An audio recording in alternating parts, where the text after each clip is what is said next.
Had a little problem. Everybody, please start finding your seats. We're going to get started in about a minute.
Hello. All right.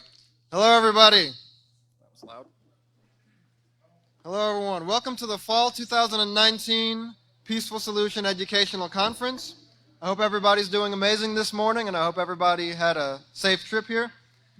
The topic of today's event is going to be two wrongs don't make a right. Two wrongs don't make a right. And that's a saying that many of us are familiar with because we've heard it a lot in the Peaceful Solution. Maybe we heard it growing up. But it has a lot of significance in the Peaceful Solution, this specific saying, because of it's one of the most foundational statements in the Peaceful Solution. And that's because the author of the Peaceful Solution, it's one of the statements that, probably one of the most powerful statements that inspired the author to make a change in society today, to dedicate his entire life to helping others. Now, in all of the junior high books, or the intermediate series of the Peaceful Solution, in the preface, the author says, "Thinking back on my early school years, I remember many of the things taught by my teachers that were not part of the regular curriculum. It was those things that influenced my thinking, and many of them still guide my actions today." It says, "Very early in my childhood, one statement that I heard more than once from my father in the face of some frustrating event was, 'Son, two wrongs do not make a right.' Two wrongs do not make a right. Had my father's words not been mentioned in my hearing, but other more damaging words such as 'get even,' 'fight back,' or 'I'll never forgive you for that,' or 'I'll get you for that,' I may have treated others differently. In my lifetime, I've seen many people retaliate, children, adults, and nations. However, I've never seen peace brought by someone doing wrong to another person after that person did wrong to him." Now, in society today, we see a whole, I guess you could say, a smorgasbord of people doing wrong to other people because their justification is somebody else did something wrong to them.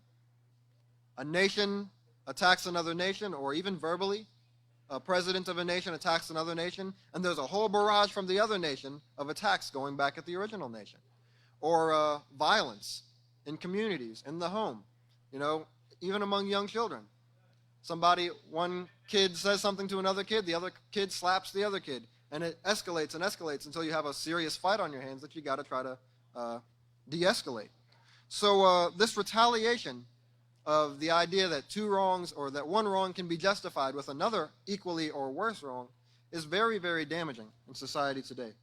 But that's the theme for today. I know we're running a bit late, so I'm not going to take everybody's time up. But that's the theme for today. Two wrongs don't make a right. So I hope everybody enjoys this conference and has a great day. We got a nice lineup of speakers for you this morning, and some from overseas, some from here local. And we're going to have a really, really great lineup. So I hope everybody has a great time. And everybody give a round of applause for our International Director, Chris Heiler.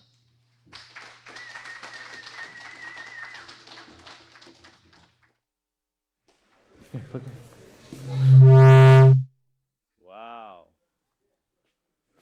Hello, everyone. Welcome to this year's Peaceful Solution Conference. We're here to talk about today how two wrongs don't make a right. And we're wanting to take a look into society to see what we can do as a group. And we know there's millions of people watching overseas right now. You're going to hear from many of them today.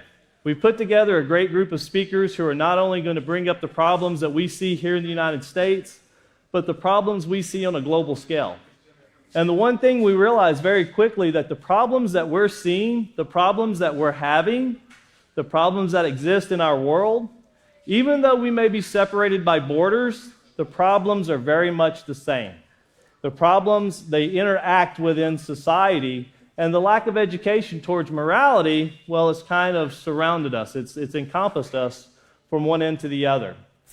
If you remember back maybe 30 years ago, the role model of young children, I remember as a child, police officers and firemen would come into our schools. And we were really excited to talk to them and see them and to hear what they had to say. Today, teenagers, police officers, veterans of the military, they all have one thing in common. The leading cause of death is suicide.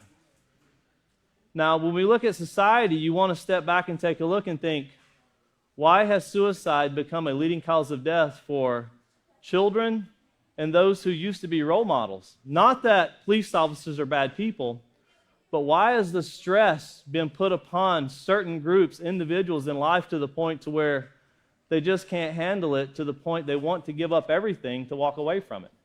Well, the peaceful solution is wanting to help address that. And what we're here to talk about today is a situation to where you can be in a situation where two wrongs don't make a right.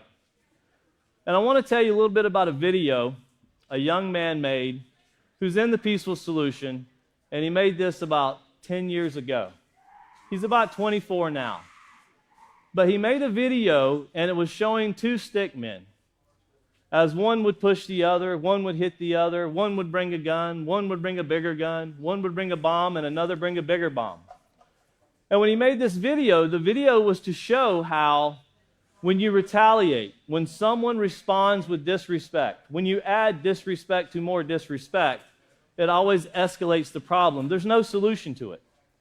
And in our society today, we see nations and countries, one has a bomb, the other country needs a bigger bomb. We see supersonic missiles coming from Russia. We see new missiles coming from China.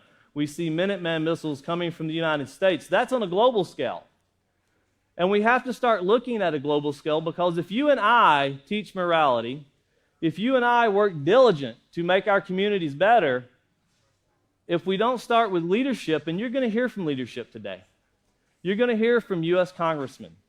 You're going to hear from those people that are been tied up in the system to where they're being held back and decisions aren't freely made. Because once a decision of a leader is made to where, heaven forbid, a Minuteman missile take off, it won't matter how much you've taught your community. Everybody suffers.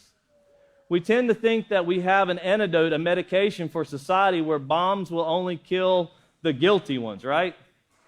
Remember, we live in a society to where here in Abilene, we recently had a young lady who was mentally challenged, not due to her own fault, but she's mentally challenged. She gave birth to a child, and she murdered her child right after it was born.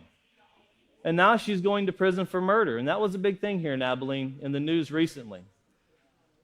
But how do we compensate for sending this young lady to jail when we have abortions every day?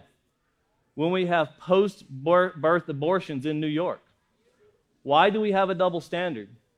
How can we have a man, bring him into a courtroom, a man who's committed a murder or a heinous crime, and say, you have no right to take the life of another, therefore we shall sentence you to death? How do we fix a society by telling someone they did something so wrong and then we repeat the same thing to them? We have to come up with a society that brings forth solutions, and that's what the peaceful solution is. The peaceful solution is a program, and what we're here to talk about today, we can all sit around and we can talk about the problems that exist in our society and we can discuss them. The peaceful solution, and the author Israel Hawkins is more concerned about bringing forth answers, solutions to the problems, not just talking about the problems, but giving actual solutions to the problems. So today we're going to bring to you what's going on. We're going to start off in Kenya, and we have a great group of people in Kenya, and we have a man that has traveled a long way to come and give you an update and to share some of the very things that he's doing, along with many people in that country, in helping bring forth a peaceful solution. So at this time, if everyone will please welcome Biden Mayana.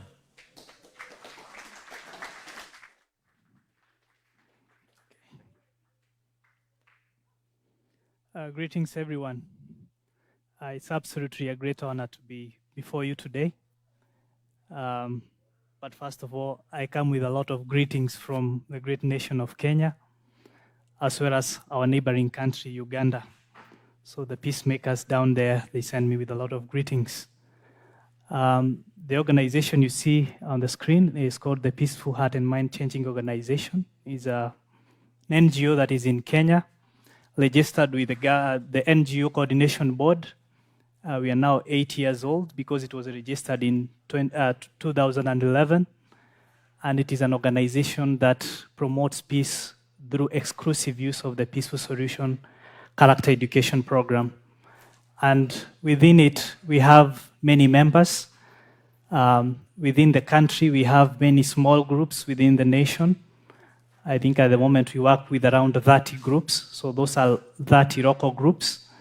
And each local group has an administration, like we have local directors and then a leadership that is as per the Peaceful Solution speech class manual. And each of those local groups, they usually meet every week and they have speech classes, and also they have a number of activities that they do to enrich their skills as teachers of the Peaceful Solution. Then apart from that, we now have the National General Meeting, which we meet every month. And the local groups send representatives or delegates to this National General Meeting. The last one we had was just about 3 weeks ago. And in 2 weeks' time, we are going to have the next General Meeting. We usually have delegates from around the country. Usually the meeting can have about 100 to 200 delegates every month. I know, like, just after this conference, we will have a big delegation because they will be expecting me to give them feedback from this great conference. So apart from that, we have a lot of activities that go on. During that, especially the annual general meeting, usually it is a 2-day event, and we have a lot of activities going on, ranging from speech classes. And one of the things that has been so beautiful about the speech classes is that many members, from the young to the old, practicing to give speeches. And we have been motivating them because we use the speech class manual as our guide to ensure that everything is followed as per that standards that are set there. So sometimes we do have recognition, like we give certificates to the most effective speech, to the most helpful evaluator, and even to the most improved speaker. And this has really motivated many to continue giving speeches, right from maybe gathering this, the spirit of enabling them to overcome stage fright and come up with very captivating speeches. Sometimes these speeches are not only given in English, but even our local languages. We have like 42 different languages in our nation, although Swahili is the main language. Our major challenges have been maybe we have not had enough books because the interest is growing bigger than we can reproduce the books, so we need a lot of books. And of course, we also need a big venue for our meetings because we are getting more and more interested. At the moment, we have one of our members who even donated a piece of land for us to set up a peace center, and it has been very helpful. At the moment, we just set up huge tents that helps us with that. But I wanted to start with this testimonial from one of our FAMCO members. As you can see, FAMCO is just the abbreviation of the organization. Her son was a very active student, and this is a testimonial he sent to us through one of our social medias. He said that Joshua participated in the music and drama festivals, county level, and the teacher handpicked him to participate, saying he likes the way Joshua argues his points. Initially, the teacher had asked me during the academic clinic which school he was from because of the incredible speeches that he delivered. Of course, the school, in quotes, is the Peaceful Solution Character Education Program speech class, which has been very helpful for this young man. His speech-making skills is commendable, and he scooped position 1 in Laikipia County, our current home. His topic was Ulevi Hauna Faida. So next is regionals. His topic, Ulevi Hauna Faida, that is our local language, Swahili. It means that alcoholism has no benefits. And you can see this boy performed very well. So he continues to say, now to our young people, FAMCO has been giving out the themes of speeches for monthly meetings, and this is an opportunity for the PSCEP research to be given a topic, whether you will travel to attend the meeting or not. Give yourself the meeting date as your timeline. It will be well worth it. Recognition from outside FAMCO community means we are honing the skills to a level of bringing the desired impact. Keep practicing, people. So you can see the impact that already it is doing in our community. So we do have a prisons program where we are really trying to set up this program that can be continuing in one of our prisons that we have identified.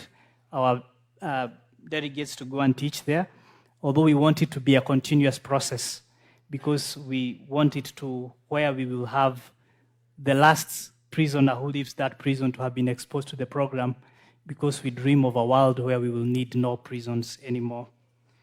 Then going on to our schools program, I have this, we have so many schools that we are visiting now and then. And I can give an example of this school called Brilliant Regents High School. As you can see on their wall, they had written a vision of their school. We used this to approach the teacher. He said that they want to be a pace setter in academic excellence through discipline, moral uprightness, and spiritual well-being.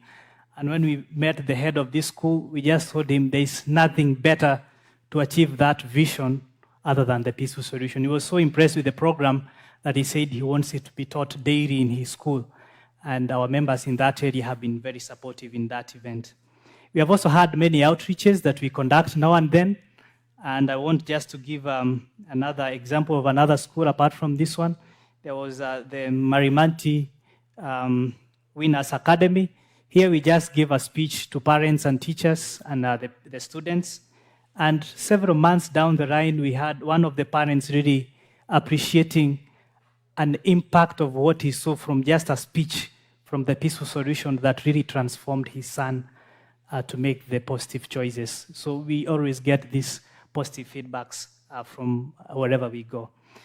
Some other outreaches we do, sometimes we're invited to organizations, and this is one of the biggest universities in the country called Moi University. Earlier on this year, we had a very horrific incident. There was a fourth-year medical student who got hacked to death using an axe by their boyfriend. And this caught the nation unawares. Several months down the line, we were invited to this event. It was called Breaking the Silence in the School. They wanted us to deliver a speech on anger management. Although we had so many other speakers, especially I would like to notice the second speaker there called Chipukizi. He was from the government. He was representing the government, the National Authority for the Campaign Against Alcohol and Drug Abuse, among other speakers.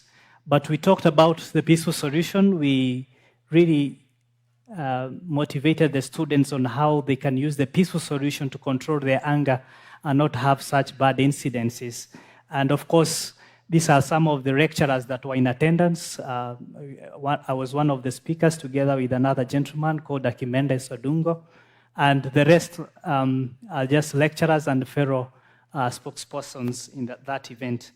The NACADA chairperson, who is from the government, also appreciated the Peaceful Solution Character Education Program. And we are looking on ways to partner with him because we showed him that the Peaceful Solution would be the best tool that can help to curb the menace of drug abuse in the country. Apart from that, we are also in this university trying to set up a peace club because we would like to have these constant reminders remaining with the students in that school. So that's it with Kenya, among so many other things that I could mention. And so I would like to go next to our neighboring country, Uganda. Uganda is just a neighbor to us, and they're just our brothers. So even if I say I'm from Uganda, I still feel at home because they are just our great brothers. So we have several interested groups in the country. I can mention a few towns. We have Rira in the north. We have the capital city, Kampala. We have Mayuge and Bujiri. And all of them have members who are very interested in studying the peaceful solution. So just like 2 months ago, a delegation from Kenya visited Uganda, and we were 13 of us, and we were just motivating them on how they can continue the great work of the peaceful solution. And we had, as you can see here, we are just trying to highlight to them the actual activities that they can undertake through the Peaceful Solution Character Education Program. The gentleman who is pointing at the Peaceful Solution logo was actually our interpreter. He was interpreting in the local language called Kisoga. So we always have these language issues, but they have never stopped us from spreading the word. So they are also in the process of registering their own NGO to promote peace, but at the moment they are really studying hard with the books that have been provided from the Peaceful Solution Character Education Program. And so basically those are some of the great things that have been going on in Kenya and Uganda. And I think words are not enough. Maybe we'll see more footage on what has been going on later on in the day. And I just wanted to wrap up my presentation by leaving you with a word of encouragement. On the screen, we have a volcano, and I just want to motivate each and every one of us to strive to be one. There's a difference between a volcano or a volcanic mountain and a mountain. You know, a mountain is just this tall physical feature that is just there. It's just an existence. But not so with a volcano. A volcano is usually this mountain that is full of activity. And the activity, of course, we see this eruption of the lava from the crater that is just always a very spectacular sight to watch. Of course, you don't want to be near that, but it's a spectacular sight to watch from afar. Why I'm trying to say this, and maybe for you to understand what I'm saying, I just want to compose a sentence that might maybe help you understand where I'm going with. My sentence is, when I smile, I feel this volcano of peculiar eruptions of joy in my heart. You know, I just want us to use it in that sense of positivity, such that we can be people who are also volcanic. We have something that is erupting in us that is making a very spectacular sight. To me, though a volcano might be a very spectacular sight, the more spectacular sight will be people who are erupting the concepts of the peaceful solution in all that they do, in their words, their actions, and that is always going to be a ripple effect that is going to benefit many. So basically, as some people quoted, one said that watch how you do everything that you do, because you might be the only Bible some people will ever read. Another person also said, whether you like it or not, you are the most influential book that your children will ever read on the subject of character. So let us be that volcano that is going to promote peace in this great world. Thank you very much. I present the next presenter, Nana Ashong.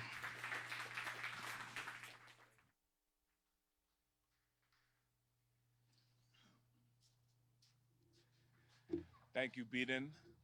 And what we're going to do now is we're going to continue getting our reports, getting our information from the continent of Africa. We're going to go over to a great NGO that was started in Ghana, and then we'll proceed from Ghana to Nigeria. We have two wonderful speakers from Nigeria. But at this time, we do have our representative in Ghana, who is part of the organization, the NGO Peaceful Character Education Foundation. Okay, and this is Richard Wogodo, the president of the Peaceful Character Education Foundation. At this time, we'll turn it over to his speech, and he'll be joining us over Skype. So if you'll give a warm round of applause for Richard Wogodo. Over to his speech, and he'll be joining us over Skype. So if you'll give a warm round of applause for Richard Wogodo.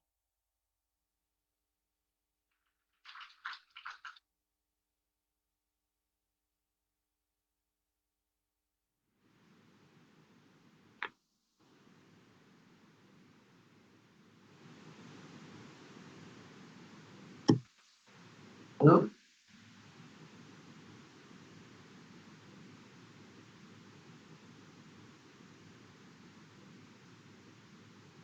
Hello. So my name, like Mr. Nashon said, is Richard Wogodo, and I am speaking to you from Ghana in West Africa, which is almost 11,000 kilometers and about 7,000 miles from Abilene, Texas.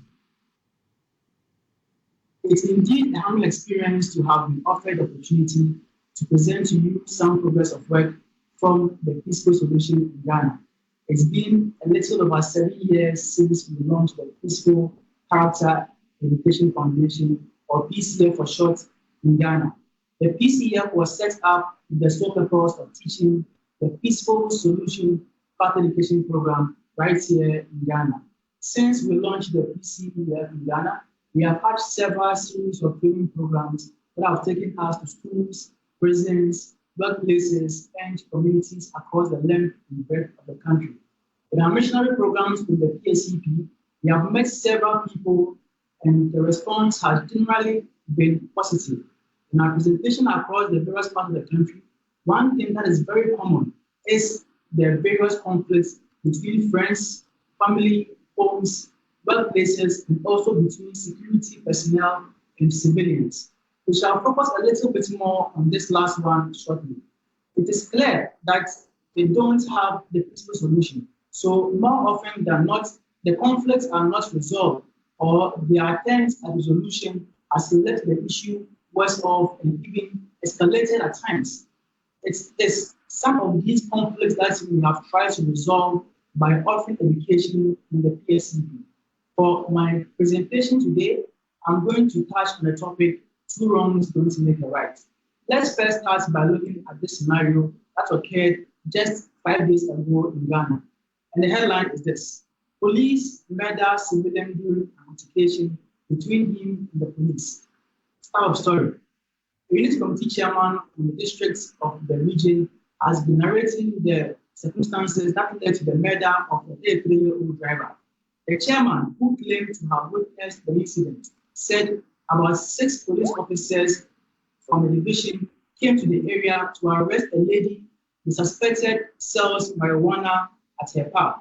But after the failed operation, he said the police accosted the deceased who was on his way home. In an interview on a local radio station's morning show, he added that the deceased challenged officers for wrongful arrest. He said during the altercation, one of the men hit the suspect with a machete and he fell on his car. He said one of the unidentified policemen also allegedly started firing multiple warning shots to deter people from approaching the scene. The chairman claimed the deceased was mishandled and beaten mercilessly, which resulted in his death. End of story. In addition to this, the community were displeased with how the police arrest some drug dealers, and instead of dealing with them and getting them off the streets, the community, they released them back after it's alleged they paid some money to the police. This has been the cycle, and so the youth in the community were displeased about the police in the discharge of their duties. The death of the innocent driver sparked a row, and the youth vowed a reprisal attack on the police station if nothing was done about the death of the fellow community member. Let's take a minute to analyze this scenario. Firstly, there are people dealing in drugs. This is wrong act number 1. Secondly, the police arrest, take money, and release the drug peddlers back to the community. This is wrong act number 2. Thirdly, if the youth were to go forward with the reprisal attack against the police, it will spark further confrontations between more policemen and the youth in the community. This would be wrong act number 3, and it will continue further to wrong act number 4 and 5 and on and on and on. I hope the picture is becoming clear. One single wrong act not corrected, rippling out, and who knows where the effects will end if it's not dealt with properly. In a swift effort to prevent the attacks and calm tensions down, there is the IGP, the highest authority figure in the Ghana Police Service, just yesterday sent a high-power delegation to meet the community and youth leaders in an attempt to resolve the situation, and prior to that, interdicted the 3 policemen responsible for the murder of the gentleman. The example above is one simple and yet very clear case of making a wrong choice and how that choice can ripple out very negatively, not just on an individual, but also on their family, the community, and nation as a whole. So just take a minute to think about this and why this scenario would occur in the first place. Think about it. The reason for this, like I explained before, is because they don't have education in the peaceful solution character education program. Now, let's look at how the PSCEP would have not just prevented the second wrong act, but possibly even prevented the first wrong act. 1. The driver and his altercation with the police for his wrongful arrest could have been prevented if, instead of confronting the policeman, rather resorted to taking the issue up with higher police authorities together with his community leaders. He should have used self-control in dealing with the situation instead of having the altercation with the police. 2. The police should have also known better. Since they are trained to handle conflict situations, they could have dealt with the disease without force. They should have discharged their duties responsibly, and this would have prevented the wrongful arrest and the altercation that followed. The youth in the community would also not be upset with them in how they discharge their duties.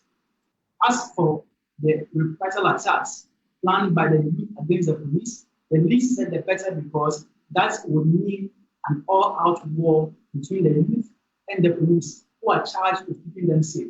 The conflict should not have been even allowed to go that far. The icing on the cake for the PSCEP here is that if positive traits such as respect for self, value for life, always thinking about the choices before acting were taught to them and implemented, the drug peddlers would have known not to engage in such a risk-taking behavior like drugs, which can lead to death. In this case, it's not directly a drug dealer who died, but some innocent civilian. The consequence of one negative choice made by someone who did not know better or probably did not care, and now we have the loss of a life.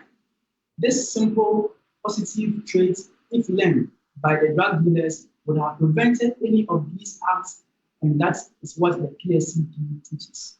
The scenario above is only one in a long list of conflicts between security personnel and civilian here in Ghana. Below are a few more headlines. 1. Police officer dehumanized a female client of a savings and loans institution. 3. Ghanaian Times newspaper journalist assaulted by the police. 3. Police assault 22-year-old lady in custody. 4. Policeman assault protesters. 5. 2 police officers tear driver's clothes into pieces during a confrontation. Well, there has also been a few times when the civilians also had a go at the police. Below are a few of these headline stories. Police detail how 2 uniformed officers were killed by armed robbers. 7 Kaswa killers arrested. 5 arrested over Captain Mohammed's gruesome killing. This last one here was really one of the saddest to hit the country, as the officer was on his early morning jogging routine and was mistaken for an armed robber and suffered a very poor mob justice to his death. The video of his death that's circulated on social media shocked the nation to the core.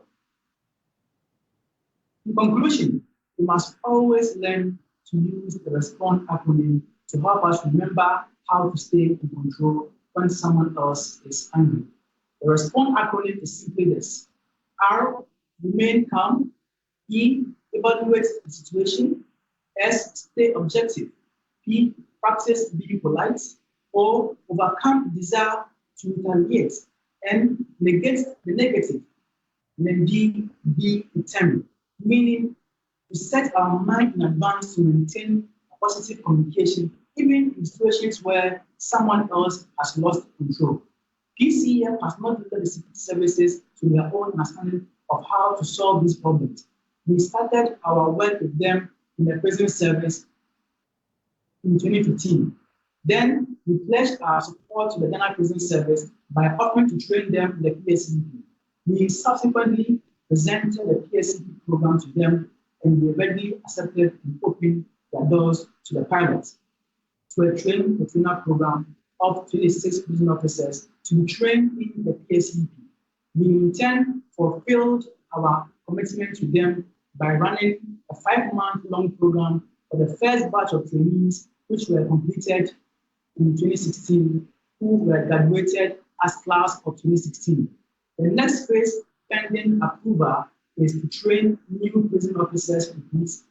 We are currently waiting the Ghana Prison Service authorities to commit some resources to aid the rollout of the program in the Ghana Prison Service. A short video on the form will later be shown to you during your meal time so you can better appreciate the amount of work done with the prison service in Ghana.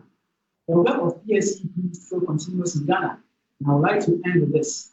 You must always remember, and I quote from the self-control manual, without self-control, anger can quickly turn to rage. An enraged person can cause harm to you and others. However, if you can maintain your composure and are willing to use self-control to communicate and interact in positive ways, a peaceful solution can be found. Thank you, and like we always say in Ghana, peace here, peace through character education. For this, I would like to turn over to Mr. Inacho.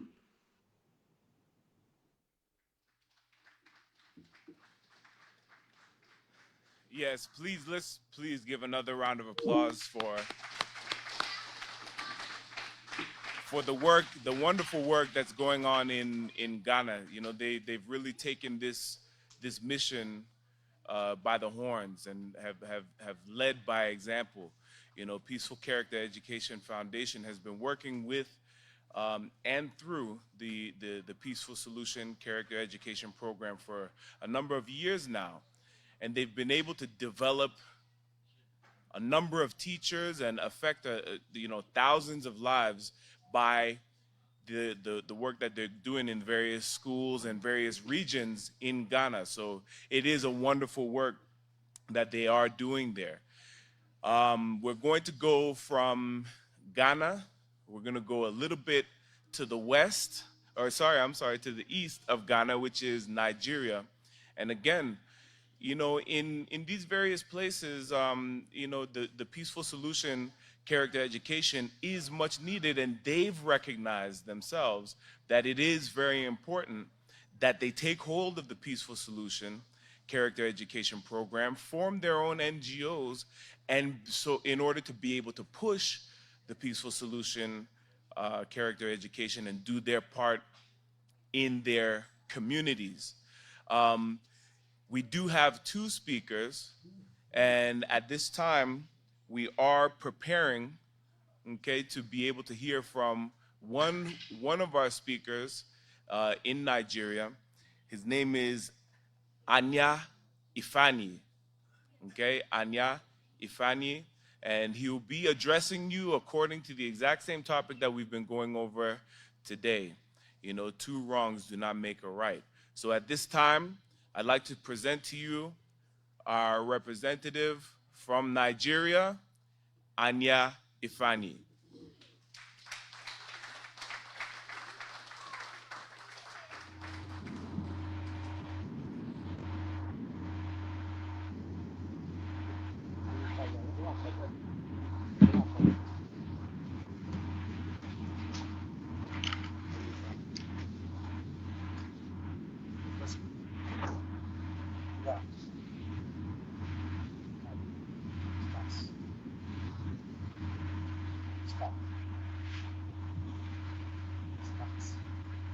Alright.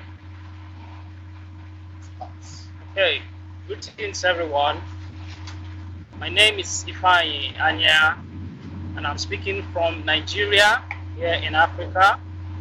And I must begin by appreciating the recognition that's been given to us to be a part of this wonderful event in this particular day and time. You know, it's actually a very great privilege.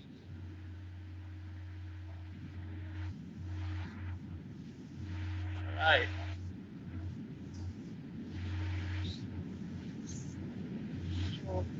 So like I was saying, it's actually a good an opportunity to be able to contribute to the problems that's plaguing the world at this time period. You know, one of these problems is what the mindset of returning wrong for wrong, which is otherwise known as retaliation. Retaliation is something that is carried out without a second thought. Because of the fact that this pattern of behavior has been internalized by the majority of the people. And so it is almost accepted as a normal way of life. But what we are trying to do today is to change this attitude of having it in your mind that if somebody wrongs you, that you must wrong the person, you must do wrong to the person. No, that is a very wrong mindset that is plaguing us and is causing us more problems than we realize in our society today. To retaliate means to do something wrong to somebody that has wronged you. It is to return an ill will. Have the mindset of this person has done something wrong to me. Well, the only thing I'm going to do is to retaliate. No, that is causing us a very big problem in our world today. Without determination, make positive choices, it is very easy for somebody to retaliate in return.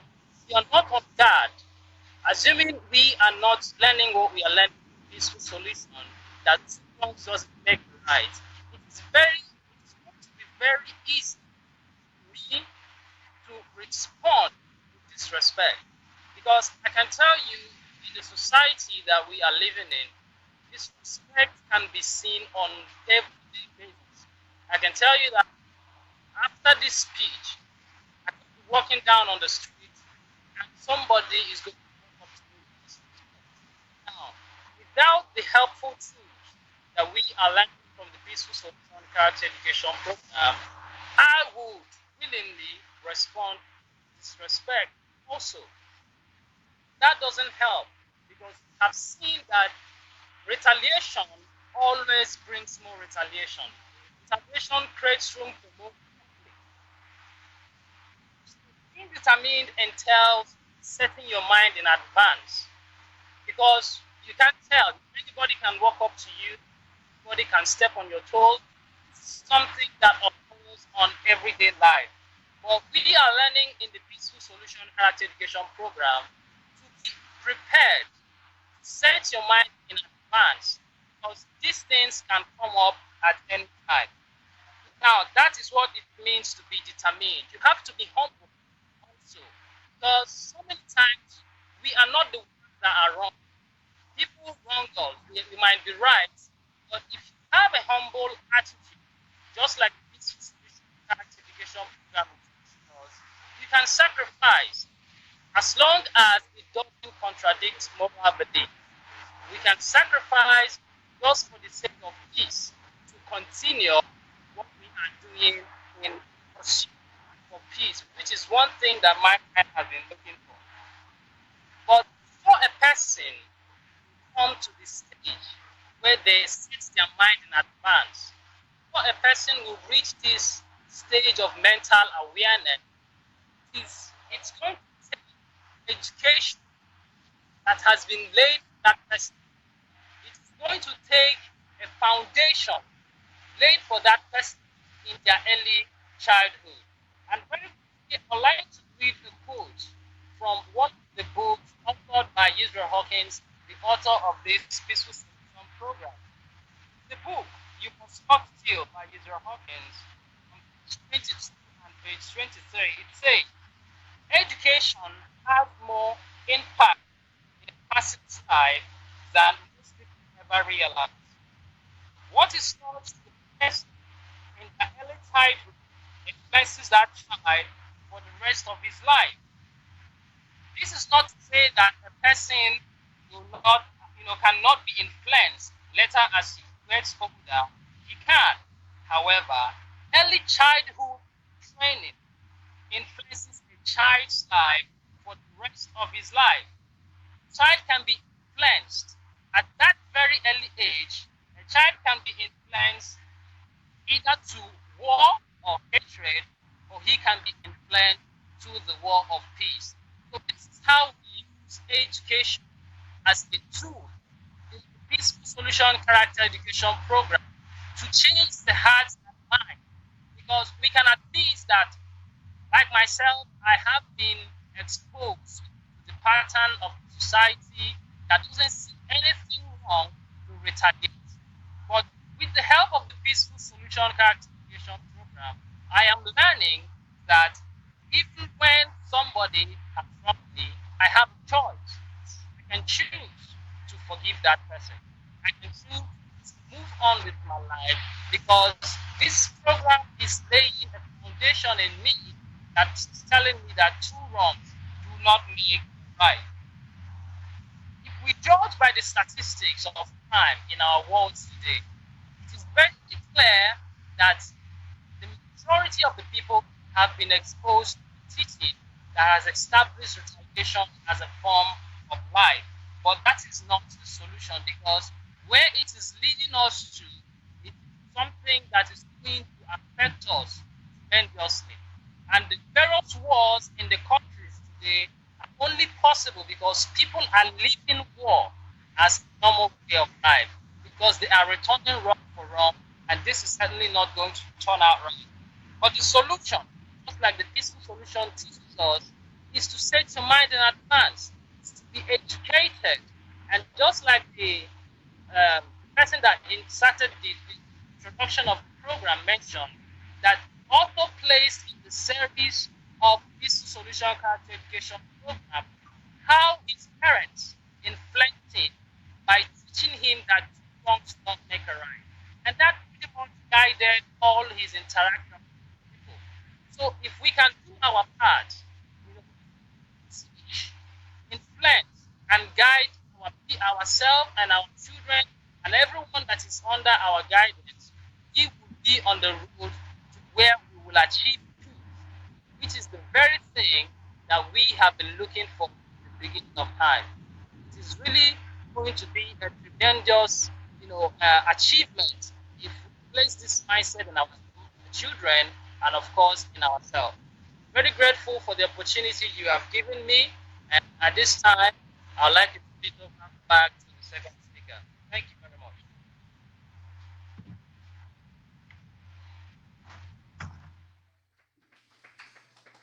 Thank you very much, Anya, for your preparedness and being ready to step in when very needed. Again, I know the sound wasn't as well as we would like for it to be, but nonetheless, you can see how involved the individuals are um, with with the peaceful solution, with the work of the peaceful solution, and how willing they are to forward the peaceful solution in their various regions. Okay, so again, we're going to stay in Nigeria, and we're going to be speaking to another individual who is in the same region where Anya is at. His name is Adioko Emmanuel, and he'll be addressing you further on those points that Anya was bringing forward. So at this time, I would like to introduce to you Adioko Emmanuel.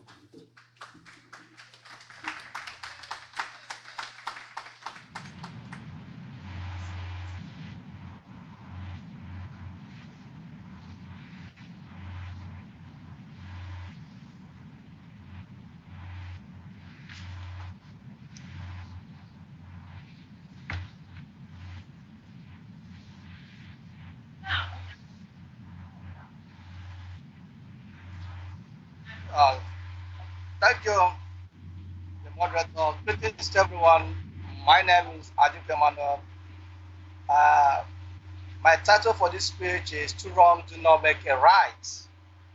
From the previous speakers and from the beginning, the introduction, showing us what two wrong is all about. And I love the title of this 2019 title, Two Wrongs Do Not Make a Right. Despite everything you have said concerning it, if someone says two wrongs don't make a right, they mean that you should not do harm to who has done harm to you, even if you think the person deserves it. When somebody do you the two wrongs and it shows other person retaliates, it doesn't make any right. Someone has done something wrong to you, and for that you want to take revenge, you only make the situation worse. Doing something to someone doesn't make the situation right. Just do it illegal, human behavior to someone just because they have been a victim by that person. Doing someone wrong at this time was not the best way to behave. It shows the value of one's life, lack of respect, knowing that every life matters and deserves respect because the foundation of respect is constant, regardless of whom it is shown. When someone wrongs you, what comes up in the mind of many people is to revenge or retaliate. Revenge or retaliate means the action of harming someone because they have harmed oneself. This attitude has caused a lot of violence, war, and crime in the society. It has led to greater life, love, and wealth of resources. I want to give an instance in my country, Nigeria, where I came from. That is a popular musician in Nigeria, a well-known musician in Nigeria, who has even put it in a song. Do me, I do you, God to the verse. It has led many people who listen to this music to retaliation as a normal thing of life, not considering the consequences it has to the individual and the society at large. These people that listen to this music, whatever they discuss and talk about, is how to reflect. So they don't see this as a normal thing of life, and that's what they have seen from their community, and they look at it as part of their life. They don't think about the consequences of such actions. So again, in my country, Nigeria, who were people after the independence in 1916, after the independence from the British colonial masters, they were living people with all the whole tribe in Nigeria, the Hausa tribe, the Yoruba tribe, the Igbo tribe, maybe, and other tribes. And peacefully until young soldier, until the young soldier came up with the idea to take and keep an Igbo tribe. This was an Igbo tribe that lived in view, with other tribes joy assisted him, and it was well. After that incident, the other tribe, the Yoruba tribe, took it upon itself to start retaliating against the Igbo tribe in Nigeria. That resulted in a lot of life loss. Over 3 million lives of people were lost in that incident. And the same incident according to today that has been of Igbo tribe, the has built up to think that the Igbo tribe are now preparing to secure.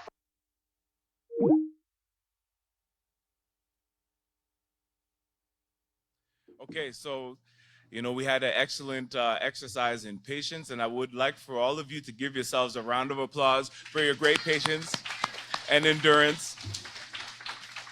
As you know, the technology of today is kind of off and on a little bit, but those men are they're very zealous for this work, and they truly desire to be able to address all of us here at the Peaceful Solution One Day event. So and your endurance in the the technical difficulties that we've had is also very remarkable. But at this time, we're going to come a little bit closer to Texas. We have a wonderful representative from Trinidad and Tobago that we're going to be hearing from today at this time. I'd like to present to you Albert Jr. Bihari.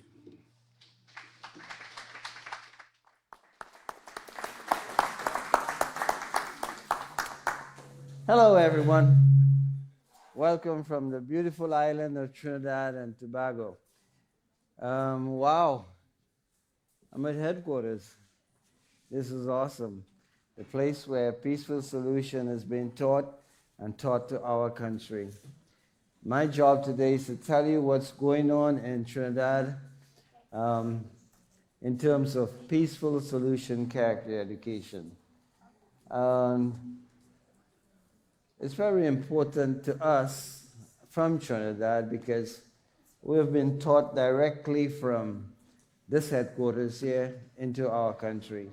We have classes every week, and we have teachers that are being trained to carry out the function of character education. So the big thing in our country is this at the moment. We have decided to open up what we call a character school. So we do have that. 3 months ago, we started a school in character education in one village. But we also go to different schools, and we also go to different skill schools. So I'll tell you a little bit about the schools we do on the outside. A little bit of skill schools are they are students who they are practicing for life to be something or some career in jobs like welding or auto mechanics or something. And we are invited to teach these children character education. The thing about it is, though, they expect that within one class that you can solve all the problems. But it's not possible. Character education needs practice. And you've got to remember, as character education teaches us, 2 wrongs don't make a right. But you know something? If you teach people to do the right thing, they're willing to learn. But that's not all. They want to look at you, they are looking at you because you are their example. And when they look at you, they want to see that you do the right thing. So you also teach by example. So my encouragement to you as adults here, or children, and whatever you do, you make sure you do the right thing. Because by your example, you're teaching character. That's what you want to do. So let's go back a little to about the character school that we opened. When you talk to the parents like to hear character education. They like to know that their children will grow up to be nice boys and girls, into great adults, have a great job, whatever. Does any parent want a child to come out bad, a robber, a murderer? No. But the thing about it is, they just like to hear about it, that a child grows up nicely. When it's time to get involved in character education, they put other education, maybe subject or career, above character education. So character education becomes like a sideline. So we have decided in the village to incorporate character education with skills learning and teach them how to make a shoe, teach them how to make some leather bracelets or things for the hair, or teach them tie-dyeing. You know what tie-dyeing is? So we have those classes going on, and at the same time, we teach them character education. We bring out the books and we teach them.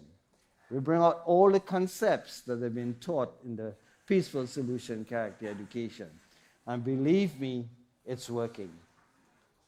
We have the opportunity to teach little children.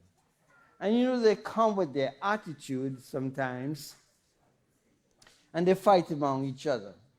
But when you point out that, hey, look, don't retaliate, don't fight back, they stop and they look at you.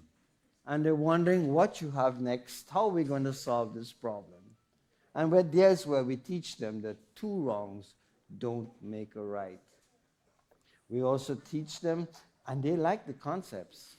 And they're very quick to point out to you, hey, you know, it's not right to hit back. We also teach them that, you know, when you ask for something, if it's no, it's okay. That it's important that you've got to respect that. We started off the program by teaching the concepts of ownership. And the little children, they begin to understand where they are and all these concepts. You know, I talk about children, but yes, we have teenagers that come in, and sometimes some adults walk into the classes, and their faces, wow. You know what we like about this character education? It's written in such a way that the adults and the youngest children understand this program. It's so important that when you teach all these concepts, it's being understood. And when the adults see this thing, the comments are like, wow, we didn't know that this has been taught. We don't know that this is involved in our community. And that's the hope we are trying, to reach all the villages, everywhere we can put. So I want to say thank you to Dr. Israel Hawkins, who wrote this program. I want to thank him because it's so important that character education can solve all our problems. And yet again, I want to say thanks to Mr. Chris, who makes sure that we have classes 3 times a week directly from headquarters, teaching our teachers over there.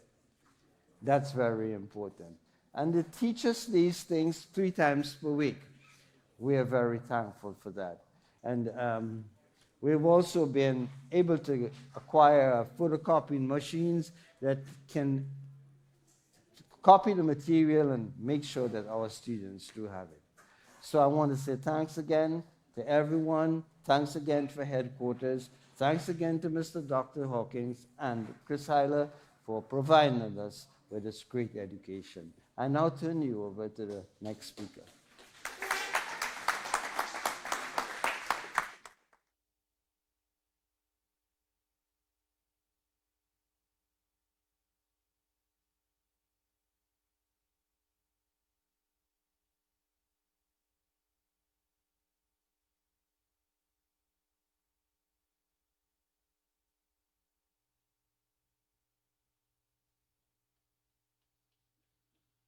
Greetings, everyone.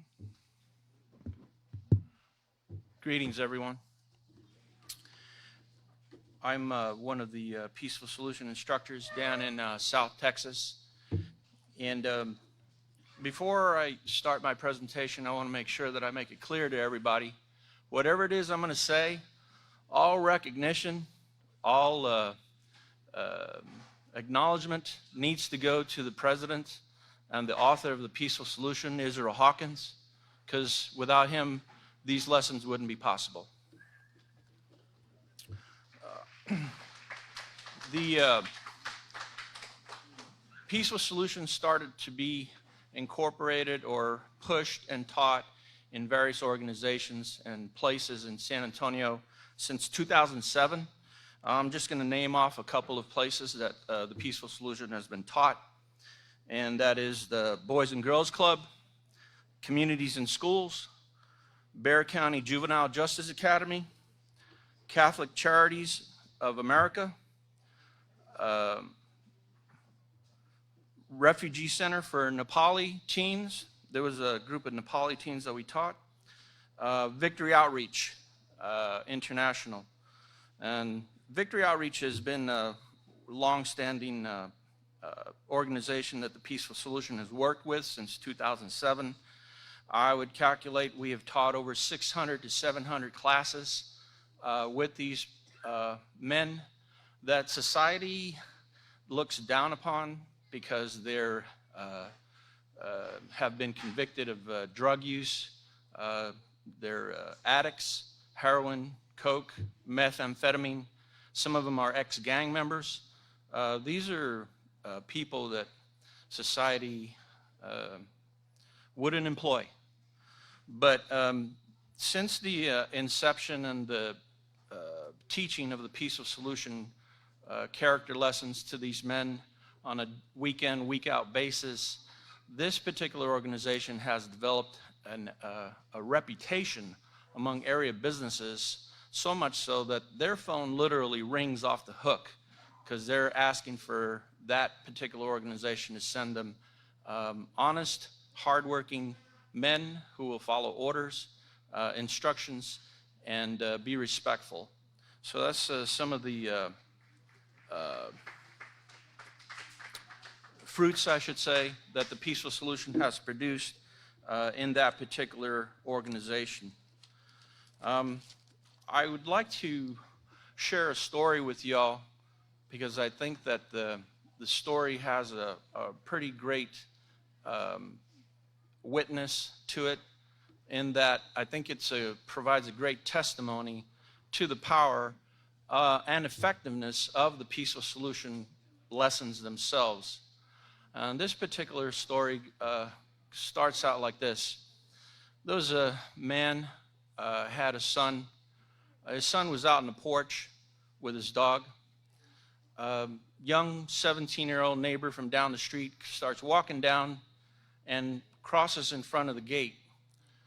The man's dog started barking at the teenager and went out after him, you know, what any dog would do. In any case, the teenager turned around and kicked the dog. The man's son, who later turned out to be my student, said, "Don't be kicking my dog." Anyway, the teenager kept kicking the dog, and the man's son went after him, started beating him up on the street. It took the man's wife and daughter to come out of the house to pull him off. When they pulled him off, the teenager was beaten up pretty bad. But he stood up and he said, "I'll be back."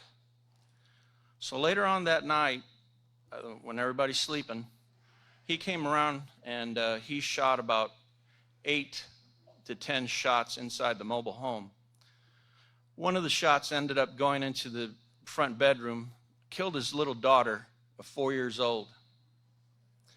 You can imagine the amount of anger and resentment and retaliation that was building up in this man, who later turned to be my student. However, after that point, he started, his life became in disarray, and he started doing drugs, alcohol. Anyway, he ended up going to jail. After jail, he ended up coming to the Victory Outreach program, where he was being taught the peaceful solution. Eventually, we became friends, and he opened up to me, and he told me this whole story.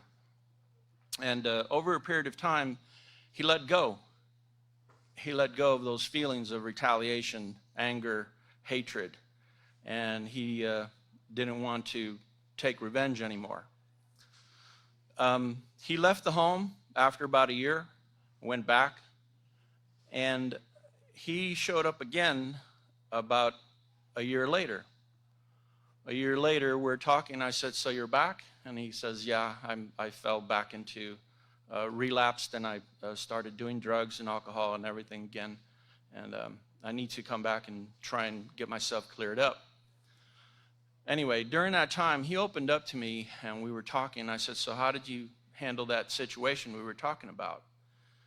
And he said, "Well, my wife kept encouraging me to take action. So he himself went out and acquired a pistol. He started stalking this young teenage man because he knew where he worked. And he had all sorts of thoughts of how he was going to take care of the problem, so to speak. Anyway, he encountered him one day in a park, and the young teenager was playing with 2 children of his own. The man, who is my student, said he pulled out the pistol, he was aiming it, and all of a sudden, the only thing he could start thinking about was the peaceful solution lessons that were going on in the back of his mind. So he lowered the gun, and he was shaking, he said, and he went back to his car with his wife and said, "We have to go." So I thought that was a pretty great testimony in terms of how the theme of, the whole Peaceful Solution Conference itself is 2 wrongs don't make a right. But I'm personal eyewitness to you, and the story I just told you is very true. And it just goes to show that if you determine in your mind to teach the peaceful solution as it's written, you will get results. So with that in mind, I turn the services over to the next speaker.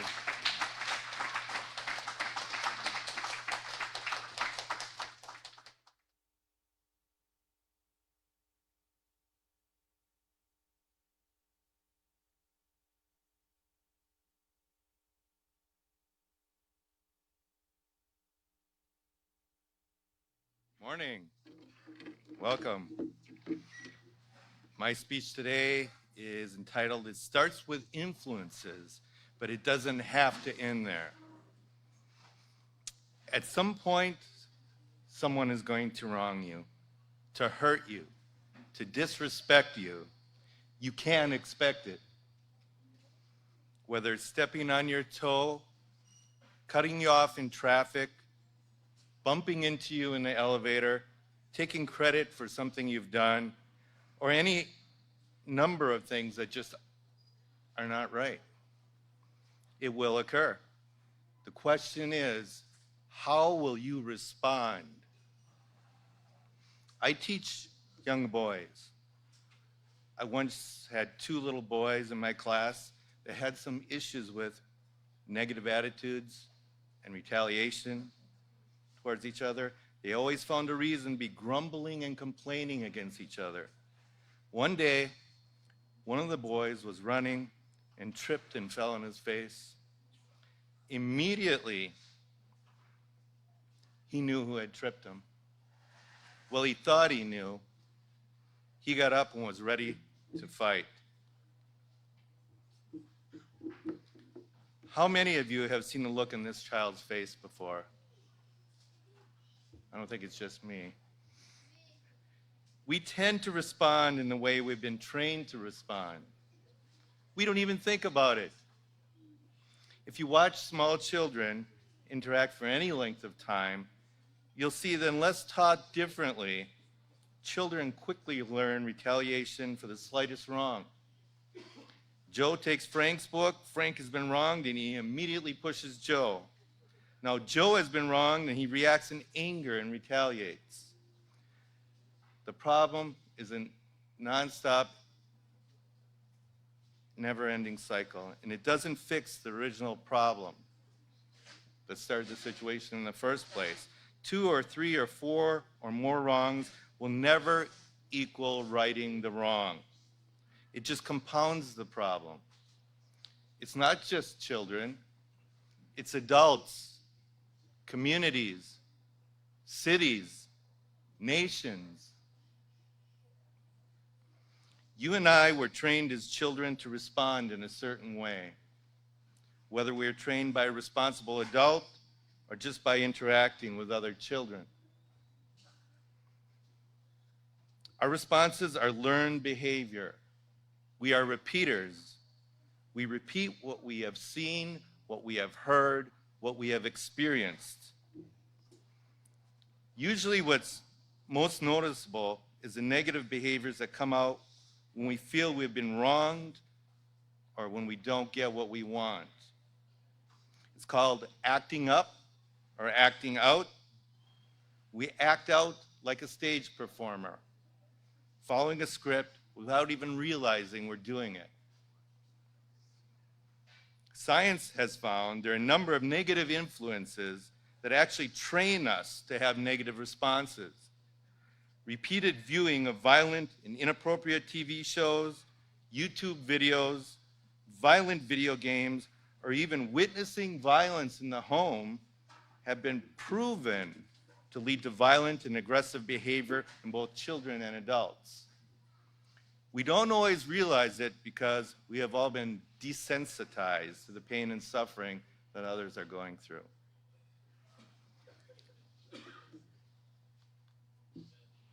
In the article, The Psychological Effects of Violent Media on Children from allpsych.com, it says, everything that children see or hear in the media early on in their lives affects them in some way. Positive parenting role models indicate in the best interest of our children, we should limit their exposure to violent acts.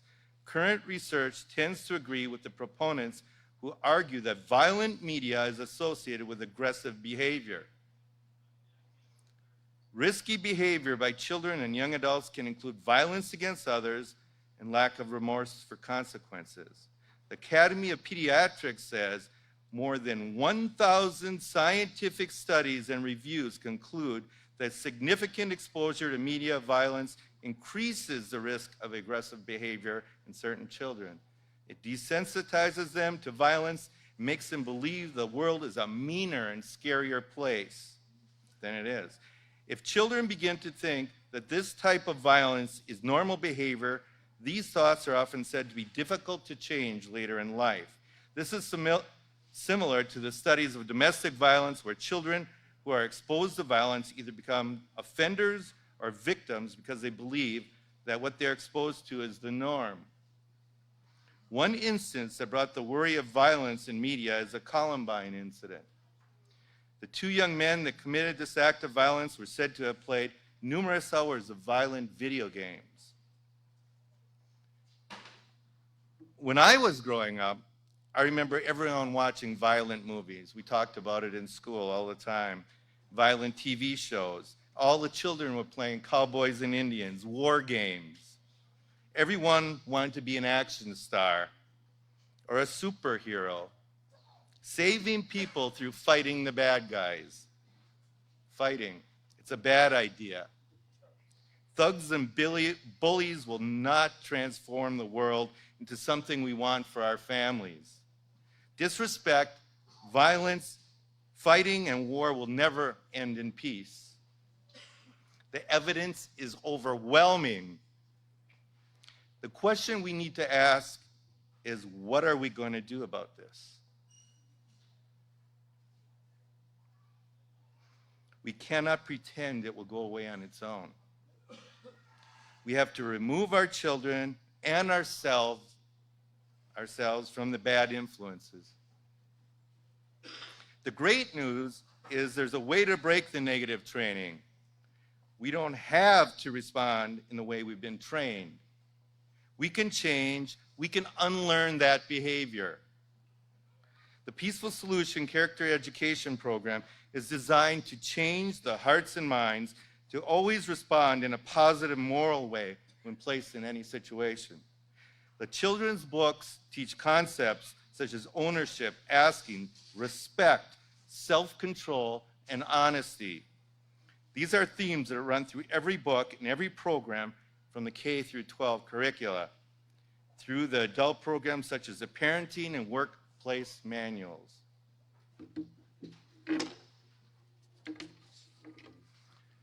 This program teaches how to stop and think before reacting or responding.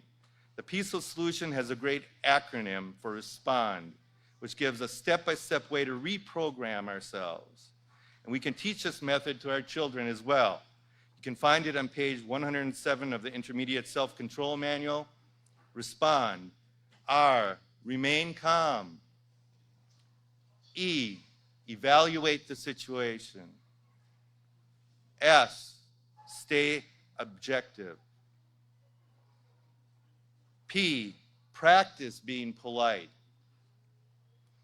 O, overcome the desire to retaliate.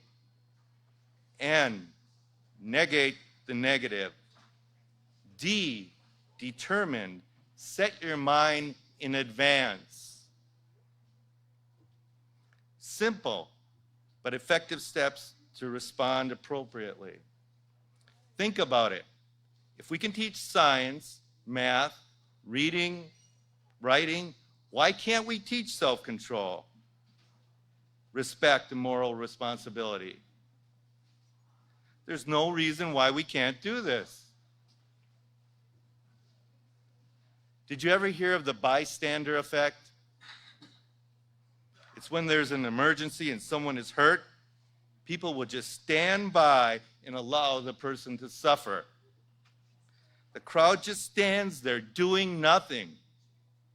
The whole world is stuck in bystander mode, doing nothing.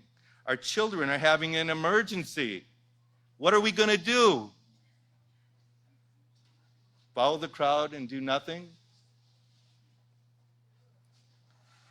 In our school, we decided to have a 1-hour Peaceful Solution character education class 5 days a week. And the concepts of this class are utilized by all the teachers throughout the school, in the other classes as well. All the teachers for all the classes are trained in this program so they can guide and teach these principles every day consistently across the board. Even the parents are supporting us with this program and reinforcing the lessons at home. I've noticed great improvements in our students since we instituted this.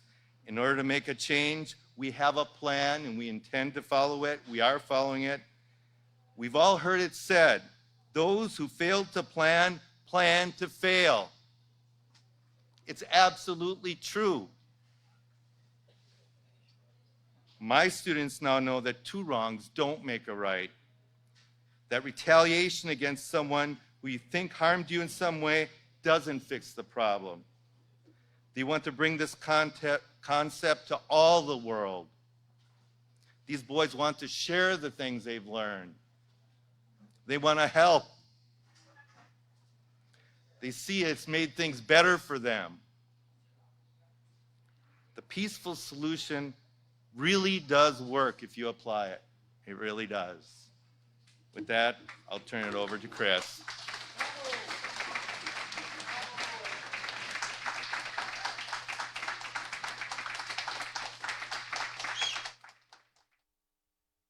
Thank you, Mr. Meisner. Once again, give everyone a round of applause. Great job for everyone.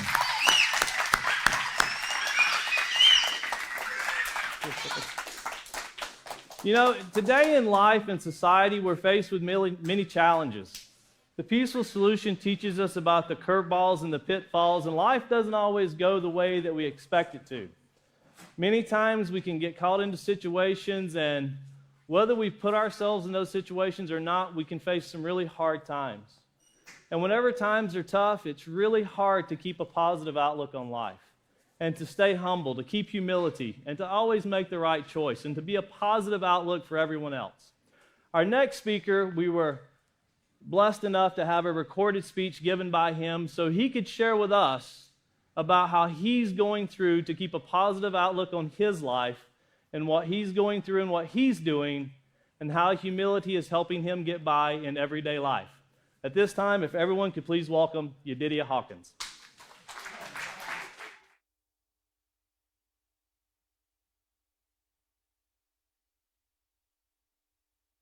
Greetings, everyone. My name is Yedidia Hawkins, and I am a Peaceful Solution instructor. It is my hope and prayer that everyone is enjoying and getting the most from this great Peaceful Solution conference that we have here today.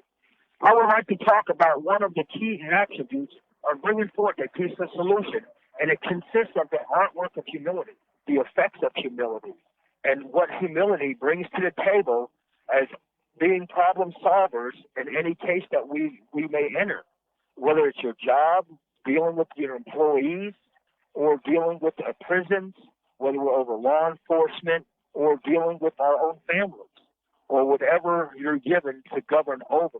Humility and the practice of humility can have great effects, and it can affect a lot of things that take place within the lives of every individual that's in your care. And as leaders, or as training to be leaders, the art of humility should be greatly esteemed and should be really looked at before we engage in any problem solving. The art of humility is a key ingredient that really can help defuse and de-escalate trouble or various problems.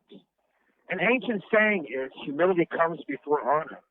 And humility is something that we are seeing being removed from the everyday life and from the characteristics of society as a whole today. Look at what we see in the headlines of almost every news outlet today. We see some kind of act of continual war and retaliation, and social justice is having the compliance by force as the rule of thumb. This does not work. As a result, an aggressive character with anger is being built, and depressive consequences has taken root with an overwhelming result and deep roots found in every branch of society today. In fact, teen suicide has greatly increased. This week, it was reported on NPR News that suicides among teens has increased 58% as young as 10 years of age. The U.S. military has seen a huge increase of suicides and depression, as well as people in prisons, and even in our public school systems? How come it is increasing and not decreasing in such a great nation as we live in today and across the globe? We see it continually rising and rising. The Peaceful Solution Character Education Program has long-awaited answers to all these problems that we see growing stronger in today's world. As leaders, teachers, students, parents, and even children, what do all these positions of authority have in common? These positions all involve the lives of other people. And we, as these leaders, teachers, students, parents, yes, even children, have the ability and possess this key ingredient called humility. And it all starts with you. No matter where you are, you have the ability to practice and use humility in addressing and solving problems. Humility, as a key ingredient, can be applied in almost any given situation that arises. Humility. For an example, you have the prison system. In the prison system, you have people and you're crammed in one small confined area and space. And what you have is you have people fighting over seats or having to find a way to share a seat with other individuals. In one incident, you had one man who had a seat that he shared with other people. But for some reason, it came to his attention that this other person was sitting in that seat more often than he was, even though he wasn't occupying the seat. So he had the mindset that he was going to go over there and he was going to start a fight with this man because he felt like the man was trying to take advantage of him and take advantage of kindness. This is a prideful attitude that is built up with this type of social justice that you have within the prison systems. Well, the Peaceful Solution came in handy because another man went up to this man and said, what's the problem? Well, this man is trying to cause a problem. I think he's trying to take advantage of me because I've been kind enough to share the seat with him. Well, by using humility, you tell the man, well, why would you want to go over there and hurt that man for? What would be the cause of you wanting to hurt somebody? You know, the man doesn't think that about you. Is somebody saying he's thinking that about you? You're a lot stronger than the guy. The guy's always respected you. He's never shown anything to disrespect you in the past, has he? Well, no, he hasn't. Well, then what would make you think that this man is trying to cause a problem for you? And thereby, by practicing and coming at the man and giving him a little bit of a humble answer, it diffuses the situation because the man goes, well, no, you're right. You're right. Nobody's ever done this before. I don't know why I'm tripping out on these things. But these simple little things like that do take place. Simple things like that take place in everyday society that we live in today. And for an example, your job. You have a job, you have employees. Well, what are you going to do? Are you going to sit there and get mad at your employee and holler at him for a mistake he may have made? Or are you going to come at him with a humble answer and say, sir, look, this or that, Or in the school system with students with chairs. And you have even incidents at home with the couch and children fighting over to try to sit on the couch. Is the answer to go and go and yell at them and try to correct a wrong with another wrong? Absolutely not. Correcting something that's wrong with something else that is wrong does not ever help. It just has a breakdown and it breaks things down. You can find the same way in school. But when a teacher corrects a student, do they yell at the student? Do they respond to a student's aggressive behavior with more aggression? Or do they answer with a humble and soft answer, which regresses any aggression that a student may have towards their teacher or even towards another student? But it all starts with you. No matter where you are, you have the ability to practice humility and use it in addressing and solving all problems. Correcting people. By applying humility in addressing a problem, you have the power to change an aggressive course of action. You can control crowds. If a crowd's rising up and they're angry about something and they're shouting angry words, by you simply throwing words of humility out there, you can actually start to persuade the crowd to take a different course of action. By you simply interjecting words of humility, you start to persuade and put in the minds of people another course of action to be taken thereby having an aggressive situation. Now you have something that can be resolved and resolved peacefully without any harm coming upon any individual. And it works. There's no doubt that this course of action does work. You also gain the most powerful tool that is so hard to find, and that is trust. Humility brings forth trust, because when a person sees your humble actions and how you will address the matter with all humility, it causes people around you to trust you, to trust your judgments, to trust your character, that you're not going to lead them down an aggressive road of action, that you're not going to try to right a wrong with another wrong. And people see this, and when they see your course of humility that you take and practicing this humility, it changes the attitude, it changes their character, it changes their outlook of everything that can be. As a teacher, as a leader, whether it's a world leader or a police department, prison officials, wherever it may be, a teacher in school or as a parent home with children, you build trust up. You gain the trust of the people and those around you by simply practicing humility. Because this humility, this one attribute, can make all the difference between life and death. But I encourage everyone to please get involved and use this Peaceful Solution Character Education Program. Be a voice of action. Let's use humility and bring in a positive character to our society today. I hope and pray that everyone here will leave here blessed. I hope that I've been able to encourage every one of you to help, and I hope everyone will jump in this course of action, and let's bring about the change that we so desperately need today. Thank you.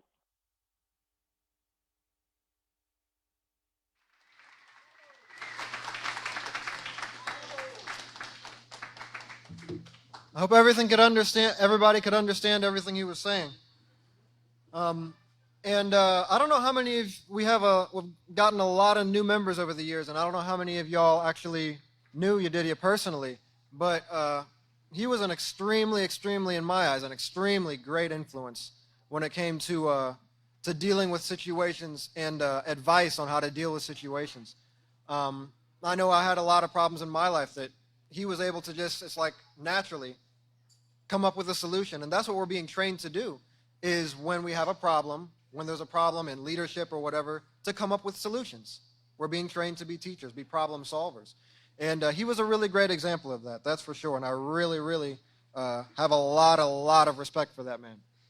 And sure, you'll hear a lot of garbage, I'm sure, about him and about the author of the Peaceful Solution, and probably about you if you go and try to make a change in society. You'll hear a lot of garbage about yourself. But you can see from what he's saying and from his actions that, you know, he really, really does believe in the Peaceful Solution and gives really, really great advice. But what he was saying about humility, though, is so important, because society has been trained to deal with problems by adding more fuel to the fire. And that's exactly the opposite of humility. You know, really the only way to diminish a situation, a crazy situation, is to tone it down, to turn it down, by adding not more fuel to the fire, but by putting water on the fire. And that's how society needs to be trained. And that's our job. We're learning to be trainers, to be teachers, leaders, so that we can show society a better way. But we have a lot more set up for you today. And in order to give you some more insight on the topic of two wrongs don't make a right, I'd like to turn it over to our partners in peace. Everybody give them a round. Hello, everyone, and welcome to the Peaceful Solution Character Education Program one-day event. So as you've seen so far today, that the Peaceful Solution is a program that can change hearts and minds of anyone who chooses to apply it. We've learned a lot today, and we're just getting started, so don't go anywhere just yet.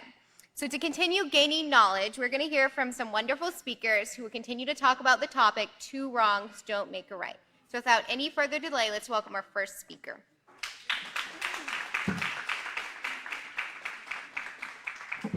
Welcome.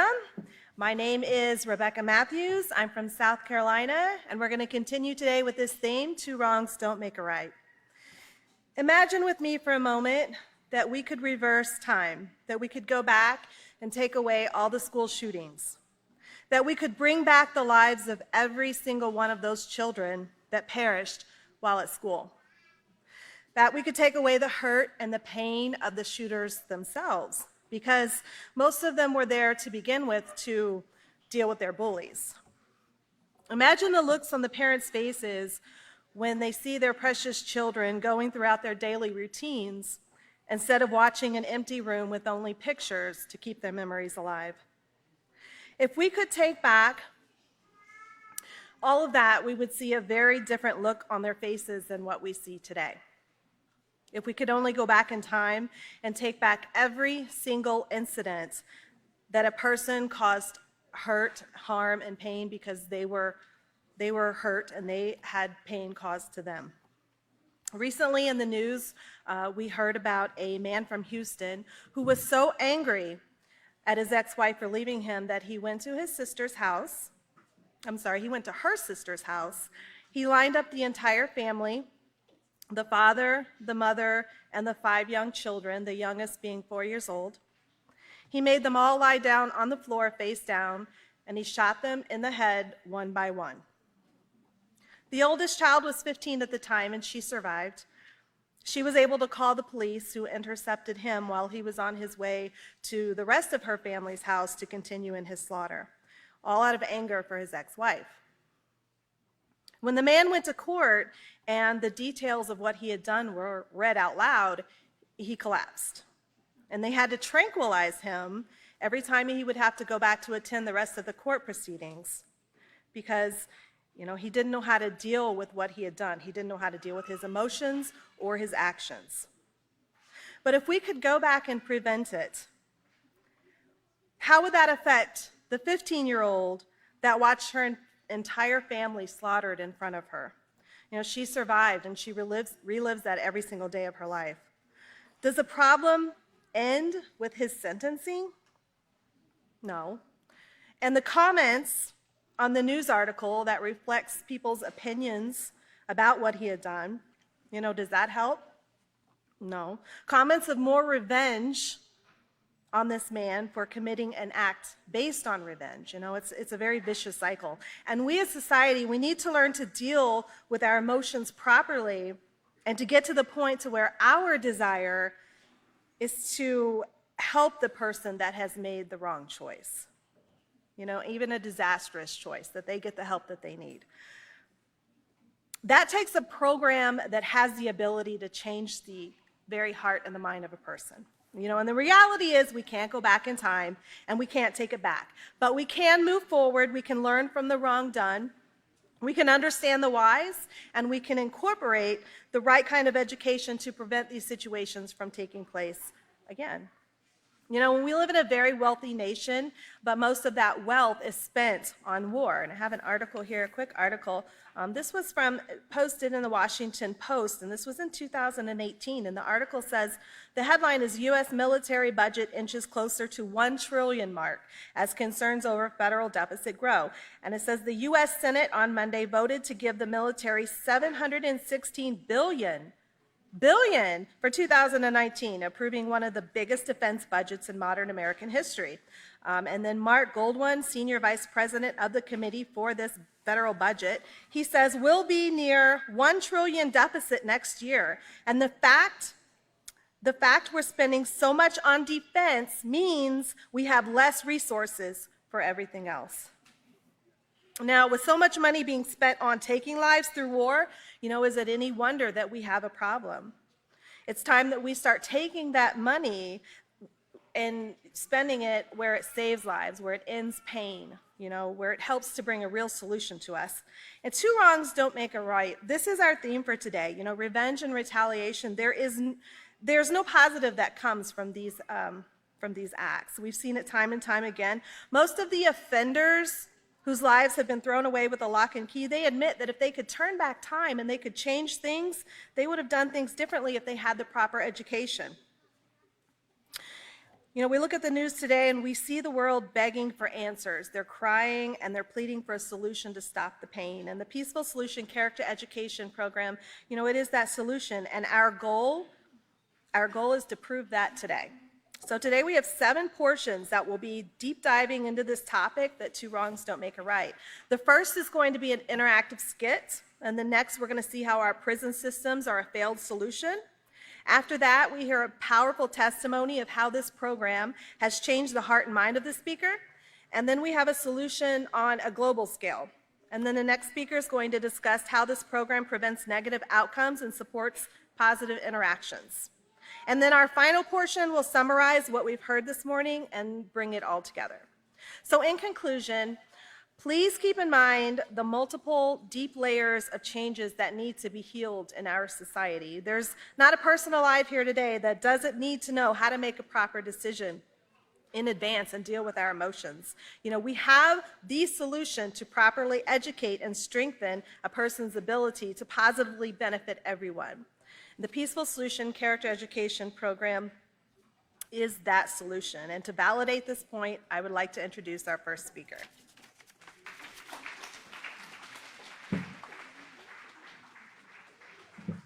Hello, I am Kim Heiler, a parent and instructor of the Peaceful Solution Character Education Program.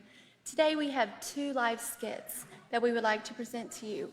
While watching these skits, please pay close attention to the mother and the teacher of what positive character trait they chose to use in these situations. And now I'd like to turn it over to our first narrator.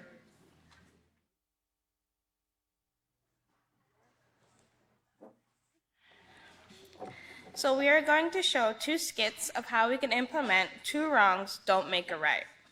The first skit is a home setting, and the second will be a school setting. I would like to introduce Mrs. Flowers and her 2 daughters, Lanita and Darla.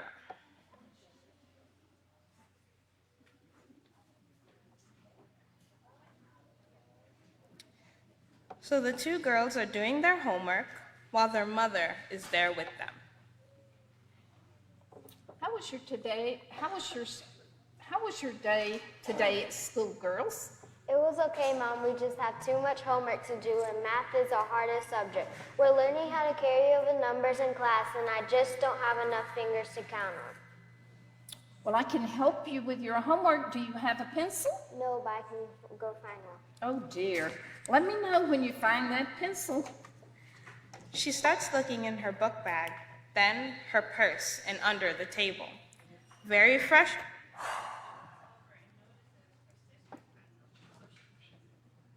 Okay, Mom, I have a pencil. Can you please help me with my homework? Yes. Mom, I had a terrible day at school. I'm always Really? getting picked on. Really? What occurred? The students keep calling me short, freckled face. They even tell me I have a big nose. That's just in my first class. Then when we are changing classes, they push me out of the way in the halls instead of just asking me to move. And worst of all, they're always taking things from me.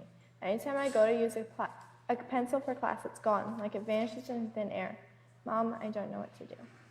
Well, Lanita, it sounds like there's some school bullying going on that I was not aware of.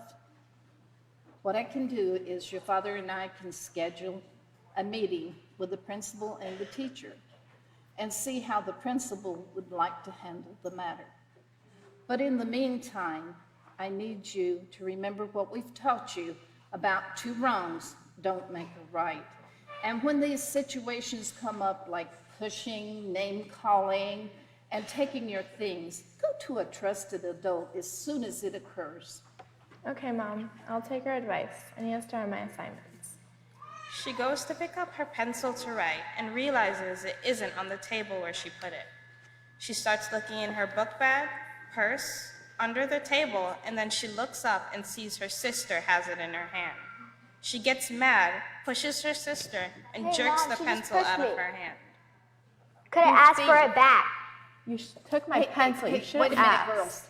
What's going on here? She's a thief. She took my pencil. She didn't even ask. She just grabbed Could have it. asked for it back. Doesn't matter. Yeah, Calm it sure down. does. No, Calm it doesn't. down. What's going on? Darla, what did you do? Mom, Lanita's pencil was just sitting on the table. She wasn't even using it. I'm sure she has more of them. Did you ask her permission before you took her pencil? No, I didn't. Well, you need to ask your sister and ask her, please, can I borrow your pencil? Okay, Mom, I asked first. And Lanita? Well, dear, no, Darla didn't have the right to take your pencil, but that still doesn't give you the right to push her and grab her pencil. The next time these situations occur, you need to come to me or your father or a trusted adult and see how they would like to handle the situation. In the meantime, I need you two to remember, 2 wrongs don't make a right. Now, how would you girls love to go and bake biscuits with me? Sure, Mom. Sure.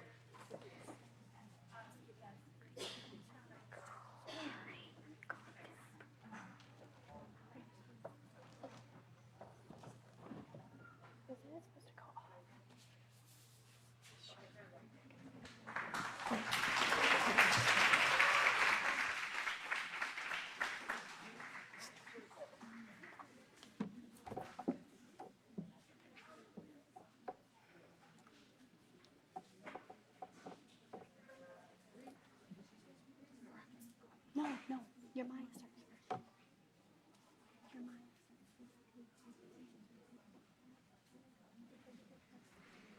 And then I start.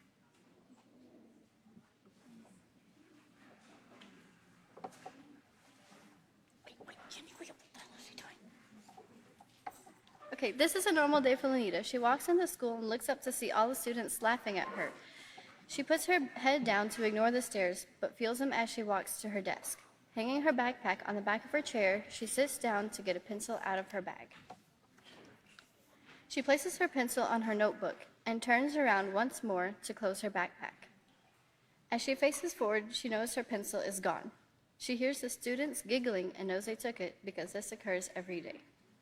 She reaches into her backpack to get another pencil and sets it down. She then goes for an eraser. But when she turns around, that pencil is gone too. The students snicker, giggle, and laugh, but go silent as a teacher enters and begins passing around tests. Okay, class, there's 3 versions of the test, so no wandering eyes. I keep the test facing down until I ask you to do so. Please pass them down and have your materials ready.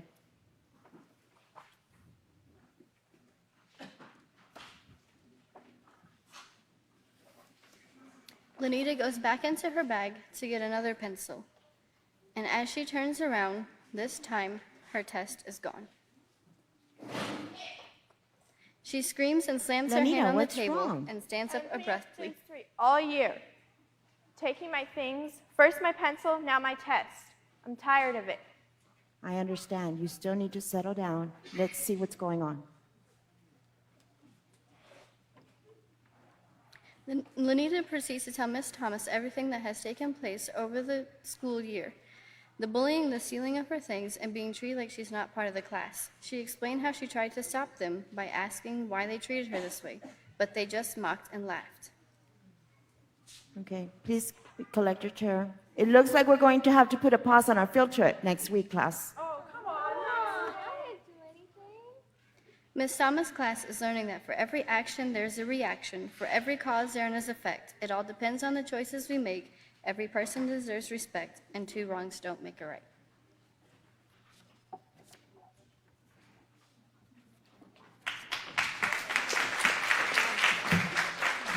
Quietly pick up your chairs. Okay, so did you catch it? What was the positive character trait that both the teacher and the mother implemented? It's the foundation of all character traits, and it's self-control. So I'd like to encourage all of us parents and teachers, when we have our interactions at home and at school, to please practice self-control in ourselves. And now I would like to turn it over to our next exciting speaker, Mary.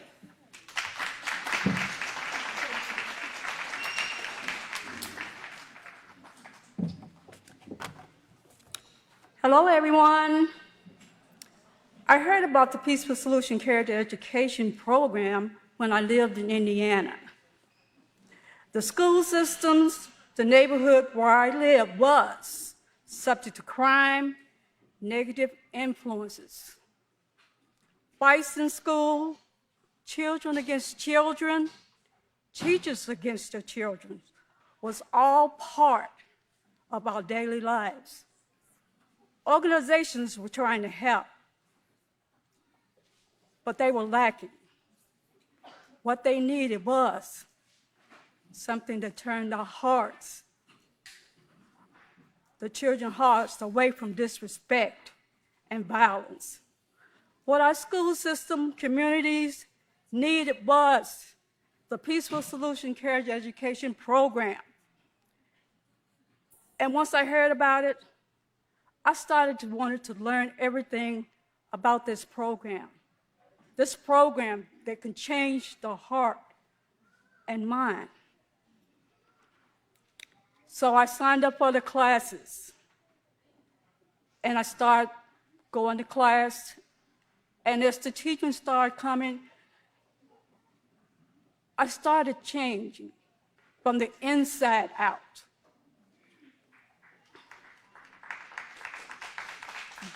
Then I finally realized how powerful this program really was. So in return, I contacted the Peaceful Solution Carriage Education here, and they sent a package with flyers, told a little about the program, and I just started passing it out. Every individual that I gave this information to about this program, all of them had the same response. And this is a quote. The administrators, the teachers, they all said they loved this program.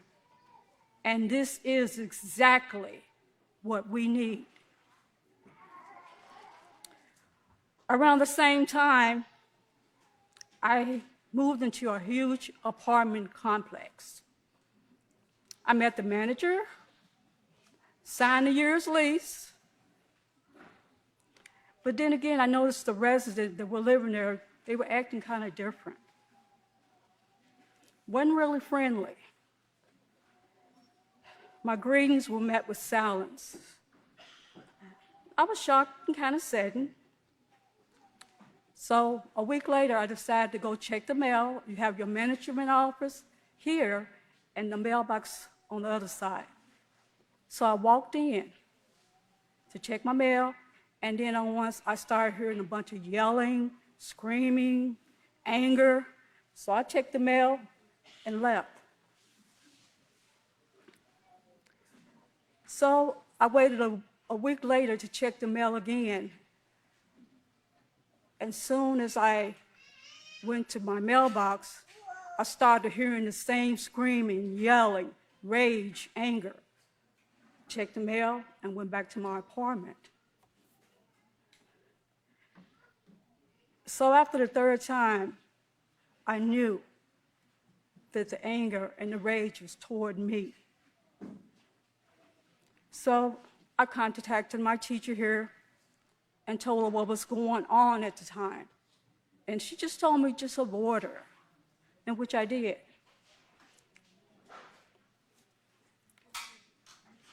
The Peaceful Solution Carriage Education Program, it stuck with me, the teachings. I would think about them every day, and I seen the change in my life. It was a time at the apartment complex that the manager, she called a meeting with all the residents. So I knew I had to do something because I was feeling like a prisoner in that apartment complex. Not knowing or when to check the mail, I would wait and do it at night when the offices were closed. So when she called the meeting, the only thing I remember is walking toward the meeting, and the Peaceful Solution was just flowing that day. The teachings were flowing. And I walked in, and I seen her. She was sitting at the side. I walked right past, went right toward where she was sitting, stood in front of her. I knelt down and gave her a hug. And I just told her, stop being mean to people.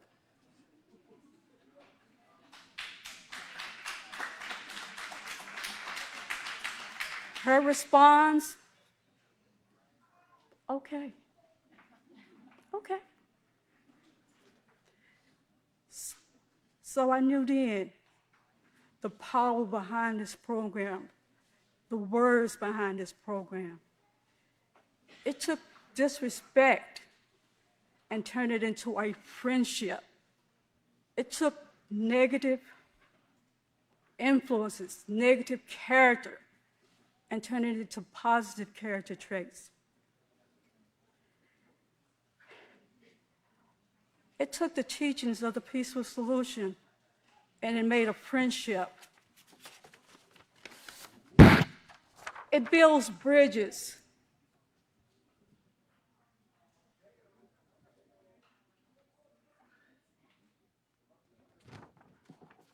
This next one, it says, do not follow the majority, but follow the right way. The Peaceful Solution Character Education Program. And I turn it back over to the next speaker.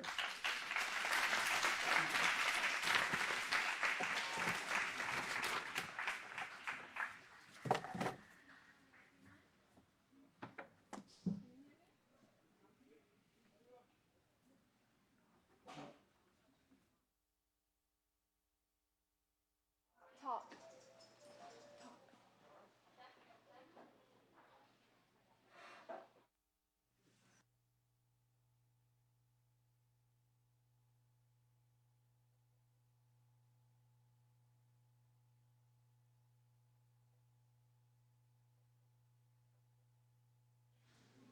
Check. There we go. Morning, everyone. My name is Tina, and I will be talking about two wrongs don't make a right in relation to the criminal justice system, primarily the prison system. Now I have a question for you. If I could have my first slide, please.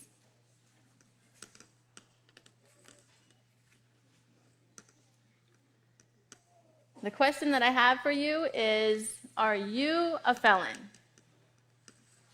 Now you're probably thinking, why is she asking me if I'm a felon? I've not committed a crime, and I haven't been to prison. But let me give you a few statistics. Can I please have my next slide?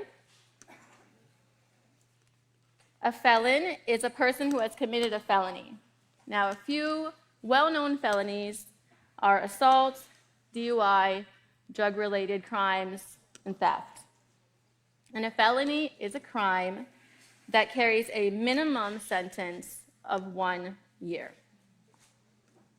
Can I please have my next slide? Let's talk statistics. As we sit here in our peace conference, 2.3 million people are currently incarcerated in United States prisons. 2.3 million people, supposedly paying their debt to society. Now, half of those, 45% of those 2.3 million people are in for nonviolent drug offenses. Now, 230 years ago, the first U.S. prison was built. And it was intended to deter people from committing crimes. But here we are in 2019, and we have a 77% recidivism rate. After 5 years of release from prison, 77% of the people will be back in prison. So it doesn't seem like their intended purpose of prisons is working at all. Now, the Equal Justice Initiative tells us that mass incarceration costs $182 billion every year, without adding much to public safety. So we're not any safer in our homes, in our communities, with paying $182 billion per year.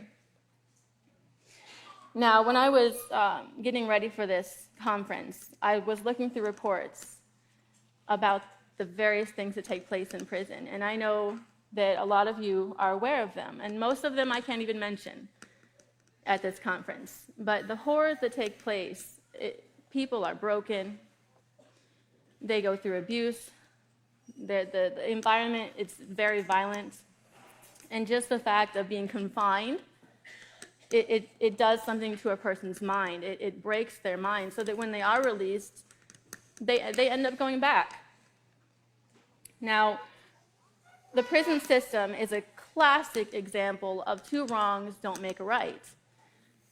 They shouldn't have committed the crime. No, they shouldn't have committed the crime. But putting them in prison for it is also wrong. Can I have my next slide, please? Back to my first question. Are you a felon? Now, everyone in this room should have their hands up. Because, according to Harvey Silvergate, a civil liberties lawyer, the average American commits 3 felonies per day. Now, they're not Class A felonies like murder and theft, but they're Class E felonies, such as accidentally connecting to the wrong Wi-Fi. That can be a felony. So it's time to have a little bit of empathy, right? Because you and me, could be arrested, prosecuted, and sent to prison for 1 to 5 years. My next slide. Can we skip to the next one? Thank you. Okay, now, what if you're the victim? Does that change things? Do 2 wrongs then make a right? I have an audio for you, and this is a true story. This was a letter that was read at a man's sentencing, and the letter is being read by the victim herself. Could I please have the audio?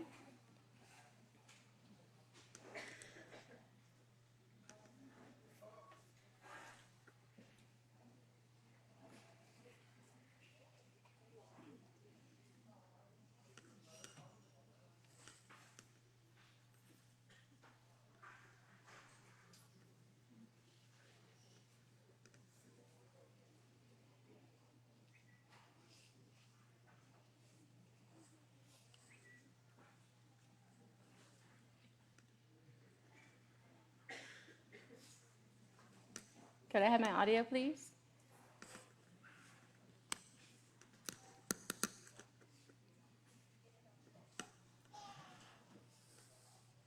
It'll be worth the wait.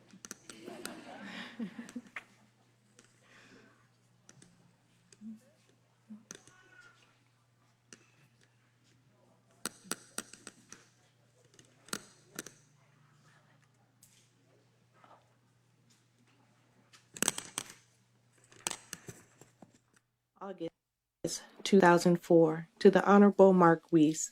I am writing to you as a concerned citizen and as a victim of a crime. In March of this year, I was attacked at a rest area on I-71 South. He wanted to take my purse, and he threatened me with a tire iron. He was arrested within 15 minutes. I was horrified that someone wanted to violently take my possessions I worked for. The attack affected me more than I thought. No one should have to experience such trauma. This person made a wrong choice that morning. I believe he needs help. He needs to know how to make positive moral choices and behave responsibly. He can get that help with the Peaceful Solution Character Education Program. I am suggesting this program because I have taken it and it has changed my life for the better. Sir, my desire as the victim is that this person take part in this program as a part of his rehabilitation to help himself and others he may come in contact with. As a concerned citizen, something must be done to change this world.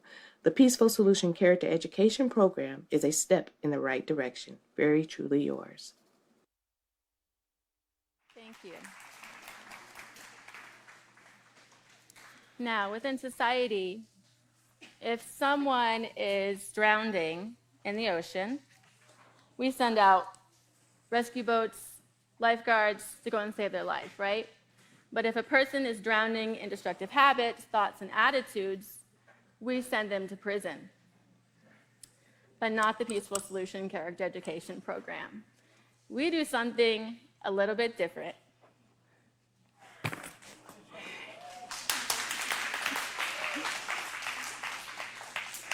We give them a solution. Now, what we're proposing is we need to implement Peaceful Solution curricula in all facets of society. It needs to be in the homes, the schools, the community centers, and it needs to be taught in every prison system. And I guarantee you, give us 12 months, and we won't need prisons. Thank you very much for your attention this morning, and I'll now turn it over to the next speaker.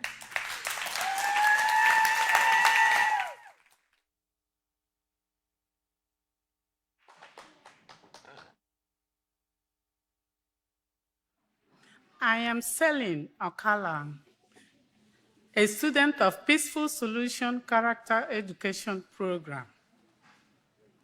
I am here to discuss with you how Peaceful Solution Character Education Program changed my life. Yes. Look at me very well. I am not what I used to be.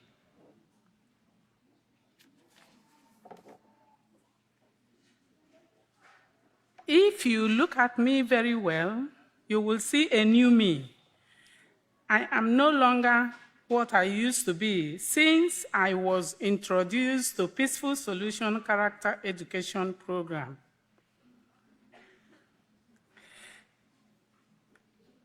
I am a new person because I have been refined into patient and enduring person. I am alive and enjoying healthy living because I am putting into practice all the positive character traits I learned from this program. Self-control being the basis of all positive character training helped my impatience and non-enduring attitude. It relaxed 6 nerves and arteries in a way that will calm a negative scenario. Then, as I was introduced to STOP acronym, my whole being changed. This topic brings to mind to always stop whenever bitterness arises. Let me explain what STOP acronym means. STOP means stop. S represents stop. T means think.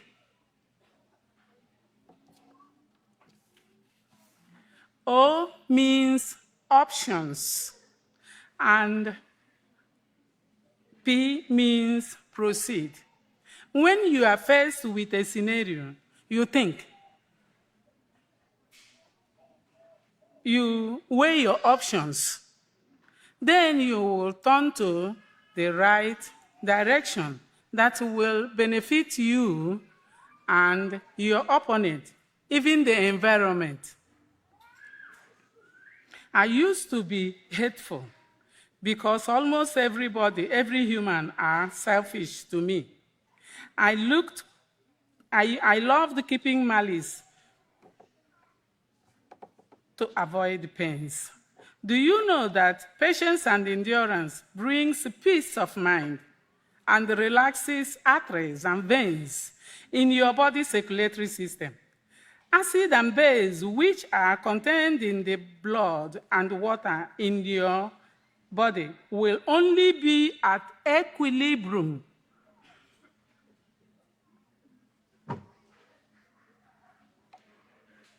when you put those positive character traits in practice.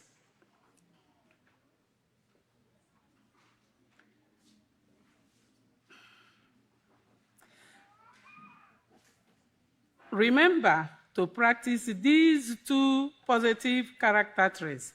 I had high blood pressure, ulcer, Name it, all sicknesses, I have them.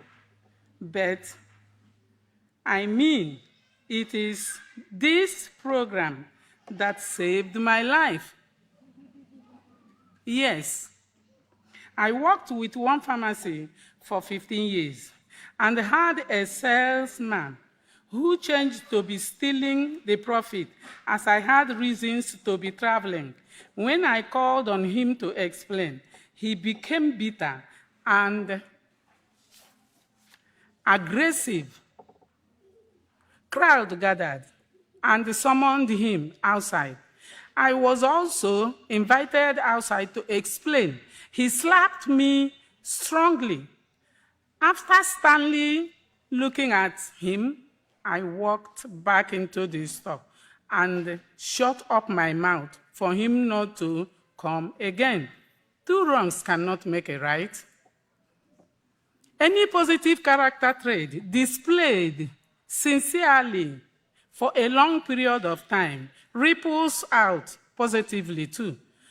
Practicing love and appreciation in a retail shop improves sales, thereby increases profit. Then the store will continue to flourish. This creates employees' job opportunity, security. I showed love to every customer, poor or rich, clean or tattered. This made them to come again and again. Making customers understand that you sincerely appreciate their patronage and saying words like, "Thank you, sir. Come again, ma."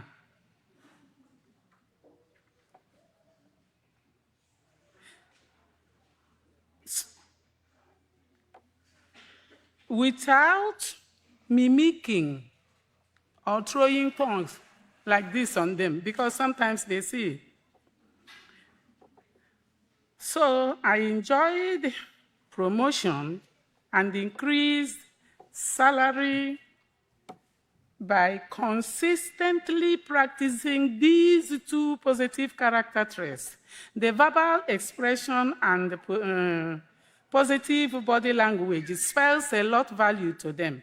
Serving the public is not easygoing all the times. Some customers come with the intent to steal, as I caught one stole perfume and want to go out. I told him to pay. Everything he walked in, he does that. As he walked in, the smart put on his bag. Before spraying as usual, I told him to pay before going. He denying, trying to walk out. I blew whistle and the crowd gathered and was blaming me for disgracing him. I insisted that he be searched, and the crowd nearly mobbed him in front outside after finding the perfume in him. I thank Dr. Israel Hawkins, the author of this character education program, for bringing out from the roots of his life training these positive moral character traits and striving to change the whole world by putting them in action through introducing and sponsoring it to the world. I implore you, please, you to come enroll in Peaceful Character Education Program, and we will join Dr. Israel Hawkins to change the whole world. Thank you.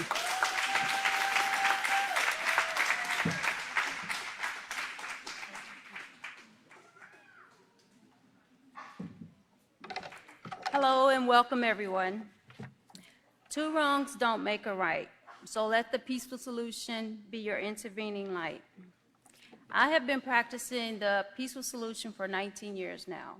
It has been a great joy to my life and to my family. And the program is actually, it's an amazing program. It's unique and it's extraordinary. And the benefits are endless. The program, and that's what I'm going to share with you briefly, sum up how it's helped me and the benefits, but they are endless. The program is a program of intervention for those of us that have had made wrong choices in the past, it's not too late to restart. It's also a great program of prevention, especially for our young people. It'll save them a world of painful experiences. We can use the program as a mental and emotional support. And what I mean by that is, I'm sure most of us here like helping others, but it's not always, the key is, or the answer is not always to lend them a physical helping hand. They just need someone to talk to, someone that they can digress with. They look forward to digression and a positive outlook. We can be that positive outlook for them. I also liken the program to a troubleshooting manual in that it has the ability to diffuse almost any conflict if we invest in it. We have to invest ourselves into the program in order to fully receive the benefits. And it teaches us the difference between being proactive versus reactive. Proactive people make choices based on their values. Reactive people make choices based on impulses, usually a quick response with a negative attitude. I liken it to a can of soda versus a bottle of water. If you shake up the can of soda and you open up, what do you get? You get an explosion right away, right? And that's how an emotional response is. You just pop off whatever comes to your mind. And the reactive is, the proactive is where you stop and you think about what you should say. The key is all in the proper way of responding. Lastly, but not least, it's a very aspirational program in that it shows us we don't have to, and we should not resort to resolving our differences and disagreements by being confrontational or disrespectful. Now to go on to my two wrongs don't make a right piece, I had the privilege and honor of working with a beautiful young lady, lady right here, and she had to train me, and we were going throughout the day and the night, and we were talking about, we have to, in our department, we have to kind of look out for errors and point out errors and whatnot in different departments. And we were talking, but we didn't leave it there at the negative. We voiced our concerns, and also we was thinking of how we could contribute to making it a better environment or helping the people that we had to correct their work, helping them to come up with a probable solution to make it a peaceful environment. And that's where we both found, we were talking, and I had, everything that we said basically was in the Moral Excellent Workplace Manual. And that's how she was introduced. I'll let her share her portion of how it motivated her. Hi, thank you for having me. So I have come to see life as such a beautiful and auspicious happening. It never ceases to amaze me how life is so beautifully orchestrated and how things fall into place to support our heart's desires and our goals in life. Meeting Miss Judy was a perfectly orchestrated synchronicity that supported my higher goals in life. Upon meeting her, I had just recently become a certified life coach with the greater goal of not only working with individuals and families, but also working with businesses to help bring about a more positive, supportive, and peaceful work environment. One evening, I was blessed with the privilege and honor of working with Miss Judy. As we worked, we shared some of our heart's deepest desires to bring about greater peace, love, and light into the world and within our environment. Toward the end of our scheduled work shift, in a conversation which I will always hold dear to my heart, Miss Judy said to me that she had a book she wanted to share. She also stated that some of the things that I spoke about were in this book, as well as many of the things that she shared with me that evening. The next day at work, I had the pleasure of being introduced to moral excellence in the workplace by the Peaceful Solution Character Education Program. This book is so beautifully written in such a way that is easily understood and builds an amazing foundation for greater growth and expansion. I decided to present moral excellence in the workplace to the CEO of our company. I presented a detailed letter of many of the struggles that we are facing, along with an explanation of how the company as a whole could greatly benefit from the teachings found within moral excellence in the workplace. Although these teachings have yet to be implemented, the presentation did lead to movement toward making it a better place to work. At first, I did not see this and was ready to leave the company for their unwillingness to provide such leadership. My manager did inform me that they were working on updating policies and procedures and would then look more into offering leadership training. If leadership training is not implemented soon, as it has been nearly 1 year since the presentation, I will move on, but not without giving a detailed explanation as to the reasons for my departure, along with another suggestion to utilize the teachings found within moral excellence in the workplace. I am currently working toward using my own transformation in education as a life coach to start my own business and to help those who are ready for greater changes in life. If I cannot be part of greater transformation in my current workplace, then I pray that my departure will lead to greater changes. When we choose to do right in the face of wrongdoing, it opens doors to new experiences, not only for ourselves, but most importantly, for the people who offer us the opportunity to do right in the face of wrong. If people are not making right choices, then chances are they have not been taught and are without a proper understanding of right choices. When we have the will persistence to continue doing right in the face of wrong, it leaves us with the greater opportunity to plant seeds within the hearts of those we share life with. Whether conscious or unconscious, they will see the benefits that come of right choices. I am extremely grateful for the Peaceful Solution Character Education Program and how it helps me to stay focused on this greater picture. And no matter where my life leads, I will continue to share the Peaceful Solution Character Education Program with those who cross my path. We thank you, and now we turn it over to the next speaker.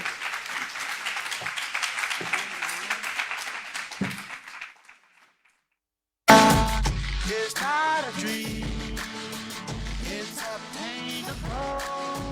Take the first step, for peace is attainable. If we're open our eyes, we'll recognize the way to meet the peaceful solution. Not a day goes by where there's hate and pride. It kills a man. When will we understand? We can't casually accept the casualties of death. We have to breathe the breath of peace that's in the chest. Respiration and respect are vital for survival. The peaceful solution, a new way.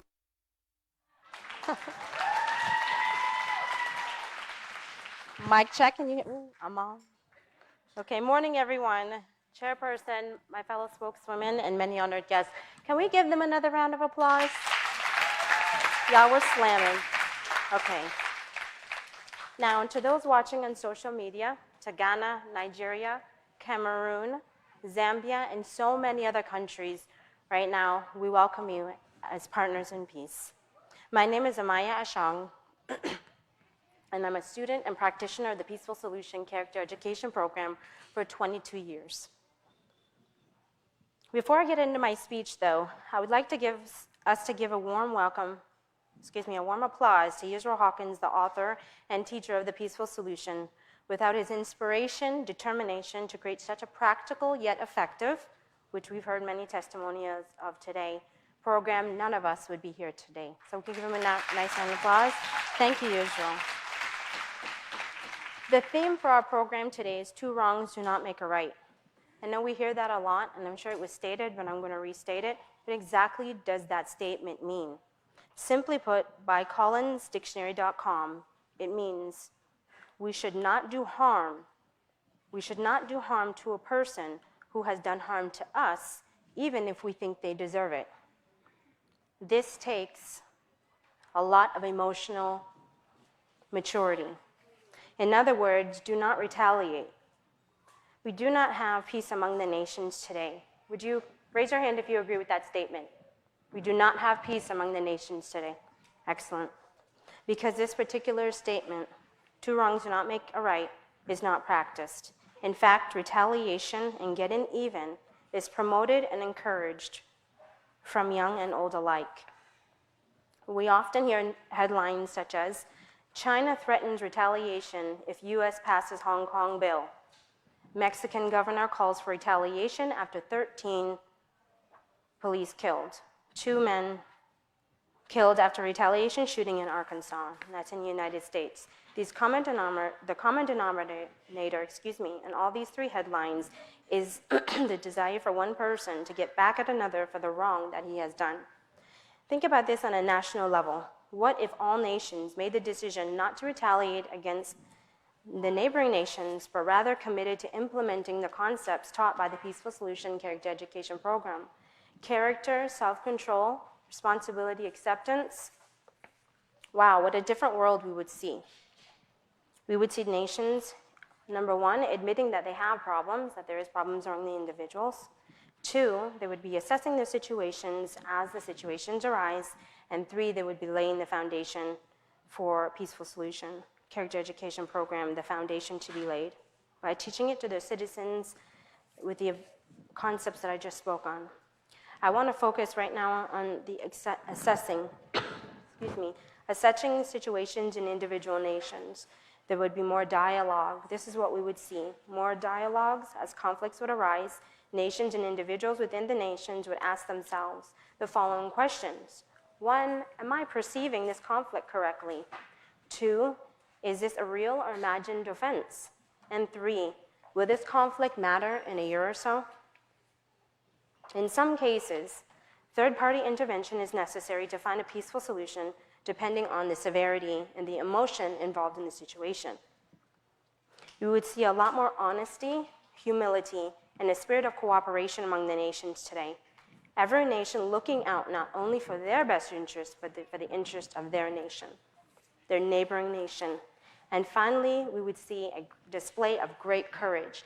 It takes great courage not to retaliate when someone has harmed you. We would see this courage among the neighboring nations. They would stand for what is morally correct, even if they were the only ones standing.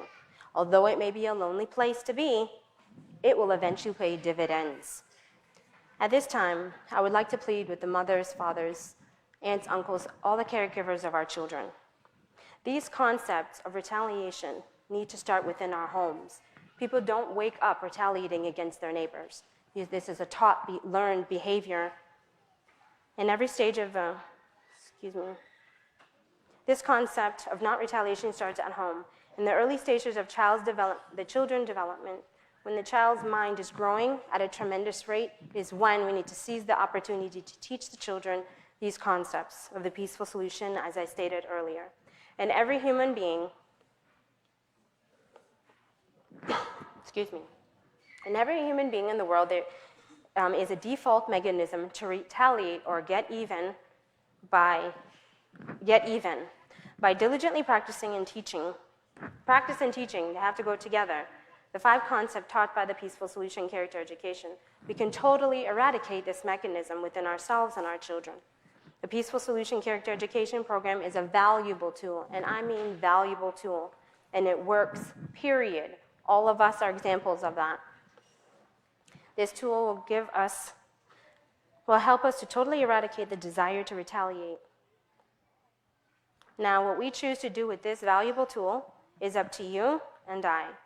If you're interested in finding out more information about the Peaceful Solution Character Education Program, please visit their website at www.peacefulsolution.org or call them at 325-672-9492. Thank you so much. Awesome crowd. Thank you so much for your attendance, and with that, I turn it over to non-speakers. Mic test, mic test. Hello, everyone. I'm Brittany. And I'm Veronica. And the title of our presentation today is Change Begins Within You. Yes. Positive, morally conscious leader change lives starting with their own. And I want you to key in on that word change, because as we go through this presentation, that's what we're going to be focusing on. When you think of change, we expect it to be immediate.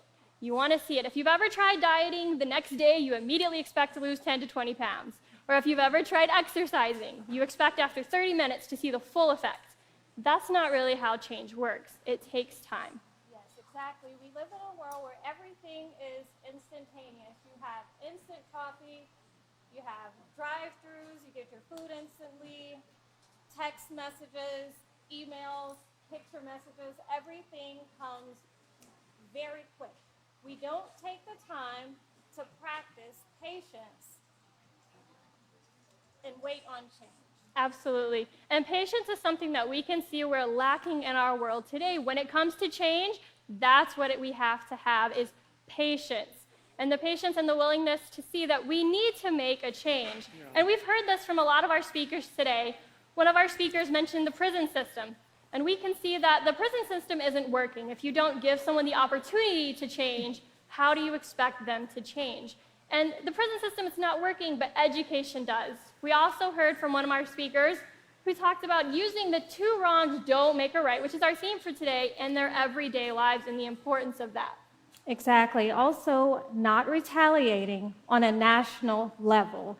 And prevention as well as intervention, that comes with practicing the peaceful solution. Exactly. And the peaceful solution is known to be a prevention program. Yes. Take, for example, in the United States alone, as of September the 1st, 2019, we had over 283 mass shootings. Wow. Now, September the 1st is only the 244th day of the year, so that averages more than one a day. But why? Why do we have so many mass shootings? Why is it such a phenomenon before we say, okay, we have to do something, something has to be done? Exactly. They implement all these gun laws, but if you take away the guns, you still have knives. Exactly, and you have pressure cookers, and you take away all these weapons, but what are you still left with? You're still left with the feeling. You're still left with the hurt. You're still left with the anger. You're still left with the fact that you feel like no one is listening to you. But what do you do about it? If you don't have a gun and you don't have a knife and you can't get on top of a roof and scream for people to listen at you, what do you do? Well, the Peaceful Solution has some simple techniques that they offer that helps us when we're in this situation to figure out what we should do. And the first one is to show respect to others. You first have to respect yourself. And who would have thought that in order to respect and consider someone else, you first have to learn it for yourself, what respect is. Exactly. The Peaceful Solution teaches you how to think positive thoughts. When you start thinking positively about yourself, then it ripples outward and you start thinking positive thoughts about others. Going along with your thoughts, you have to change your perspective. And that's one thing the Peaceful Solution influences you so much is to change your perspective. When you find yourself in a situation where you get angry, are we lashing out? Do you get impulsive and do the first thing that comes to your mind? Well, in the Peaceful Solution, we have a thing called triggers. Figure out what makes you angry, what causes you to want to lash out, what causes someone to want to take a gun and go into their school, to go into their workplace. What causes you to do this? And once you can figure out, okay, this is what causes me to feel this way, this is what I'm going to do about it. I'm not going to hold it in. I'm not going to just wait until I get to the point, like the previous speaker said, where you open the can of soda and the person explodes because they didn't deal with it beforehand.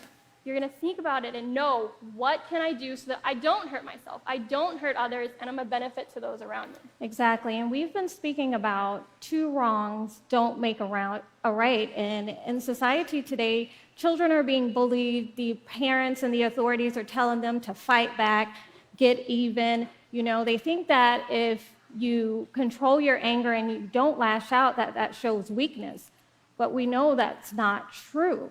Controlling your anger shows strength. The Peaceful Solution teaches you how to stop, think about your options, and proceed with the right moral choice, because whatever choice you make, you're going to have to deal with that consequence. Exactly, and going along with remaining calm is your strength. I want everyone to take that away with you today. Remaining calm is your strength. It is not a weakness. And going along with that, active listening. Yes. And when you listen to others, we can see that communication is really lacking in our world today, whether it be with supervisors and their co-workers, parents and their children and their teachers. Communication is what's lacking. And when we have this active listening and we listen with empathy, you can really assess what is the problem in this situation and then fix it there. Exactly. And also be honest. Be honest with yourself. Be honest with others. Be honest with the interactions that you're having on a daily basis. What did I do to contribute whatever emotion, whatever feeling, and you work on that. These techniques are very simple. They're realistic. It's not impossible. They are doable. We do this every day in our interactions, and it helps you to grow. Exactly, and we're going to end here with our STOP acronym. Everyone, I want you to write this down. If you have a pen and paper, write this acronym down with you. It is going to be one that you're going to use every single day. So if you have a pen and paper, get it out. Yes. If you have your phone, type it on your phone, okay? Respond. R is for remaining calm. Yes, examine the situation. Okay, evaluate the situation and then stay objective. Yes, practice being polite. And you got to overcome this desire to retaliate. Negate the negative and then be determined to stay focused on where you're going. Now, someone once said that the world is made up of two kinds of leaders. You have positive, you have followers and leaders. Yes, a more accurate statement would be that the world is made up of all kinds of people that have the ability to learn to lead. And here we go again with being educated, being taught. Yes, and when you learn to lead, when you think of a leader, you think of a government official or a teacher or someone who's in a social status or power who has high education. The greatest leader you can be is a self-leader. Yes. Yes, it doesn't matter your age, it doesn't matter your social status, it doesn't matter the education. When you lead yourself first, it shows confidence, it shows that you have self-control, and you're being an example to others around you. You're always teaching, someone is always watching you. Absolutely. And we want to go back to our beginning slide. Change begins within each and every one of you. And if we want to change the world around us, you start from within. How many of you have ever heard of the golden rule? Everybody's hand should be up. To treat others the way you want to be treated. So we've been taught this, we all know this, but how often do you consider that golden rule every single day in our interactions with one another? Yes. Change begins within you, and you have to be willing to be mindful and pay attention of everything we're doing. Are we treating others the way we want to be treated? Are we treating ourselves the way that we want others to treat us? Yes, and we don't see this being implemented that often, but it can start with you right now, today. Positive, morally conscious leaders change lives, starting with their own. So don't wait for the world to change around you. Start changing the world by what you do today. We would like to thank you for your time, and now we'll turn it over to the chairperson.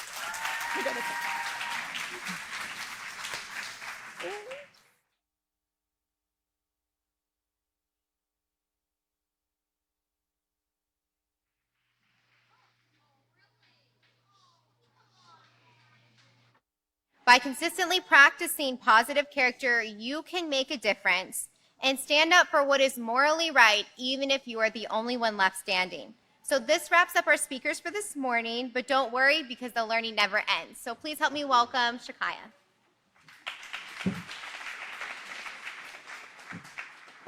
So continuing with our theme, two wrongs don't make a right, we have a video showing how the peaceful solution, when the peaceful solution is implemented from childhood to adulthood, we can see how it is possible to have a generation of peace. And with this, I'll turn it over to the video. In the year 1945, World War II in Europe was over. Germany had already surrendered. But despite being called to by allies, Japan refused. The U.S. contemplated an invasion of Japan. They decided to drop an atomic bomb in the cities of Hiroshima and Nagasaki. The explosion destroyed the cities, killing tens of thousands of men, women, and children, devastating the country and leaving it in utter ruins. The after effects of this one choice still affect so many people today, 70 years later. In fact, 400,000 people are still suffering from the effect of this one choice. We teach history to learn from it so that it never repeats itself again. But how can we break this cycle and change history for future generations? Welcome, everyone. Did everyone have a great summer break? Yes. Principal Mills will be joining us shortly. We are excited to welcome some new faces here at Midwest United. And this semester, we are going to be incorporating a new curriculum in every classroom, beginning with kindergarten through grade 12. Principal Mills?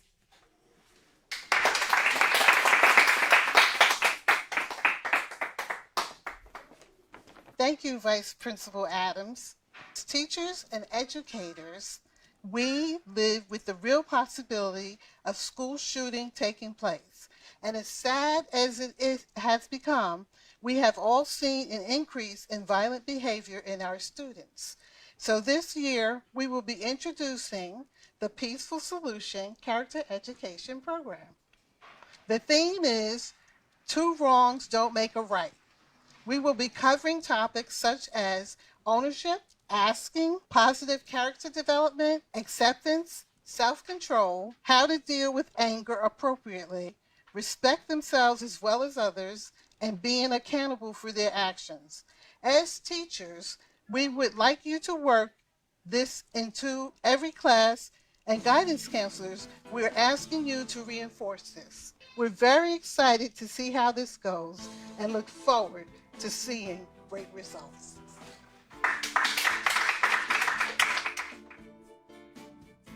Yes, today we're going to be talking about asking. You have to ask. Yes, you have to ask. Is asking really that important? Yes. Yes, awesome. You guys are a great class. If you are not asking your friend to use her stuff, but then she turns around and just takes your stuff, does that make it right?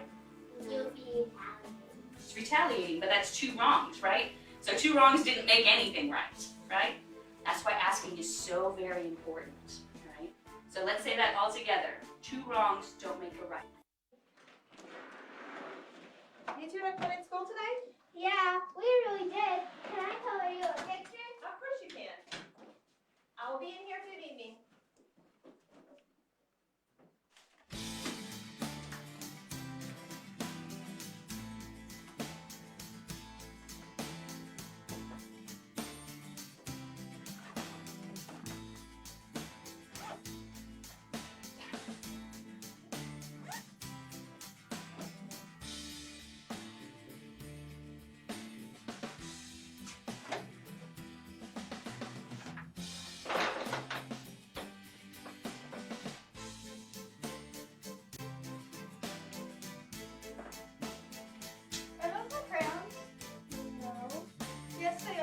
you did. Why would you do this to my new box of crayons?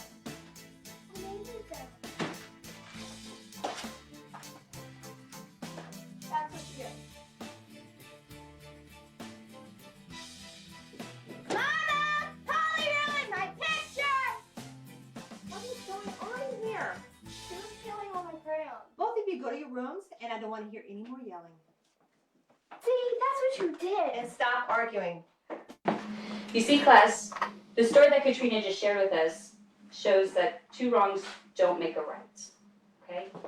So what was I supposed to do? Well, you probably should have asked your sister if you could use her crayons if you couldn't find yours, because you would want her to ask you, right? And you probably shouldn't have ripped her paper up.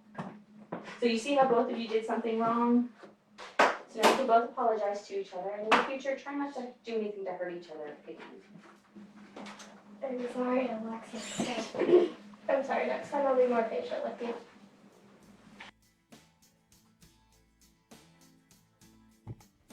I can't believe she's signing up for choir. Who, Katrina? Yeah, like she can't hold a note to save her life.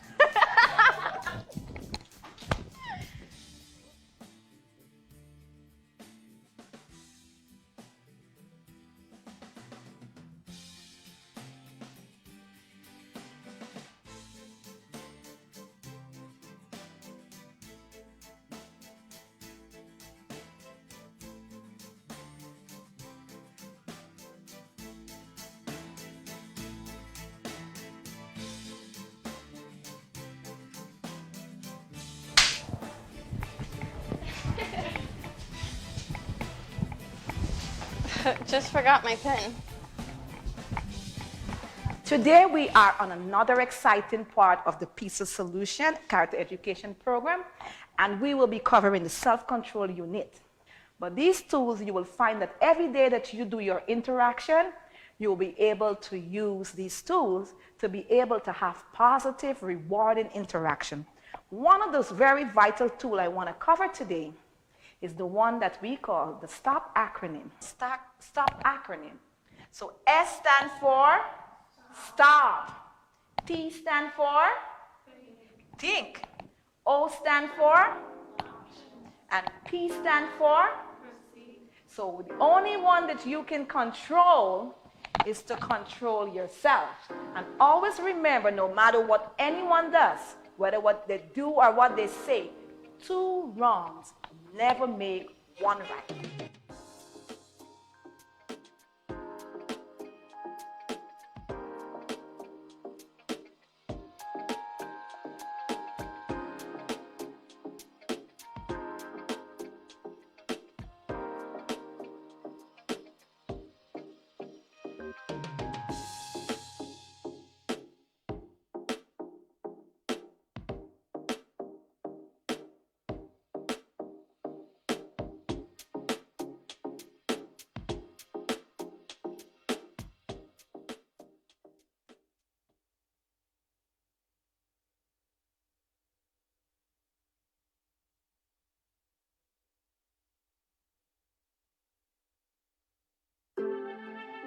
Yes, Principal Mills.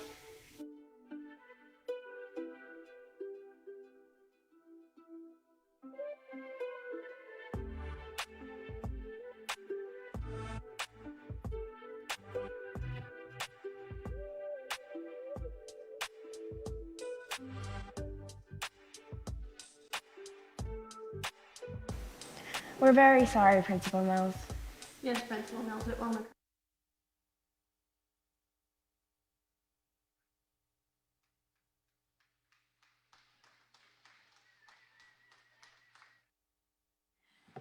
So we can see how much of an impact 2 wrongs don't make a right can make when it is implemented into our lives. And we heard much, much more in our speeches that we heard today.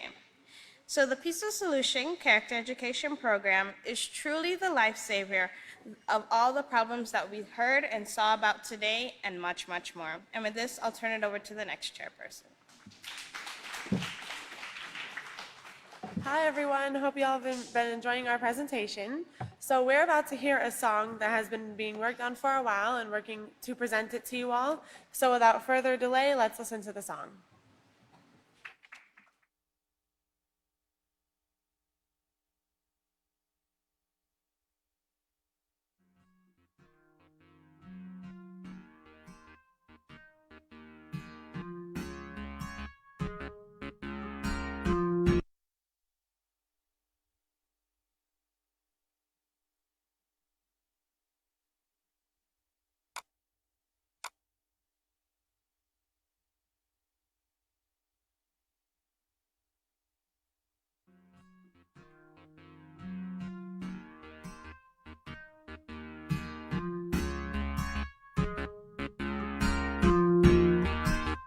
I see hope, value for our life, peace on earth.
waste so much time.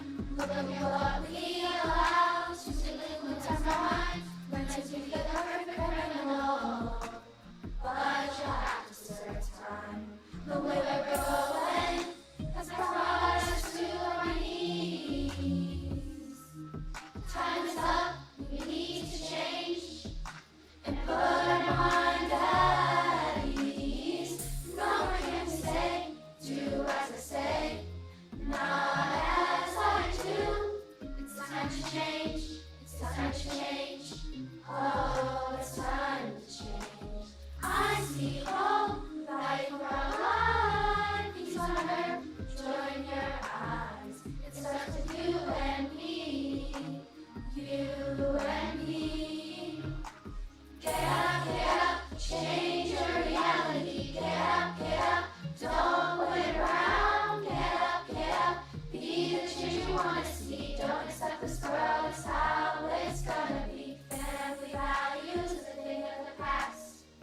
When's the last time you ate together and had a blast? Or a conversation that didn't end in a confrontation? Wanna see a change before your eyes? You gotta get up, make it reality. Stop dreaming, make your dreams come true. I see hope, light for our life, peace on earth, joy in your eyes. It starts with you and me, you and me. Get up, change your reality. Get up, don't wait around. Get up, be the change you want to see. Don't accept this world as how it's gonna be. I see a world where peace is reality. I see a world where I don't fear for safety. I see a world where a child's just a child. I see a world of neighbors helping neighbors. I see it in my mind's eye. Peace at last. Together, ooh, we can be that change.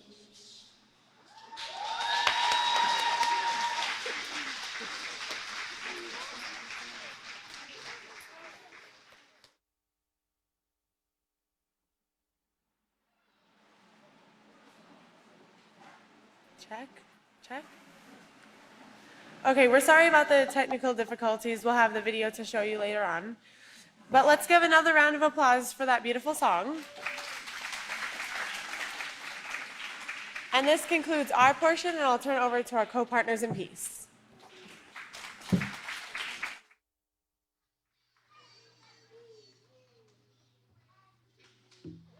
All right, everybody, please give one more round of applause to everything that went on this morning. To everyone who presented, and to all the work that went into the skits, the videos, the songs. They all did really, really well. Now we're going to break for lunch in a second. The concession stands are going to be open at the back of the venue in the sanctuary. And we're going to serve shawarmas and pizza. So everybody enjoy the lunch today, shawarmas and pizza. Please be back at 12:55 sharp. That way we can reconvene at 1 o'clock. Everybody have a wonderful lunch.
see hope, value for our life, peace on earth, joy in your eyes. It starts with you and me, you and me. Why bullies, why so much crime? Look at what we allow to influence our mind. Learn to be the perfect criminal, but you'll have to serve time. The way we're going has brought us to our knees. Time is up, we need to change and put our mind at ease. No more can we say, do as I say, not as I do. It's time to change, it's time to change. Oh, it's time to change. I see hope, value for our life, peace on earth, joy in your eyes. It starts with you and me, you and me.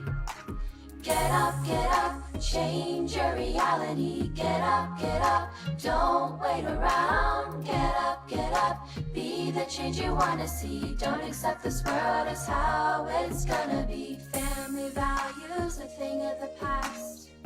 When's the last time you ate together and had a blast? Or a conversation that didn't end in a confrontation? Wanna see a change before your eyes? You gotta get up, make it reality. Stop dreaming, make your dream come true. I see hope, value for our life, peace on earth, joy in your eyes. It starts with you and me, you and me.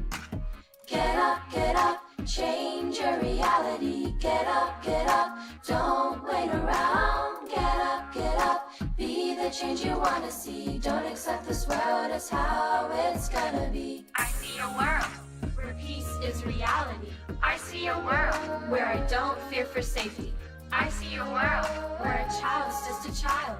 I see a world, neighbors helping neighbors. I see it in my mind's eye, peace that lasts. Together, ooh, we can be that change.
Hey, man. Yeah. Why don't you watch your going, man? Oh, jeez. I didn't even That see you hurts. there. Oh, come on. I'm man. sorry. I didn't Yeah, I'm see tired you. of all this. Oh, tired of Here. what? Yeah, huh? Oh, what's that for? How about a rock? I said I Yeah, was yeah, you better put your sorry. hands up and block it. Oh, come yeah, on. huh? Oh, I'm Go not home, putting up with run. this. I got something Get for out you of over here. here. How about this? What? Huh? What you gonna do well, with that little thing? My rock is kind of small. Yeah, But I that's got what something thought. bigger. Oh, what? Yeah, this. Oh, okay. Ha-ha. An axe. Yeah. Okay. It's pretty sharp, too. Yeah, what about this right here? What? Huh? Take two of these. What are you gonna do with your little axe, huh? There's always something a little bigger. All right, Aha! whatever. Oh. You got nothing now. Well, let's see if you What? can run from this. Huh? 5, 4. Try this on Oh. for size. Nothing beats that one, buddy. Oh, I've got something, all right. Yeah, you got nothing, You huh? Just wait a minute. Huh? What's taking you so long? You'll see. What? What is that? Oh, yeah.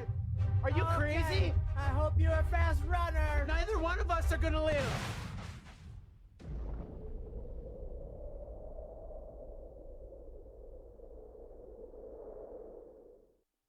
Any minute now, my ride should be here to pick me up, and I'm gonna. Oh, hey, man.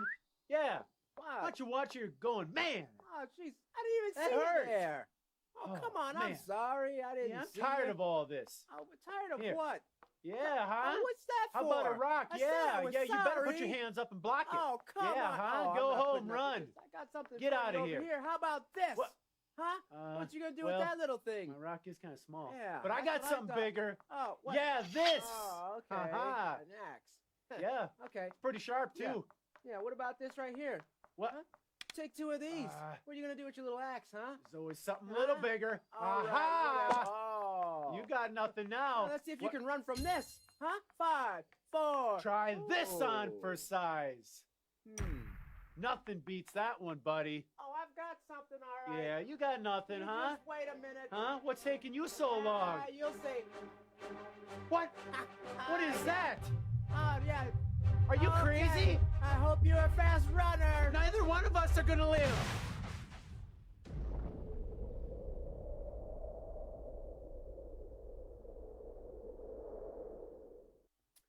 Any minute now, my ride should be here to pick me up, and I'm gonna. Oh, hey, man. Yeah. Why don't you watch your going, man? Oh, jeez. I didn't even That see hurts. you there. Oh, come on. I'm man. sorry. I didn't Yeah, I'm see tired you. of all this. Oh, but tired of Here. what? Yeah, huh? Oh, what's that for? How about a rock? I said Yeah, I was yeah, you better put your sorry. hands up and block it. Oh, come yeah, on. huh? Oh, I'm Go not home, putting up with run. this. I got something Get for out you of over here. How about this? What? Huh? What you gonna do well, with that little thing? My rock is kind of small. Yeah, But I that's got what I something thought. bigger. Oh, what? Yeah, this. Oh, okay. Ha-ha. An axe. Yeah. Okay. It's pretty sharp, too. Yeah, what about this right here? What? Huh? Take two of these. What are you gonna do with your little axe, huh? There's always something a little bigger. All right, Aha! whatever. Oh. You got nothing now. Well, let's see if What? you can run from this. Huh? 5, 4. Try this on Oh. for size. Nothing beats that one, buddy. Oh, I've got something, all right. Yeah, you got nothing, You huh? Just wait a minute. Huh? What's taking you so long? You'll see. What? What is that? Oh, yeah. Are you Okay. crazy? I hope you're a fast runner. Neither one of us are gonna live.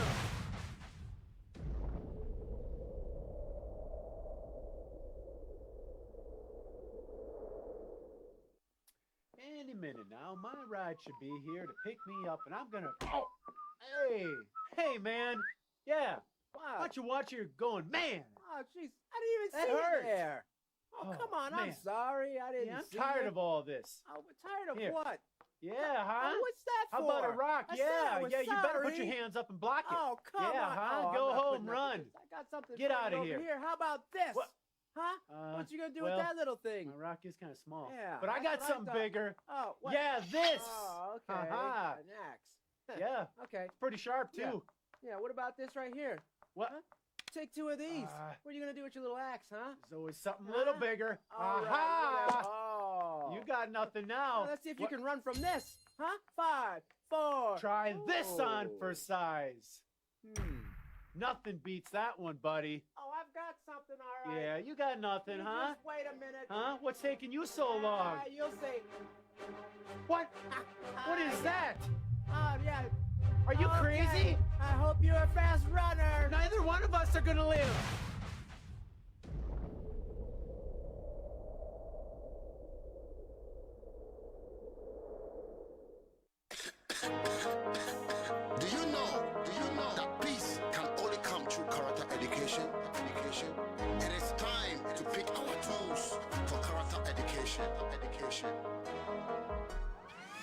the light shine, let the light shine, oh yeah, let the light shine, oh yeah, upon the nations, fathers, let the light shine, let the light shine, oh yeah, let the light shine, oh yeah, upon the nations. School Character Education Foundation. They will offer free character education training for the Ghana Prison Service Council.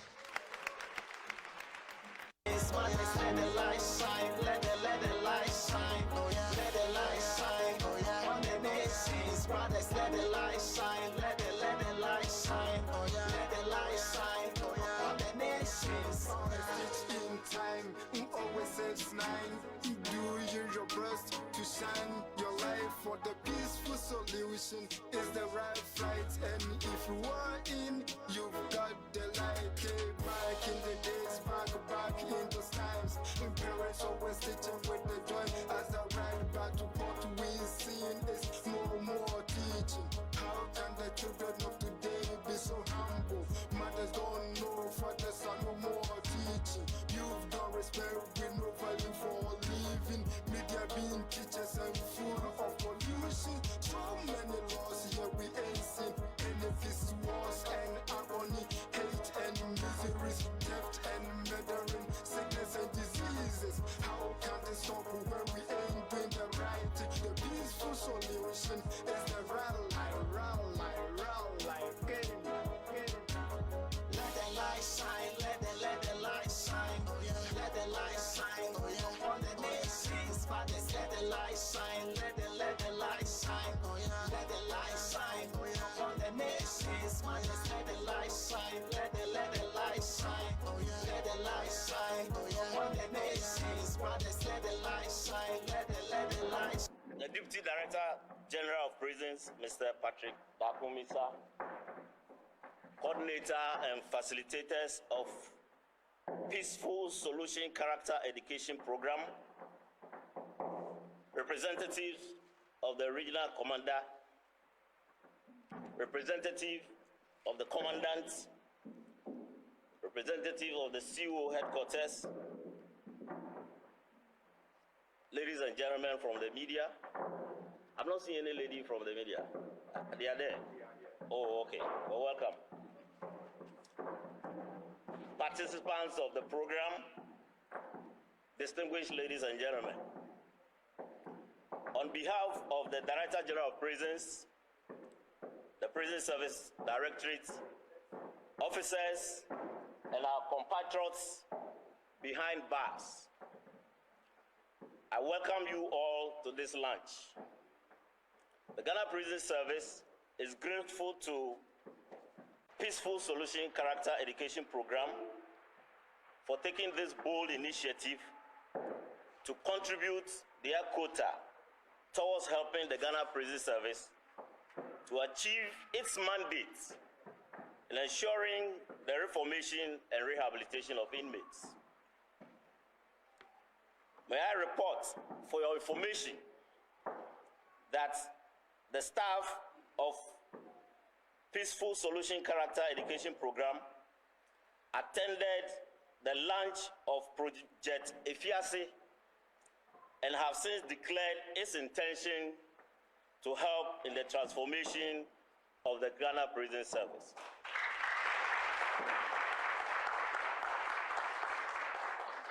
The main thrust of Peaceful Solution Character Education Program is positive character molding. The Ghana Prison Service welcomes this kind of training, which is intended to benefit our compatriots in prison custody. Let the light shine upon the nations.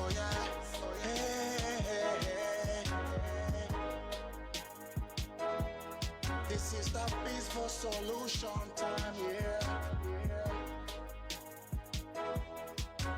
A current education time, oh yeah. You better lift your light so high, yeah. You better lift this light so high, yeah. Please let your light shine so high, yeah. Living in delusions and full of miseries. Nations filled with hate and agony. No care for neighbors, no care for family. Who is gonna say when you see that the vessel reach? I don't care, you don't care. Nobody cares, and so we are living on. Yesterday was mine and tomorrow is your turn. What future are we building for our children or brothers, sisters, mothers and fathers? Remember this is shown through our character, and all it matters is education.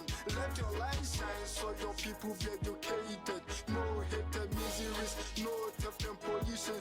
Let your light shine of peace in humility. Teaching your children of morals in harmony. Let your light shine so your people be educated. Let your light shine upon the nations, nations, nations.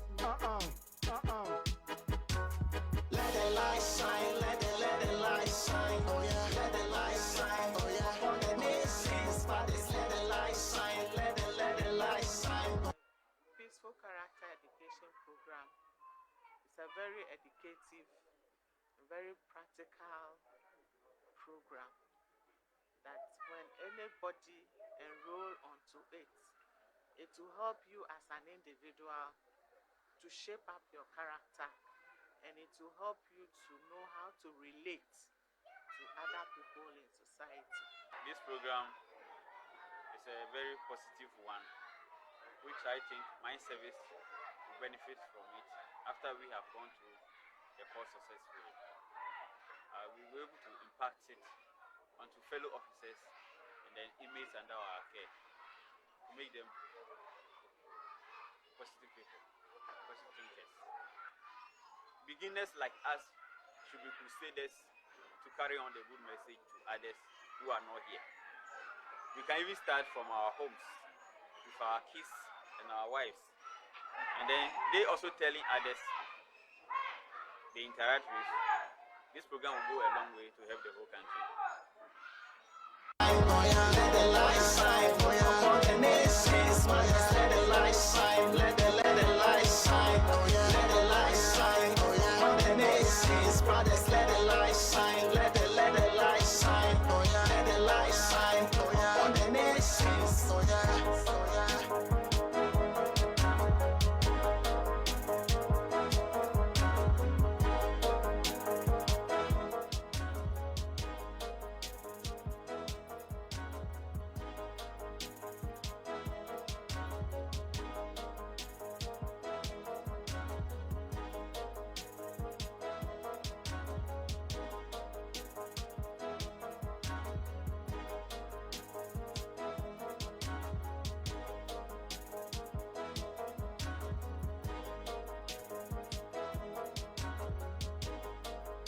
let the light shine, let the light shine, oh yeah. Let the light shine, oh yeah. Upon the nations, fathers, let the light shine, let the light shine, oh yeah. Let the light shine, oh yeah. Upon the nations, fathers, let the light shine, let the light shine, oh yeah. Let the light shine, oh yeah. Upon the nations, fathers, let the light shine, let the light shine, oh yeah. Let the light shine, oh yeah. Upon the nations, stitch in time, always saves 9. Do your best to shine your light for the peaceful solution is the right flight, and if you are in, you've got the light. Do you know that peace can only come through character education? It is time to pick our tools for character education. Let the light shine, let the light shine, oh yeah. Let the light shine, oh yeah. Upon the nations, fathers, let the light shine, let the light shine, oh yeah. Let the light shine, oh yeah. Upon the nations. Character Education Foundation. They will offer free character education training for the Ghana Prison Service House. Let the light shine, let the light shine, oh yeah. Let the light shine, oh yeah. On the nations, brothers, let the light shine, let the light shine, oh yeah. Let the light shine, oh yeah. On the nations, stitch in time, always saves 9. Do your best to shine your life for the peaceful solution.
Deputy Director General of Prisons, Mr. Patrick Dakumisa, coordinator and facilitators of Peaceful Solution Character Education Program, representatives of the regional commander, representative of the commandant, representative of the CO headquarters, ladies and gentlemen from the media. I've not seen any lady from the media. They are there? Oh, okay. Well, welcome. Participants of the program, distinguished ladies and gentlemen.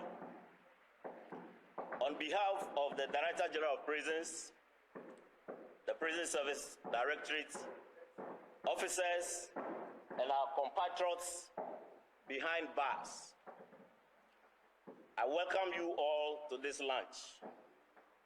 The Ghana Prison Service is grateful to Peaceful Solution Character Education Program for taking this bold initiative to contribute their quota towards helping the Ghana Prison Service to achieve its mandate in ensuring the reformation and rehabilitation of inmates. May I report for your information that the staff of Peaceful Solution Character Education Program attended the launch of Project Efiase and have since declared its intention to help in the transformation of the Ghana Prison Service.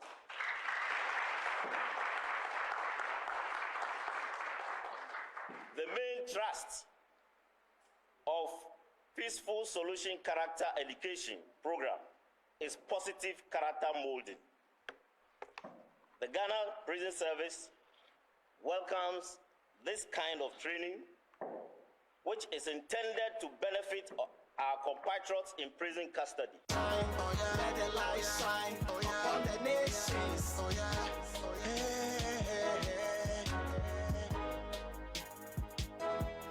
This is the peaceful solution time, A current education time.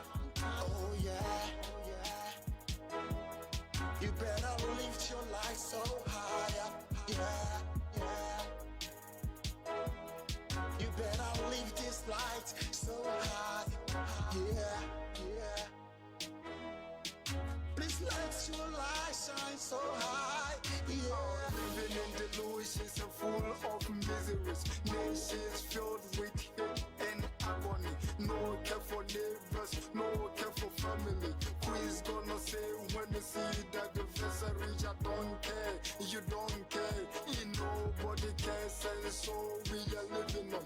Yesterday was mine and tomorrow is your turn.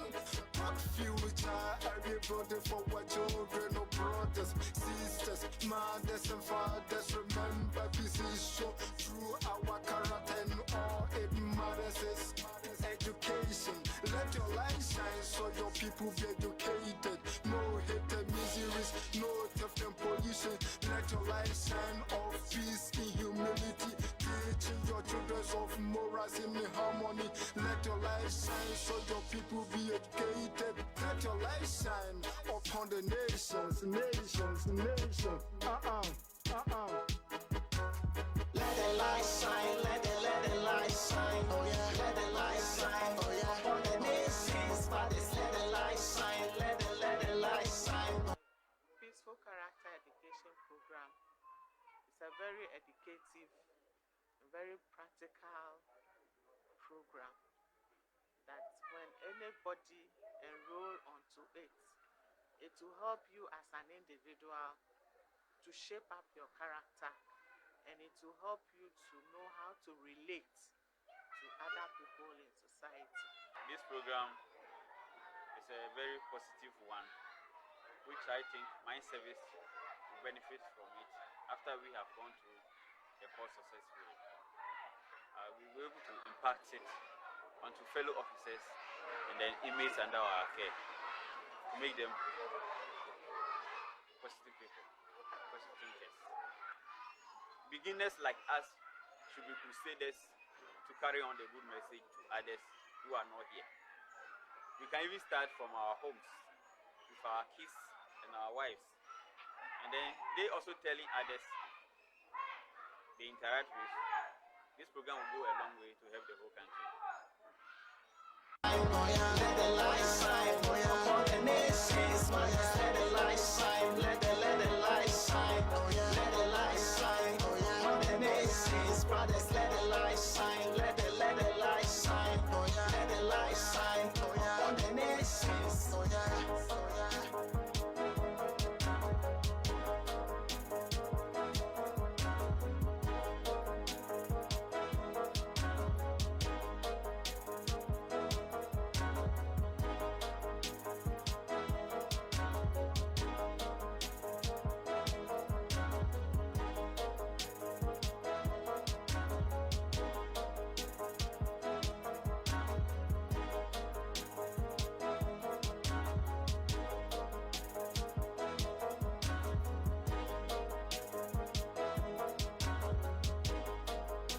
Let the light shine, let the light shine, let the light shine, upon the nations. Fathers, let the light shine, let the light shine, let the light shine, upon the nations. Fathers, let the light shine, let the light shine, let the light shine, upon the nations. Brothers, let the light shine, let the light shine, let the light shine, upon the nations. In time, always saves 9. Do your best to shine your life for the peaceful solution is the right fight, and if you are in, you've got the light. Do you know that peace can only come through character education? It is time to pick our tools for character education. Let the light shine, let the light shine, let the light shine, upon the nations. Fathers, let the light shine, let the light shine, let the light shine, upon the nations. School Character Education Foundation. They will offer free character education training for the Ghana Prison Service Council. Let the light shine, let the light shine, let the light shine, upon the nations. Brothers, let the light shine, let the light shine, let the light shine, upon the nations. In time, always saves 9. Do your best to shine your life for the peaceful solution is the right fight, and if you are in, you've got the light. Back in the days, back in those times, parents always teaching with the joy as I ride back to what we seen is more teaching. How can the children of today be so humble? Mothers don't know, fathers are no more teaching. You've got respect with no value for living. Media being teachers and full of pollution. So many laws here we ain't seen. Benefits, wars and agony, hate and miseries, theft and murdering, sickness and diseases. How can they stop when we ain't doing the right thing? The peaceful solution is the right life. Get it. Let the light shine, let the light shine, let the light shine, upon the nations. Fathers, let the light shine, let the light shine, let the light shine, upon the nations. Fathers, let the light shine, let the light shine, let the light shine, upon the nations. Fathers, let the light shine, let the light shine. The Deputy Director General of Prisons, Mr. Patrick Dakumisa, coordinator and facilitators of Peaceful Solution Character Education Program, representatives of the Regional Commander, representative of the Commandant, representative of the CO Headquarters, ladies and gentlemen from the media. I've not seen any lady from the media. They are there? Oh, okay. Well, welcome.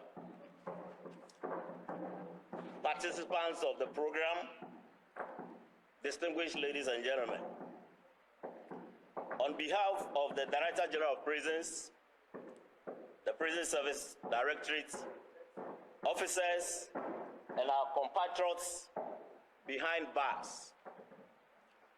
I welcome you all to this lunch. The Ghana Prison Service is grateful to Peaceful Solution Character Education Program for taking this bold initiative to contribute their quota towards helping the Ghana Prison Service to achieve its mandate in ensuring the reformation and rehabilitation of inmates. May I report for your information that the staff of Peaceful Solution Character Education Program attended the launch of Project Efiase and have since declared its intention to help in the transformation of the Ghana Prison Service.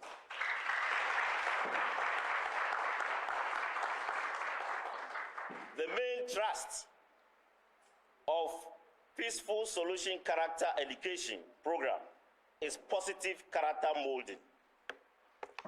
The Ghana Prison Service welcomes this kind of training, which is intended to benefit our compatriots in prison custody.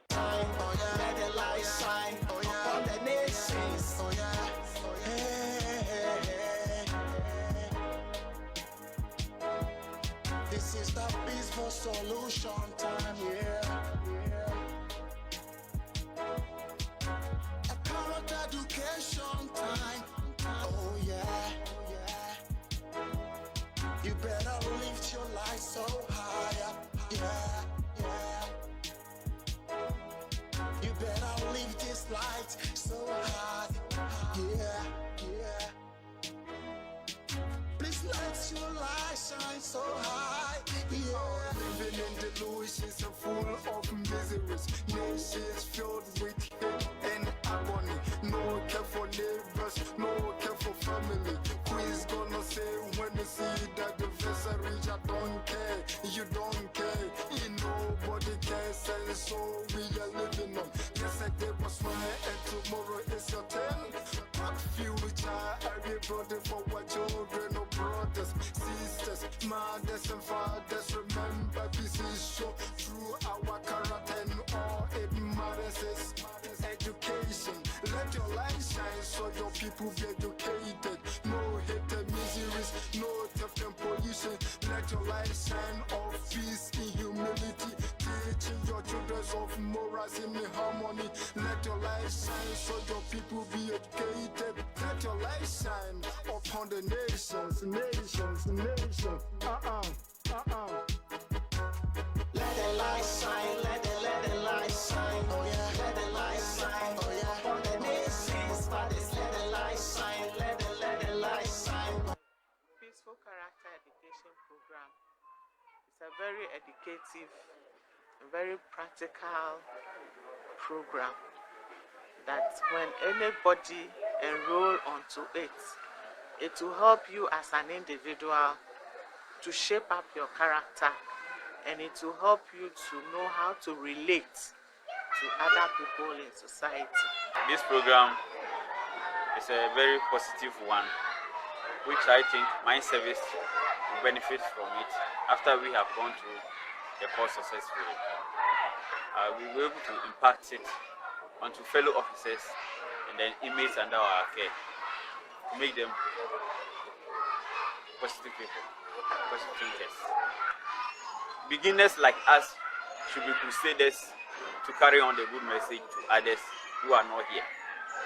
We can even start from our homes with our kids and our wives, and then they also telling others they interact with. This program will go a long way to help the whole country.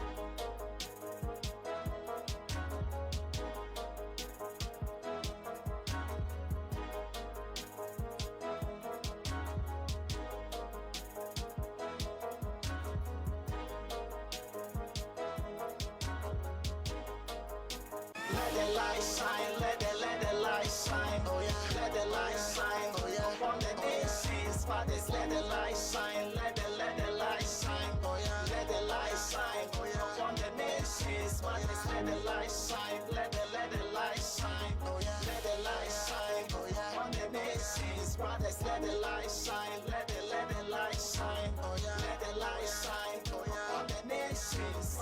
Stitch in time, always says 9. Do your best to shine your life for the peaceful solution is the right flight. And if you are in, you've got the light.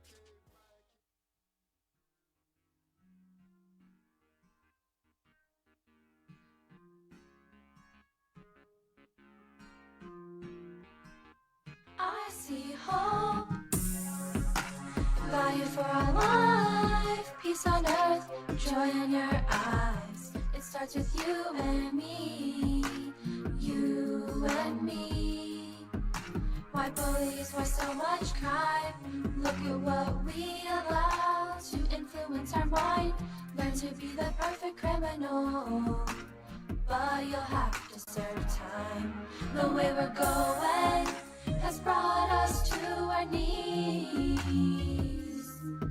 Time is up, we need to change and put our mind at ease. No more can we say, do as I say, not as I do. It's time to change, it's time to change. Oh, it's time to change. I see hope, value for our life, peace on earth, joy in your eyes. It starts with you and me, you and me. Get up, change your reality. Get up, don't wait around. Get up, be the change you wanna see. Don't accept this world as how it's gonna be. Family values, a thing of the past. When's the last time you ate together and had a blast? Or a conversation that didn't end in a confrontation? Wanna see a change before your eyes? You gotta get up, make it reality. Stop dreaming, make your dream come true. I see hope, value for our life, peace on earth, joy in your eyes. It starts with you and me, you and me. Get up, change your reality. Get up, don't wait around. Get up, be the change you wanna see. Don't accept this world as how it's gonna be. I see a world where peace is reality. I see a world where I don't fear for safety. I see a world where a child is just a child. I see a world, neighbors helping neighbors. I see it in my mind's eye, peace that lasts. Together, ooh, we can be that change.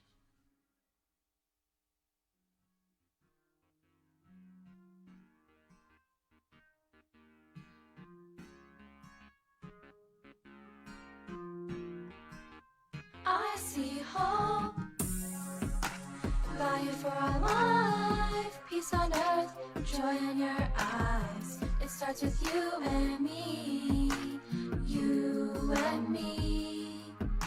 Why bullies, why so much crime? Look at what we allow to influence our mind. Learn to be the perfect criminal, but you'll have to serve time. The way we're going has brought us to our knees. Time is up, we need to change and put our mind at ease. No more can we say, do as I say, not as I do. It's time to change, it's time to change. Oh, it's time to change. I see hope, value for our life, peace on earth, joy in your eyes. It starts with you and me, you and me. Get up, change your reality. Get up, don't wait around. Get up, be the change you wanna see. Don't accept this world as how it's gonna be. Family values, a thing of the past. When's the last time you ate together and had a blast? Or a conversation that didn't end in a confrontation? Wanna see a change before your eyes? You gotta get up, make it reality. Stop dreaming, make your dream come true. I see hope, value for our life, peace on earth, joy in your eyes. It starts with you and me, you and me. Get up, change your reality. Get up, don't wait around. Get up, be the change you wanna see. Don't accept this world as how it's gonna be. I see a world where peace is reality. I see a world where I don't fear for safety. I see a world where a child's just a child. I see a world, neighbors helping neighbors. I see it in my mind's eye, peace that lasts. Together, ooh, we can be that change.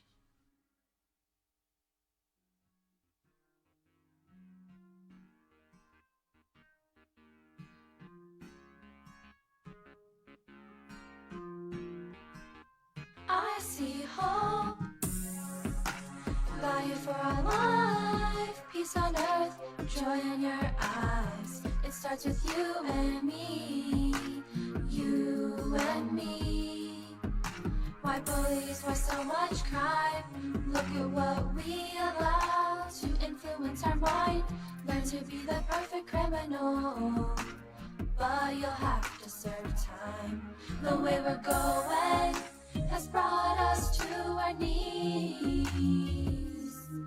Time is up, we need to change and put our mind at ease. No more can we say, do as I say, not as I do. It's time to change, it's time to change. Oh, it's time to change. I see hope, value for our life, peace on earth, joy in your eyes. It starts with you and me, you and me. Get up, change your reality. Get up, don't wait around. Get up, be the change you wanna see. Don't accept this world as how it's gonna be. Family values, a thing of the past. When's the last time you ate together and had a blast? Or a conversation that didn't end in a confrontation?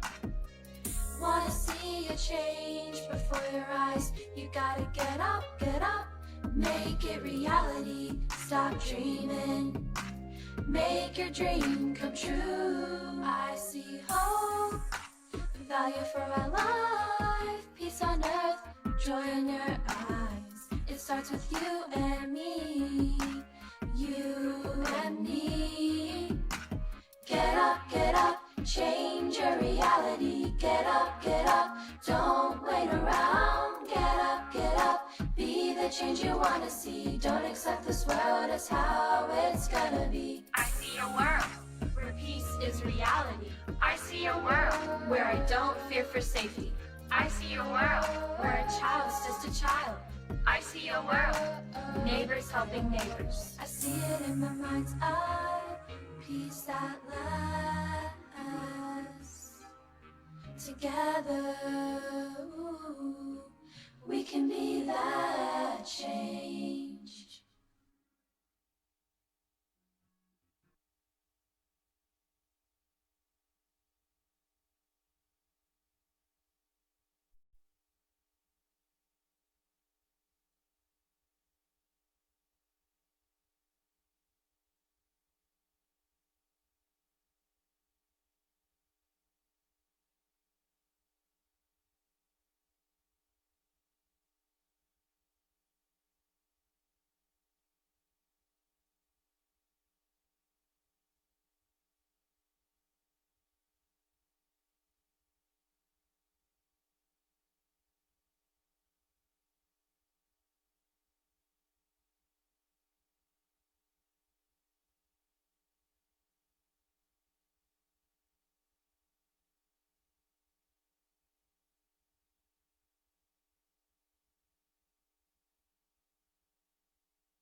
Testing.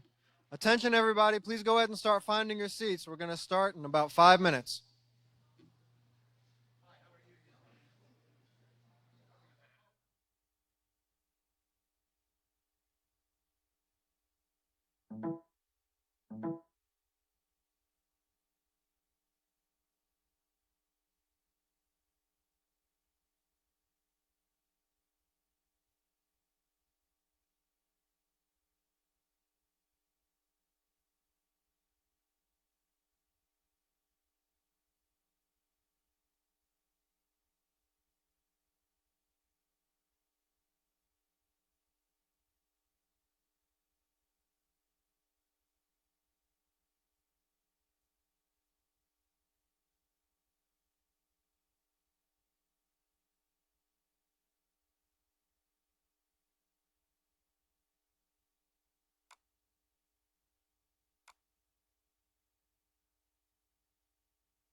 Testing.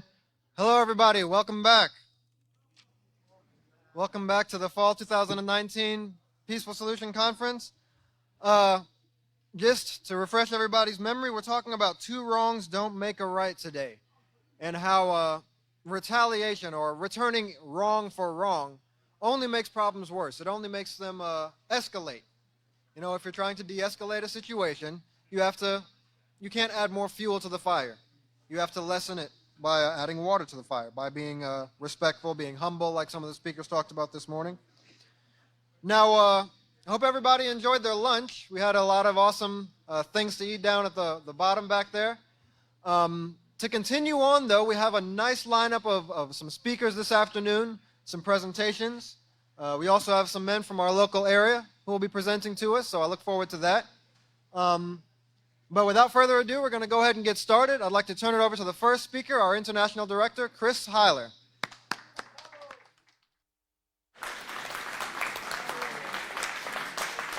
Thank you, David.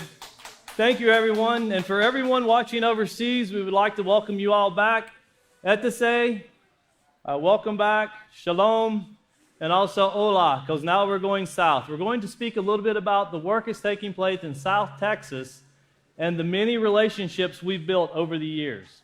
There's one certain individual who we want to recognize because he sent us a video, and he's been a close friend for many years. In 2008, we made a close relationship with this U.S. congressman as he reached out to us due to the program and the affliction it was suffering at the time. Now, when reaching out to us, he invited us to Washington, D.C. in 2009, and we've made a bond and a close relationship from him from that point forward. He's assisted the Peaceful Solution and the author Israel Hawkins in getting into over 200,000 students' lives in Webb County, Texas. And he's made an effort to try to push forth this peaceful solution in all of South Texas where he has jurisdiction. He's been a great asset to the Peaceful Solution, and I want to share with you a meeting we had back in 2009 when he invited us to Washington, D.C., and we met with him, and then we'll hear a little bit from him.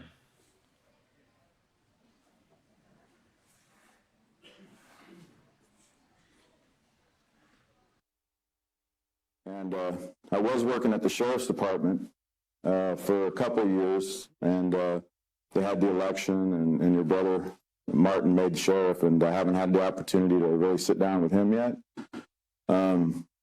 because we also work with prisoners. We have a prison program. I was before you said that, I said, I think you probably have some folks there that you could. They're all going to be released back into the community, so we want to help them. Yeah, and we certainly want to keep the. Okay.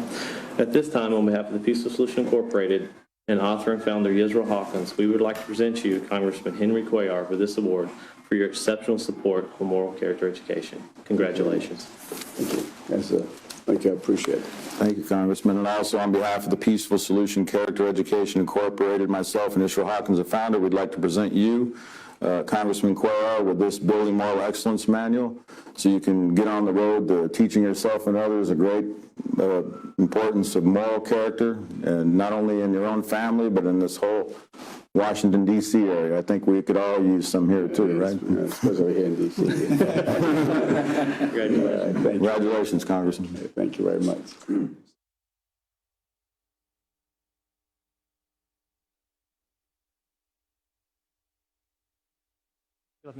U.S. Senator Henry Cuellar, once again, has become a close friend. And the Peaceful Solution brings together many close friends. And it actually makes friendships that last a lifetime from all regions of the world.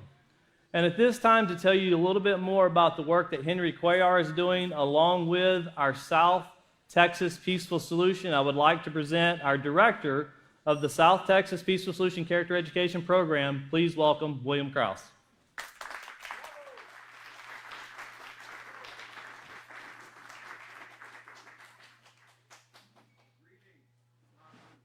Participants, great to see everybody again this year.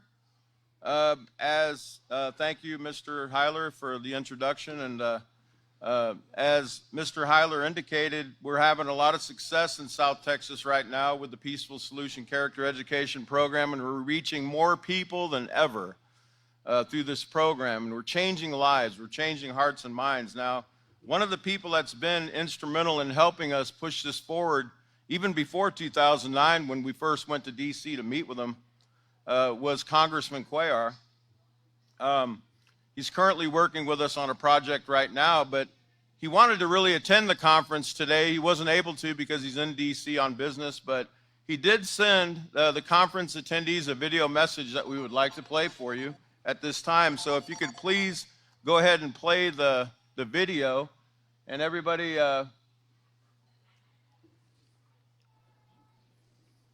Hello, I'm Congressman Henry Cuellar, and I'm your representative in our country's capital, Washington, D.C.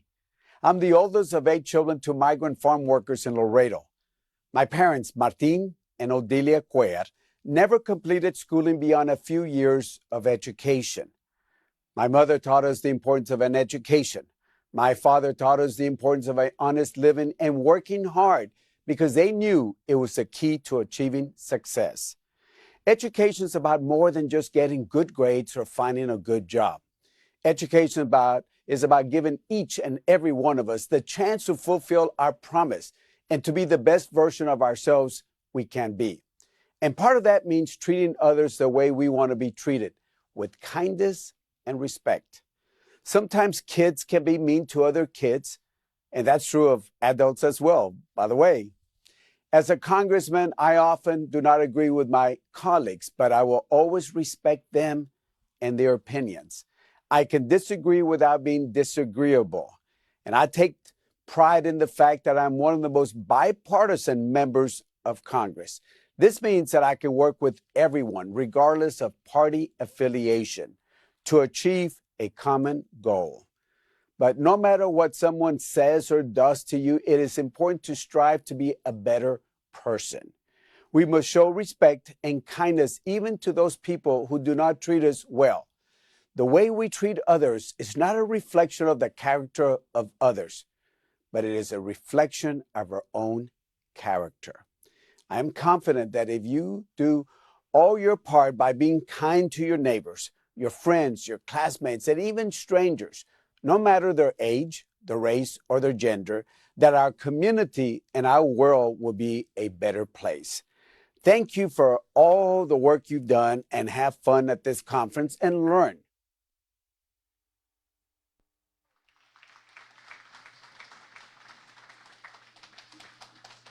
Now, let's give Congressman Cuellar a hand again for taking the time to address the conference.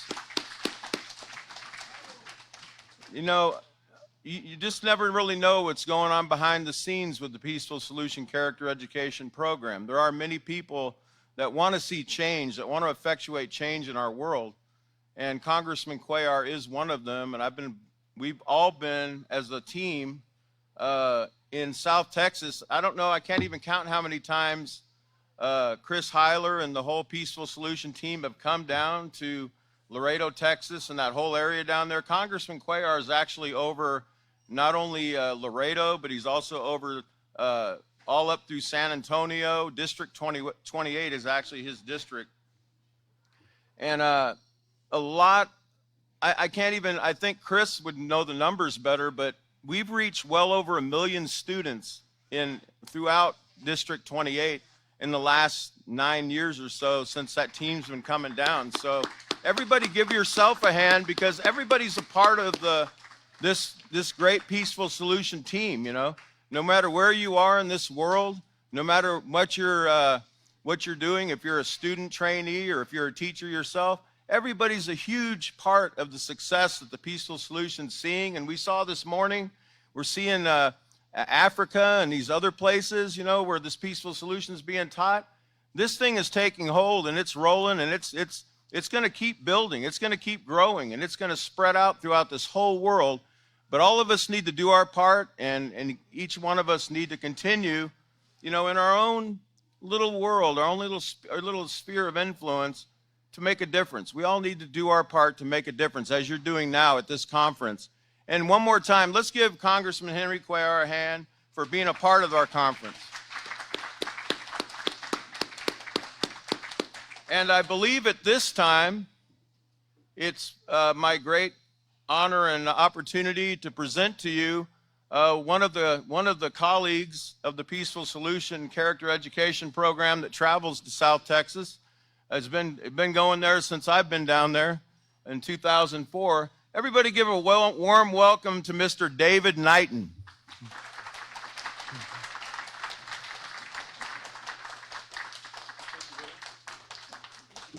Thank you, William. Thank you, everybody that's here today.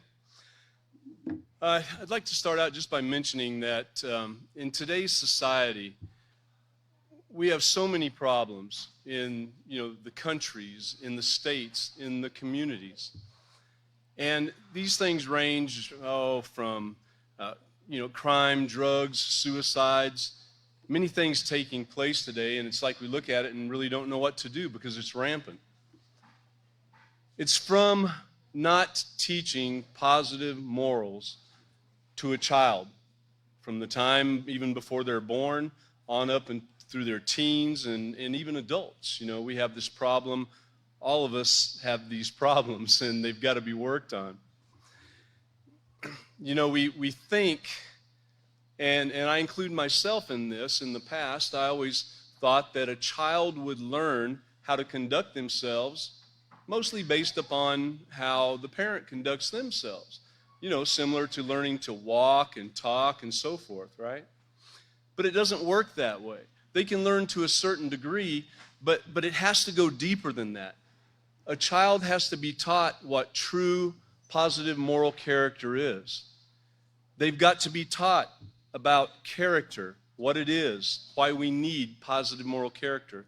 They've got to be taught about acceptance, how to accept others, beginning by accepting themselves and whatever they've been dealt. No matter what they look like, no matter if they were born with a silver spoon in their mouth, so to speak, or maybe born not so wealthy. And regardless of what color they are, where they're from, they've got to learn to accept themselves first. Then we've got to teach them about self-control. Now, self-control, and I brought this book with me. I'd like you to take a look at it if you can. The self-control, Peaceful Solutions Self-Control Manual. This is actually the foundation of a positive moral character. You've got to have self-control. You can't do any of it without self-control. So learning what self-control really is an amazing thing. I always thought it was. This is my most liked book, by the way. Self-control, you've got to understand that everything starts with a trigger, and that triggers a thought. So you have these thoughts, and then feelings come along. And if you don't control these things and get the feelings on the right track, well, of course, then you're going to have actions. And based upon what those feelings were and then what action you take, you could have consequences or you could have rewards come your way.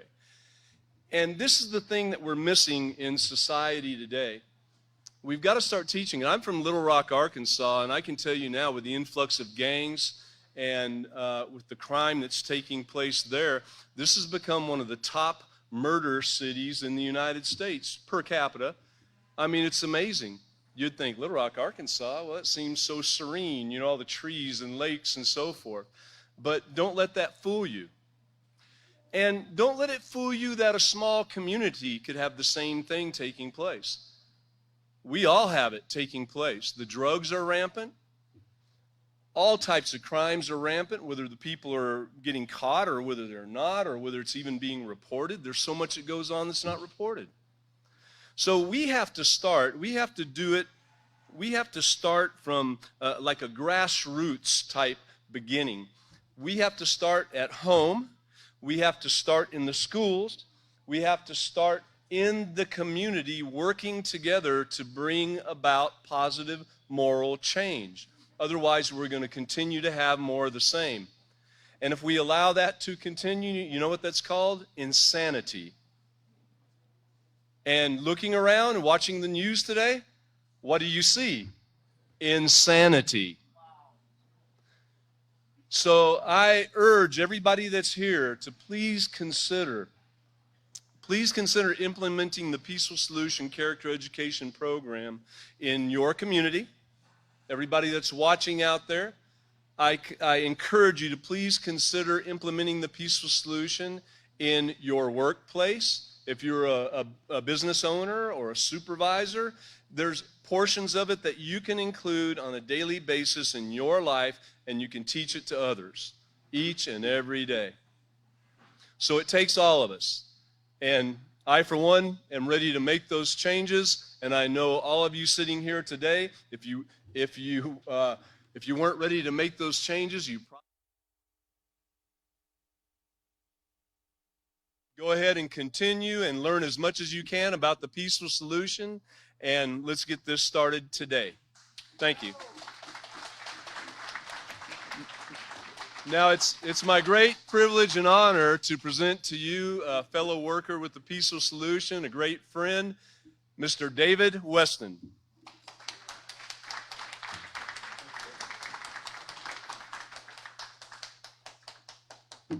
Welcome, welcome. Thank you very much, Mr. Heiler and all those involved with this program. It is indeed a privilege to be able to talk with you, to spend time with you, those of you who've come a long distance or on the internet. Two wrongs don't make a right, and my topic is that in the workplace. One of the first things that influenced me about this program now, we say the workplace, that place that we go to earn money, which if you count the hours in a day, 8 hours is spent there. So more than 1/3 of our lives is spent there. It doesn't always have to be a place. Those people in law enforcement, ambulance drivers, city workers, well, their workplace is out amongst the community. And so the attitudes that we have about that take into everything in the peaceful solution. But one of the first things that caught my eye was when Mr. Hawkins in the character unit brought about the things that he learned from teachers that were apart from the curriculum. So aside from what they were given to teach, they told him things that stayed with him all his life, that influence. And then his father, don't get even, don't fight back, and two wrongs don't take a right.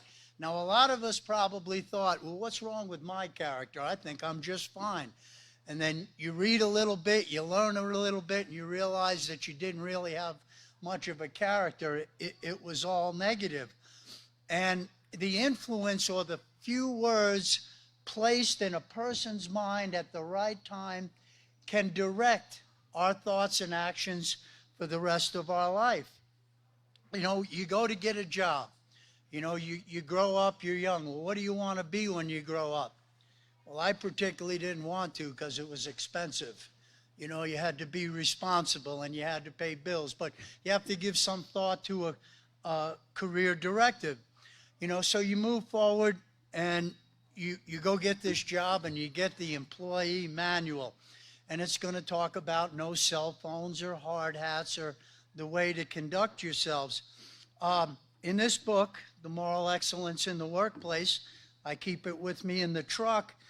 In the introduction on it says, in this program, and it's in capital letters, Moral Excellence in the Workplace. The focus is on character education as an important aspect of on-the-job training. It is not uncommon that before an employee is officially hired, he or she must undergo orientation and training. But with so many people being terminated for stealing, insubordination, or sexually inappropriate behavior,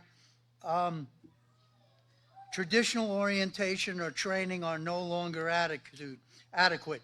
Think of the wasted time and effort in orienting and training employees, which are later fired. On my job, a new employee gets a stack of paperwork about that big, FEMA, Homeland Security, numerous documents, but nothing about moral conduct, nothing about what's taught in the peaceful solution. Something else I remember growing up, you'd hear, well, that guy went postal.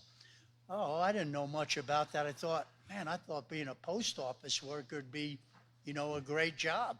But going postal is actually It's English slang, and it means extremely and uncomfortably angry to the point of violence, usually in a workplace environment.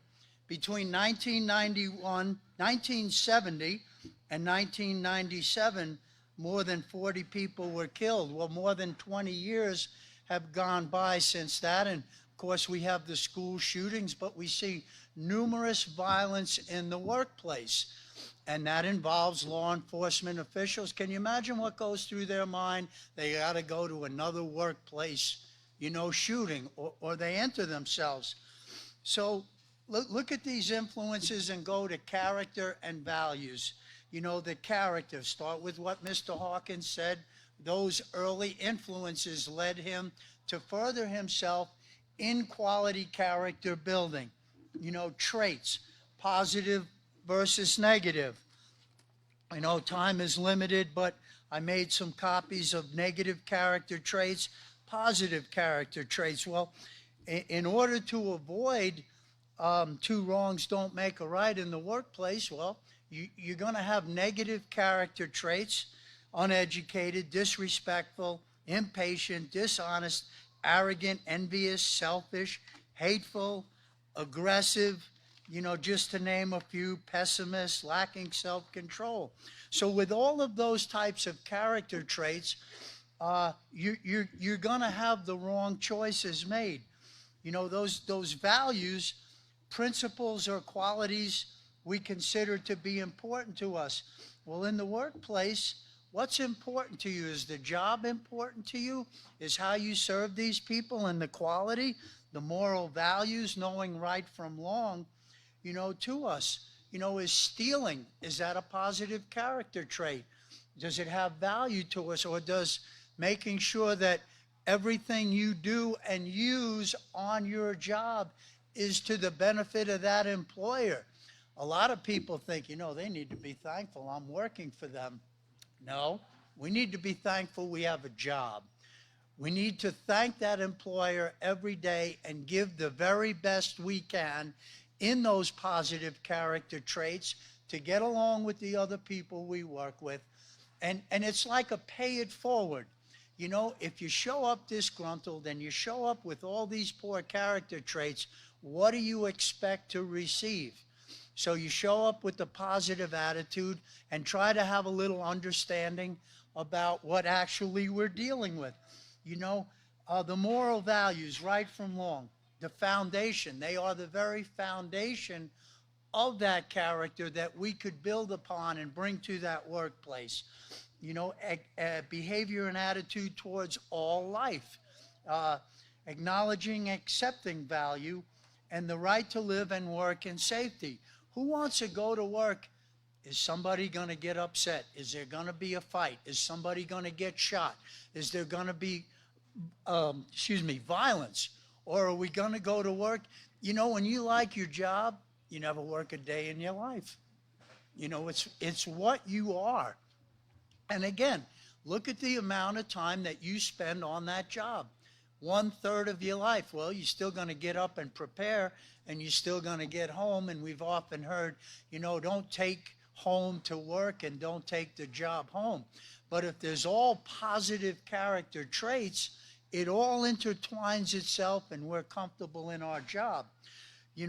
So you take to that, and well, what is it that can help to prevent those wrongs? Respect. It's given automatically. Everyone deserves that respect. And all of this is in numerous other peaceful solution books, but specifically in the workplace, these are people that you spend a lot of time with, at least 40 hours a week. You have to work with them, you have to get along with them. So you give them that respect, and it's concern, honor, or esteem. Honor those people, build them up, be humble. One of the positive character traits. Educated, of course, getting all the facts. Respectful, to value others as important as yourself. Instead of I'm a legend in my own mind and without me, Ford would fail, or DuPont, or any of these other major corporations, Microsoft. your actions and your attitude. You address everyone with a polite greeting when you walk into the building on the job site. Patient, honest, trustworthy, humble, thankful, to be conscious of the benefits, forgiving, steadfast, and persistent. Again, a great book, and it's all found in there. So that brings us to, it's an integral part. It works hand in hand with all relationships. We have to have that respect. You know, you catch more flies with honey than you ever will with vinegar. You know, you respect these people by showing that in your actions. Okay, that brings us to self-control. What's going to stop the wrong?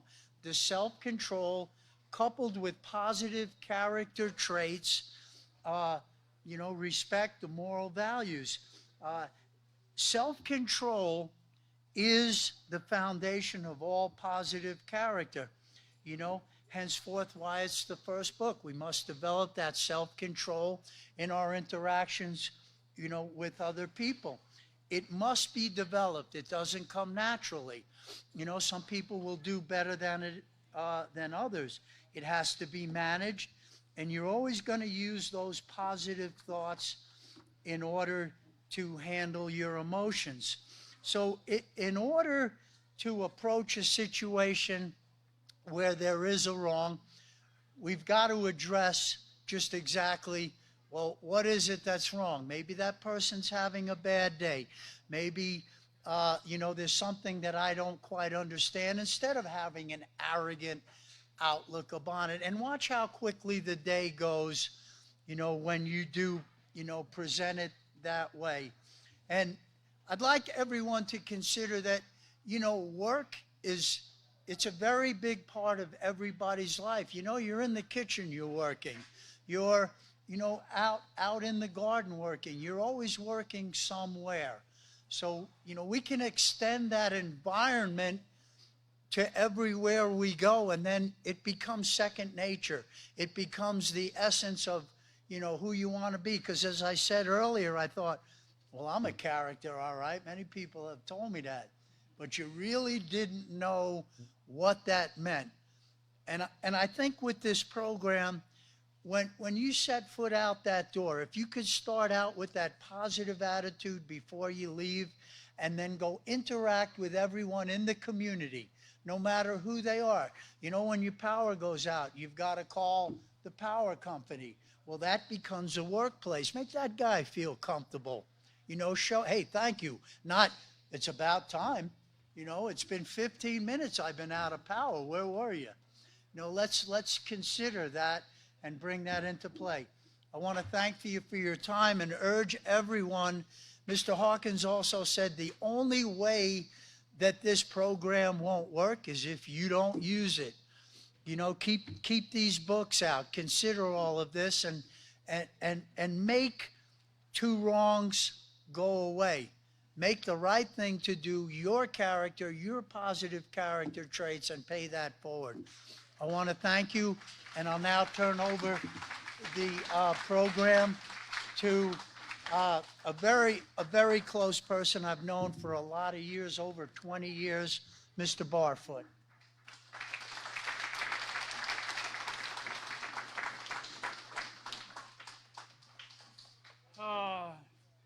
You guys getting a lot of education today?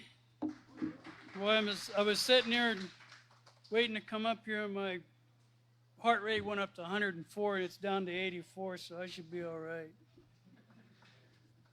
Of course, we all know that the subject is two wrongs don't make a right. But what I want to do is I want to show you the wrongs that are going on in the world that seems to overshadow the right. And we know that North Korea and Iran believe they need nuclear weapons to protect their borders and people from the aggressor nations that are next to them. The United States has told them that they don't need them, and that it would create unstableness in the Middle East and areas surrounding them.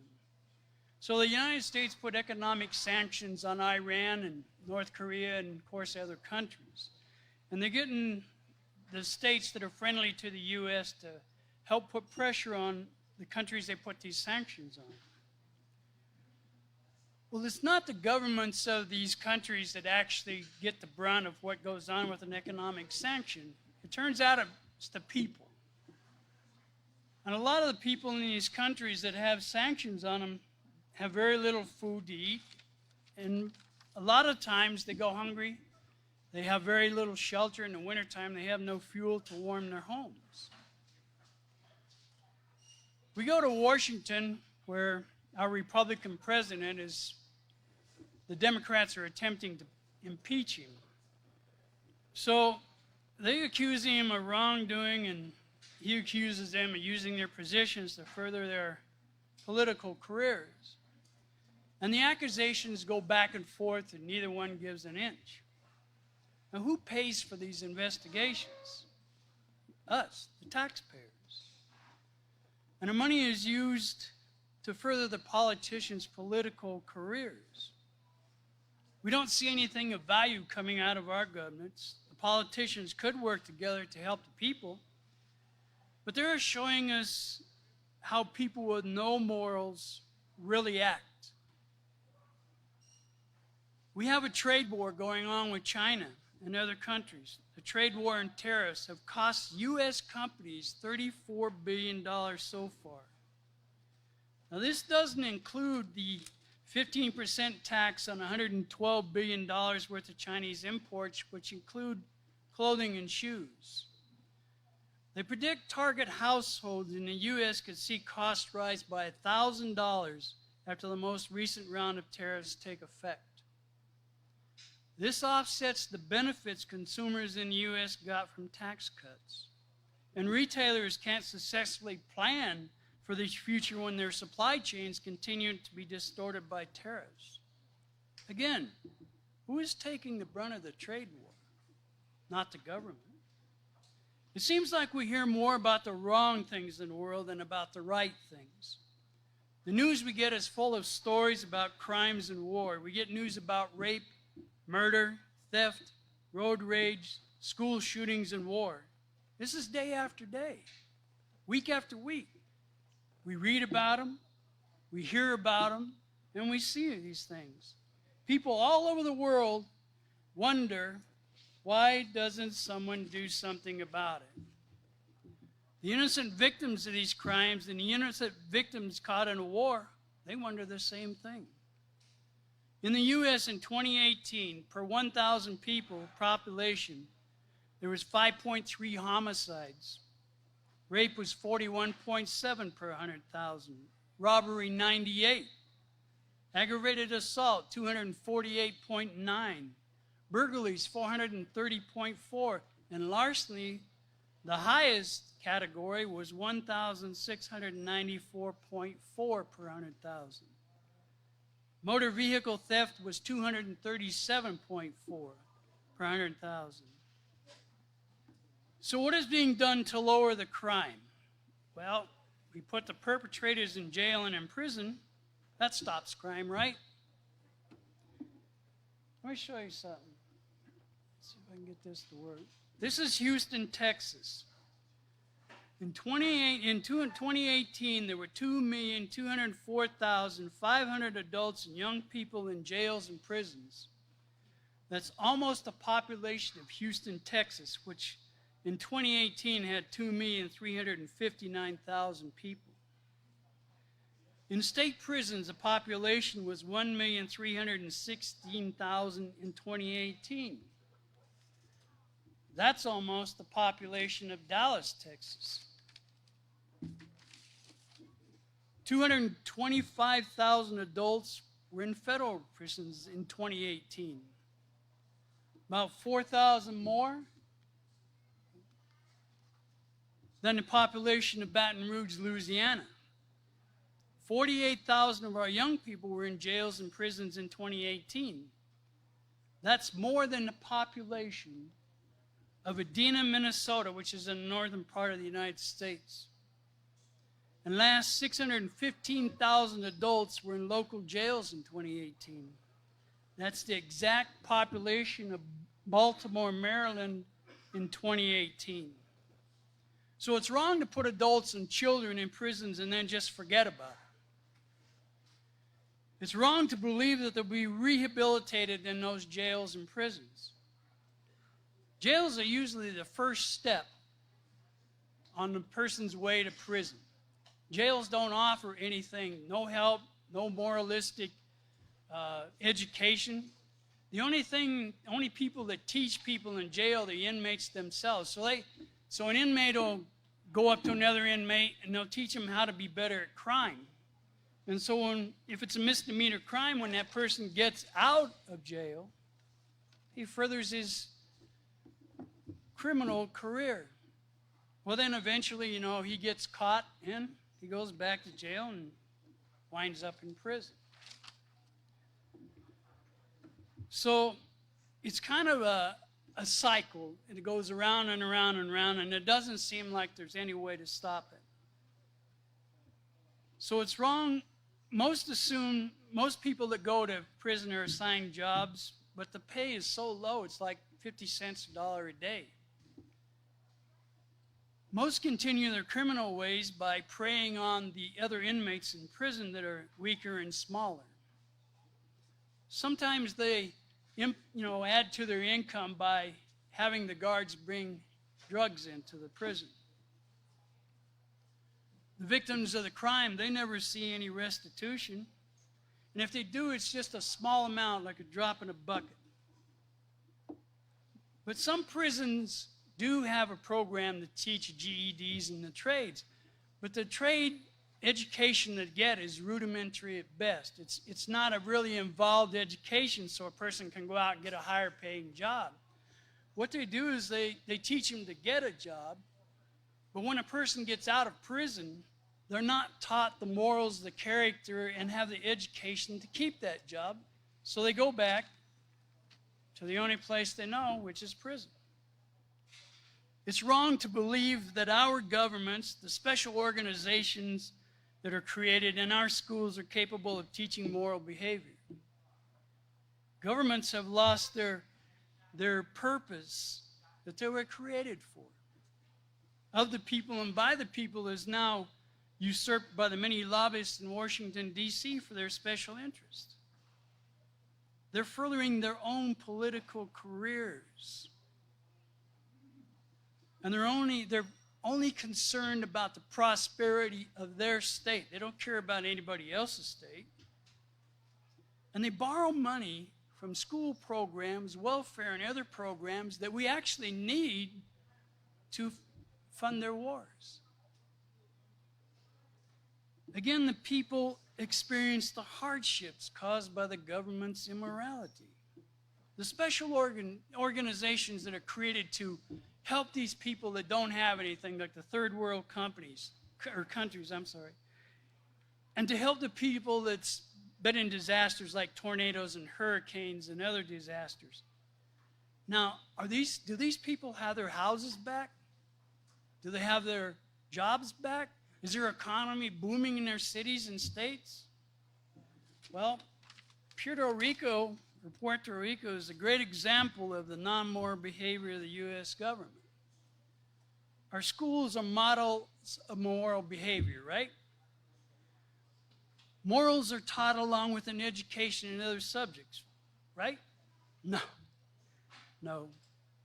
Our schools are more attuned to teaching our children how to take a test so the school can get a higher rating from the government, which equates to more money for their football, their soccer, their basketball programs, and very little is given to other programs that might further a moral education or general education. The character and stuff is not taught in our schools, and many schools have to put metal detectors at their entrances to catch students that would bring in weapons. Our schools are becoming unsafe. Security's been beefed up to protect them, but it's not the answer to the problem. Violence in schools, bullying in schools, pregnancy in schools are on the increase. Many people in the world believe they can't make a difference or help solve the problem, the immorality plaguing the world. That's not true. We have knowledge, technology, and wondrous inventions that were created by one person or by a few others. The internet, the cell phones, the TVs, and the radios were created in someone's mind, then brought to life for us to use. The Peaceful Solution Character Education Program was created years ago by one man that believed education in peace, education in moral character, respect, and self-control is needed in this world. Look at the size of it now.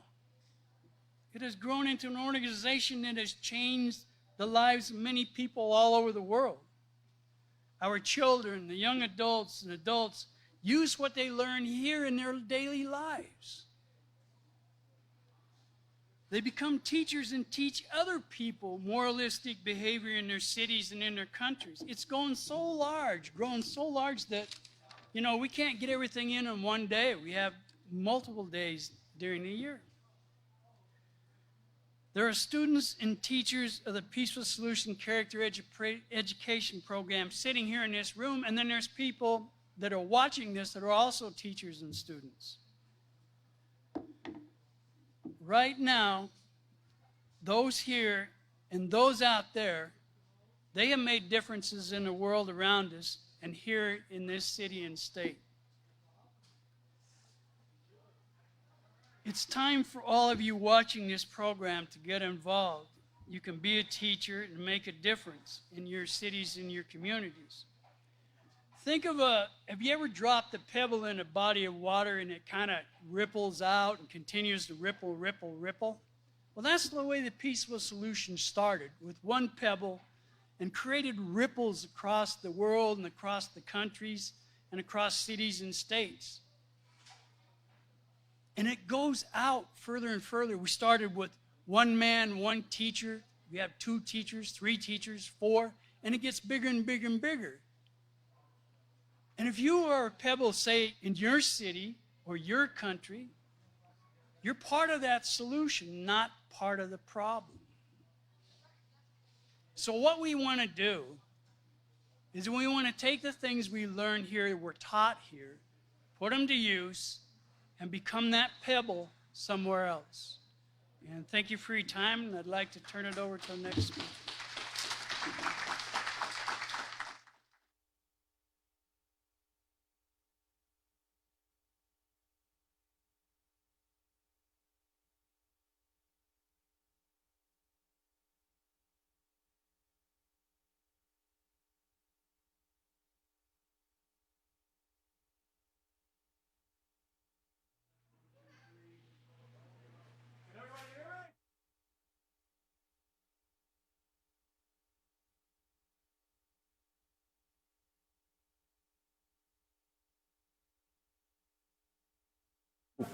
Test, test. Okay.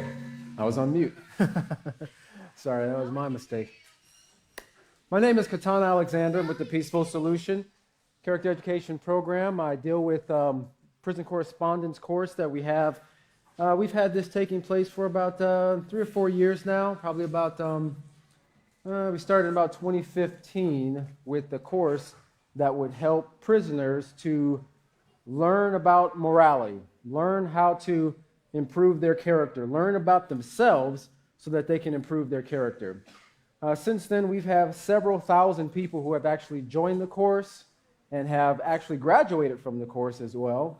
Some of them are lifers, so they have not been able to get out of prison, but they have, because of the information they've received, been able to make better choices in their character.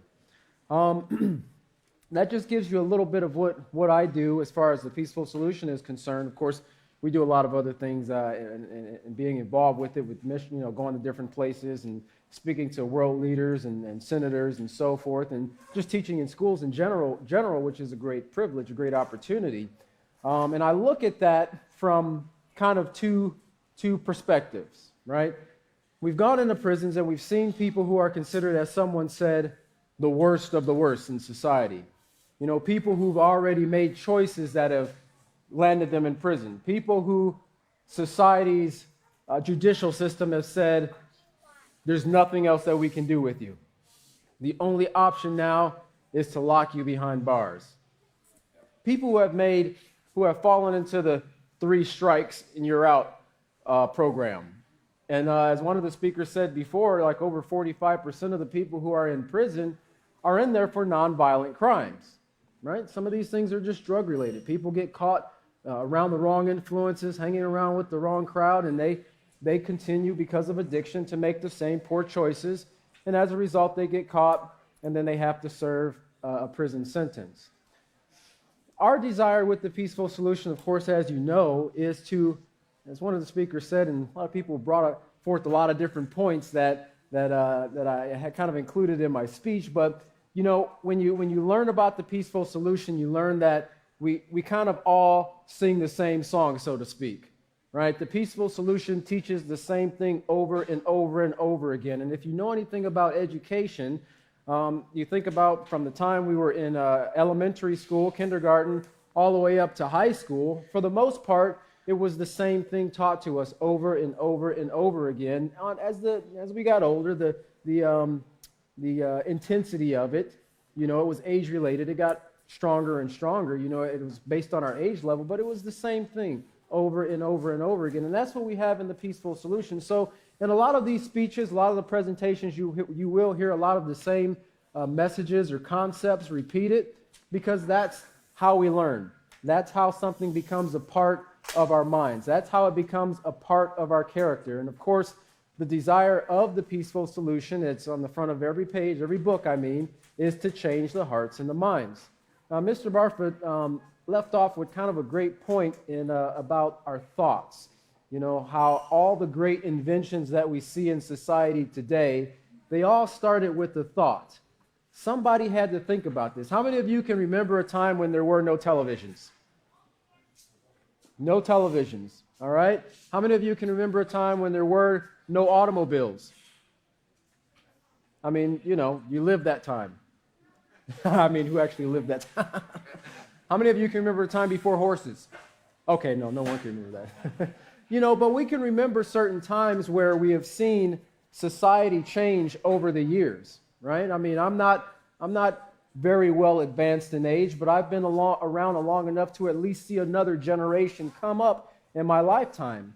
And, you know, I remember growing up, the thing to have in school was a scientific calculator, a big fancy calculator with all the numbers on it and all the different symbols and everything. Everybody wanted a fancy calculator.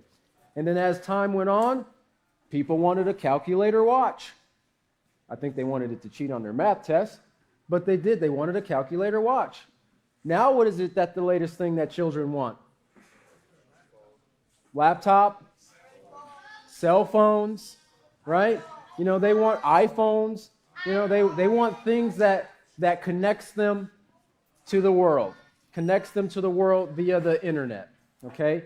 And we've seen, even in television growing up, the moral of the story is, I remember hearing that at the end of television shows like Leave It to Beaver and, certain shows I watched when I grew up, you know. It went from the moral of the story all the way to Desperate Housewives, you know. Certain people doing things on beaches without any clothing. You know, I mean, it's kind of gotten, the morality of society has gone downhill. Things that would have been considered X-rated when I was growing up are on primetime television right now. And so it's difficult to expect the young men and women that are growing up now in society, because these things are their influences, to make moral, logical, positive choices. Why? Because this is what's presented to them as fun.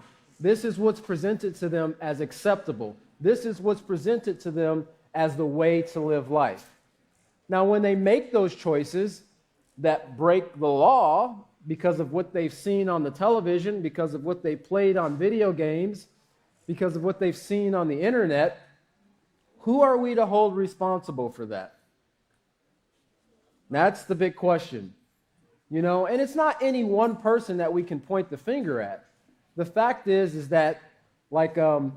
Barfoot said, you know, these things started with a thought. And they started with not just one thought, but several thoughts over a period of time. Just as we saw people holding up for strong positive morals many, many years ago, we've started to see people let loose of those morals because of the desire to make more advertising revenue. Remember, if it leads, it bleeds, all right? Sex sells in society today on televisions and magazines, even in video games, sadly, right? And so our children these things are placed before them on a continual basis, and their thought patterns, their processes are formed as a result. Today's children, if they make it, will one day be tomorrow's adults, tomorrow's leaders, tomorrow's business professionals, tomorrow's politicians, people who are making decisions and passing laws for us. In fact, let me see if I get on my paper here. I think it was from 19. Let's see here.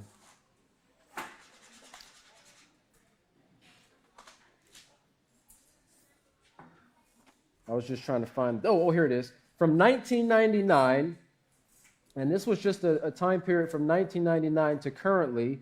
The average bills that are passed or enacted in Congress is averaged from 175 to 279. So when you average those out, that's like 227. And from 99 to 2019, that's about 4,540 bills that have been enacted. How many of you are aware of all of those bills? How many of you are aware of the laws that are passed on a daily basis? That's just in Congress. We don't take into consideration local municipalities and governments. You know, and so every single one of us are probably breaking a lot of these laws on a daily basis, and we don't even know it. But the judges, the magistrates, the county attorneys, the prosecutors, you know, they don't take that into consideration. Ignorance is no excuse of breaking the law. But a lot of us don't even know some of these things. The world prison population, I wanted to read this to you because Mr. Barefoot touched on a great point there regarding prisons, and the fact that some of the other speakers pointed out the fact that we see these systems that are in existence right now, and they're really not the solution. You know, sometimes it's necessary to isolate, you know, troublemakers from society for the purpose of educating them, you know, for the purpose of training them, for the purpose of helping them to see where they went wrong and training them to make better choices, right? But just sticking them in the hole for 23 hours a day and allowing them to just rot is not the solution. And it hasn't been.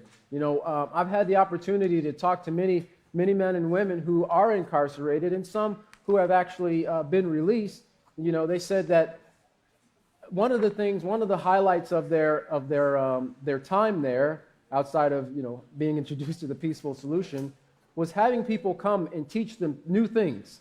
You know, having someone from the outside come and share with them information to impress upon them the fact that they have value and that they're important. You know, which indicates to us that in that situation, they feel they have no value. They feel they have no importance. They're dropped there and they're just left to die, left to rot, left to serve out the rest of their time.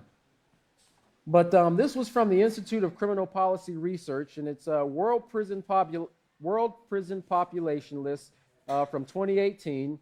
And it says this report shows that more than 10.7 million people are held in penal institutions throughout the world, either as pretrial detainees, remand prisoners, or having been convicted and sentenced. And so they take into account the fact that, you know, some of the places don't actually report all the people who are in the penal system, so it could be well over 11 million people, which averages out to about 145 per 100,000 globally. It says since about the year 2000, the world's prison population total has grown by 24%, which is about the same as the estimated increase in the world's general population over the same period. Now, the prison population has grown with the general population. What would that indicate to you? As the general population has grown, the prison population has grown. That would indicate what? What do you think that would indicate? You can raise your hand. We have some mics here that I want to get some of your feedback too from this. You're hearing us talk, you know, the whole Did you have your hand up? Who was it? Yes, this gentleman back there. That would indicate to me that whether intentionally or unintentionally, society is producing criminals. Society's producing criminals, okay? And why do you think that that is? Or how do you think that that's going about? Because I don't think it's intentional that, society, I don't think a parent wants their child to go into prison after they grow up. I mean, but what do you think is a contributing factor based on what you've heard today? Yes, there's this gentleman right here. There you go. I'll say lack of character education. Lack of character education, lack of morals. Yeah, definitely a decline in morals. A decline in morals. Real quick, if I could just get one or two volunteers, somebody who's, I don't want to say been around the block, but who's lived a little bit longer than 10 or 15 years. How have you seen society change from the time you were a young person until now? We have a gentleman right there. He's way back here. He's got his hand up by the stage. There we go. For one, the age that children are being brought forth. Usually it was like 20-some years old when I was kind of growing up, and now it's like 13, 14 and having more babies. Okay, all right. So one more right there. How about being bombarded by negative influences? Being bombarded by negative influence, that's right. I mean, we didn't have all the social media coming to us on a regular basis, and so like we said before, all these things are contributing factors to young men and women making choices that, bring them to the point of breaking the law, which leads them to the point where they're arrested, tried, and in some cases sentenced. I want to just leave you with a letter here from one of the students of the Peaceful Solution who is taking the correspondence course, who is currently incarcerated right now. And he sent a letter here to us, and he says, "It's a great joy to be doing the Peaceful Solution Character Education Program. I look forward to the next unit. The responsibility unit is a great unit like all of them. I desire to take every unit that's in the program. The power of this information has grown in me.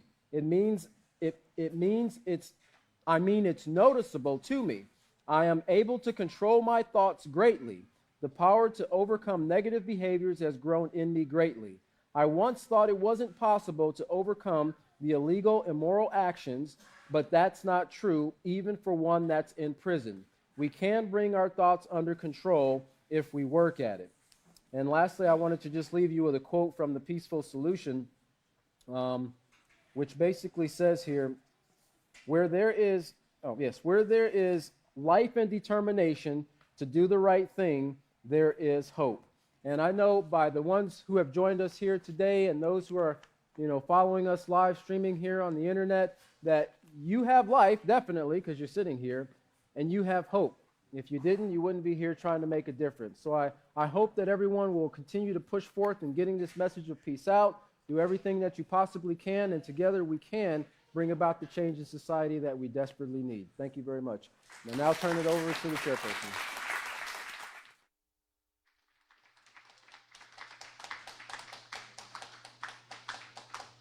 All right, everybody, please give another round of applause to all the speakers that have spoken so far.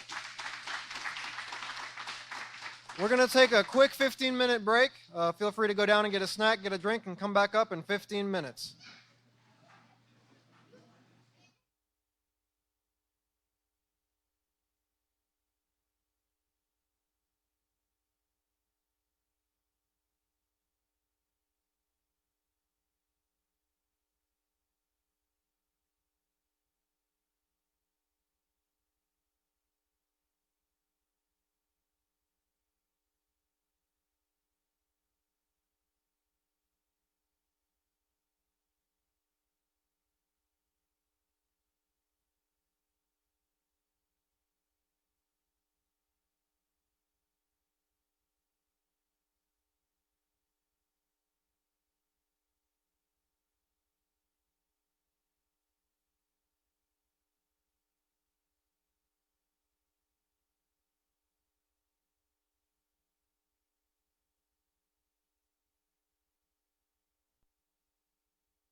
All right, attention everybody. Please be back before 2:15 so that we can go ahead and get started promptly.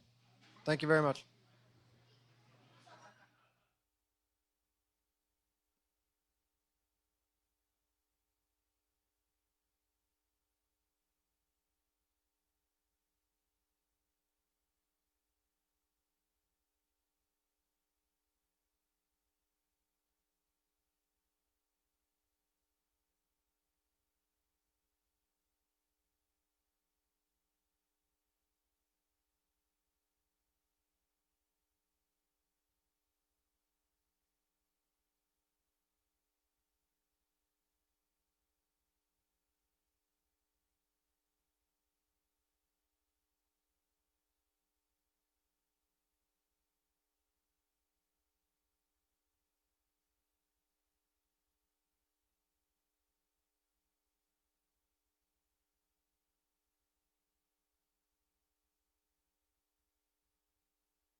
Attention, everybody. Please go ahead and start finding your seats. We're going to go ahead and start in about 2 minutes.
Am I live?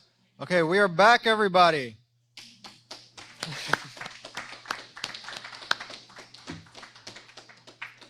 All right, so we have a few more awesome things for you this afternoon.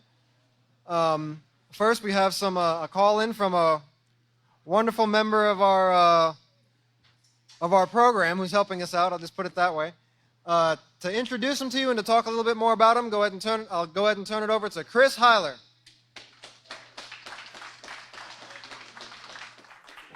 Thank you, David. It's always nice to have an entrance with that. Let's get your attention. There's another gentleman who we've met in Webb County, and as I said, teaching the peaceful solution and traveling all around this world, you meet many people and you make very close friends. And in making friends, you see the ups and downs that we all go through in our lives. And there's a story behind this one gentleman. His name is Jaime Canales, and when we first met him, he was already sitting as a commissioner on the commissioner court. Now, William knew him down in Laredo before he actually ran for commissioner's court. He was actually a principal in a school system. And this man did a great job. He's done many things as far as opening doors for the youth, helping educate the youth, and he's done many positive things in his community and is still doing them today. But Mr. Canales has also seen that there's troublous times in this world. And there's many things take place, and he's also sadly had to experience some of the pitfalls that come along with being in the public eye. A lot of pressure's on you when you're a council person and you have a city of 300,000 people looking at you. And everybody wants you to help them make a decision and to make a right choice or to benefit a community. And when you have 300,000 people wanting you to make the right choice, well, how many opinions do you think you have? Probably 299,999, right? Yeah, you'll have one person will agree with you, at least one. But this is a challenge they face, and he found himself getting into a little bit of turmoil in his mind on what to do. And he reached out after going through these situations, and I'm going to let William, because William has worked with him very closely and developed a much greater friendship and relationship than I have, but he is a friend of the Peaceful Solutions through the ups and downs. The Peaceful Solution has never turned their back on anyone. So at this time, to tell you a little bit more about this man and what he's doing, I would like to turn it over to William Krause.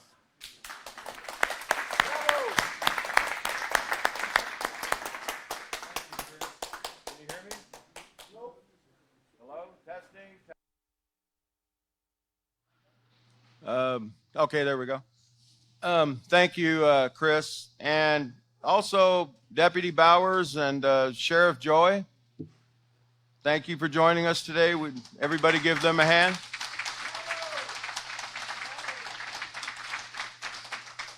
Now let's talk about Mr. Jaime Canales, who's become a very dear friend. Mr. Canales started out, he was born in Dearborn, Michigan, actually. He's about 49 years of age. He moved to Laredo when he was 7 years of age. He's always wanted his whole life nothing more than to help the youth and get people back on a positive track. And that's what led him to become a school teacher in 1992. Actually, 1990, I believe, somewhere around there. He became a science teacher at United South Junior High. He also, in 1997, he became the principal of JJAAP, which is the Juvenile Justice Alternative Education Program, where, by the way, the Peaceful Solution has taught many, many youth there at the youth village there as well. He was instrumental in getting that school built for the children. Let me tell you, the reason he got into politics, he was a principal for 13 years at this alternative school. And the school was in shambles, and the children had no help.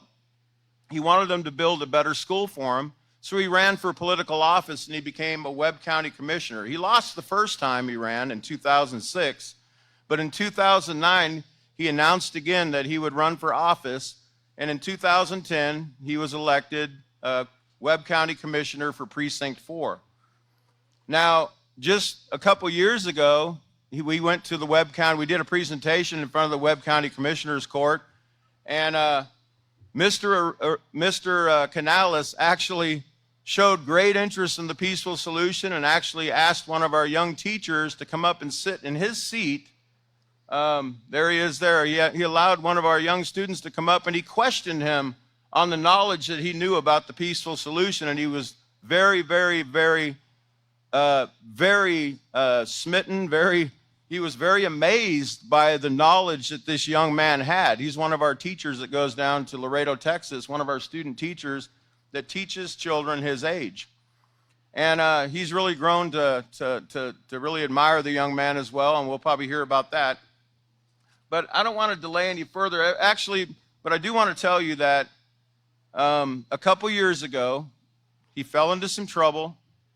He was convicted, and he pled guilty. And the reason he pled guilty is because he said, I needed to take accountability and be responsible for my actions and set the right example. He has teenage children, okay, and he wanted to be the right example. But I'll let him tell you the rest, okay? And at this time, are we ready? I'd like everyone to give a warm round of applause, because he is live on Skype, Mr. Jaime Canales. Thank you. Good afternoon. Can everybody hear me? I hope so. I know I'm not going to get an answer back, but I'm sure you can hear me. My name is Jaime Canales. I'm a former county commissioner. for Webb County, Precinct 4.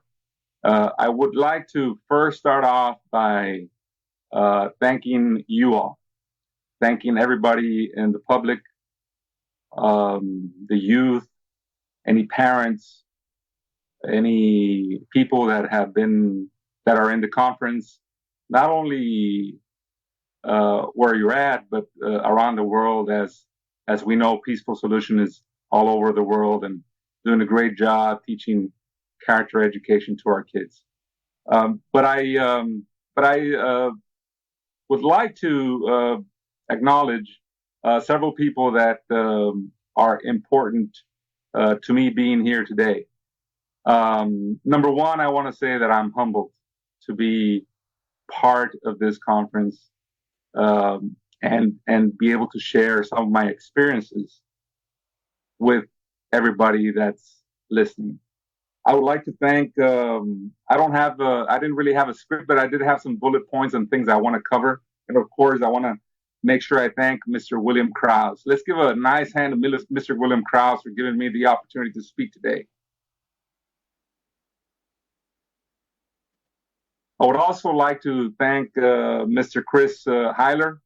I briefly spoke to him yesterday to make sure that this Skype thing, which I really never do, was in gear and ready to go. I'd like to also thank Mr. Israel Hawkins.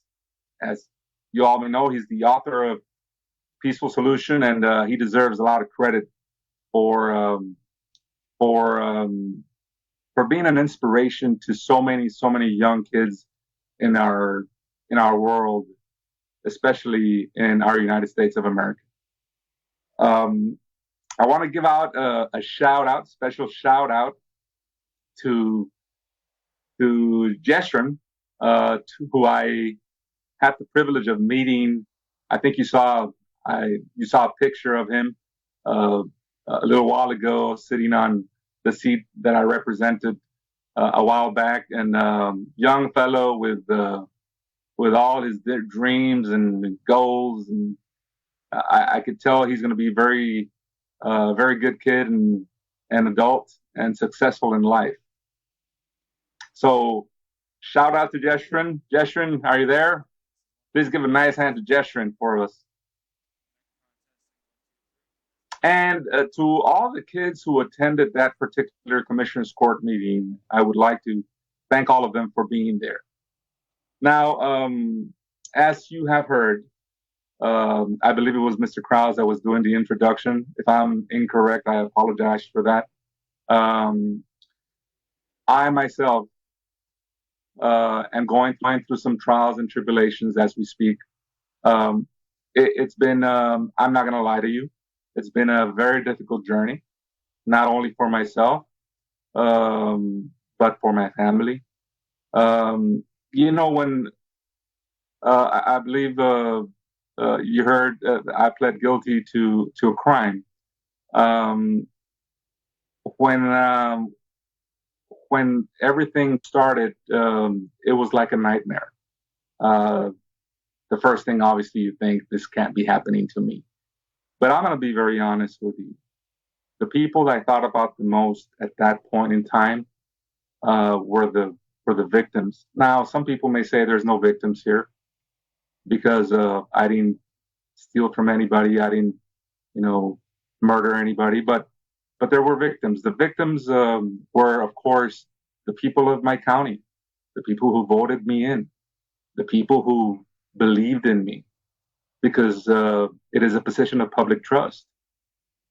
And you should always be doing things at the highest level, which for a long time I did. I also thought about my family, my wife and my daughter, the things they were probably going through, the things that they were feeling just like I was feeling. The people that believed in me in this community, this great community of Webb County. These are the people that I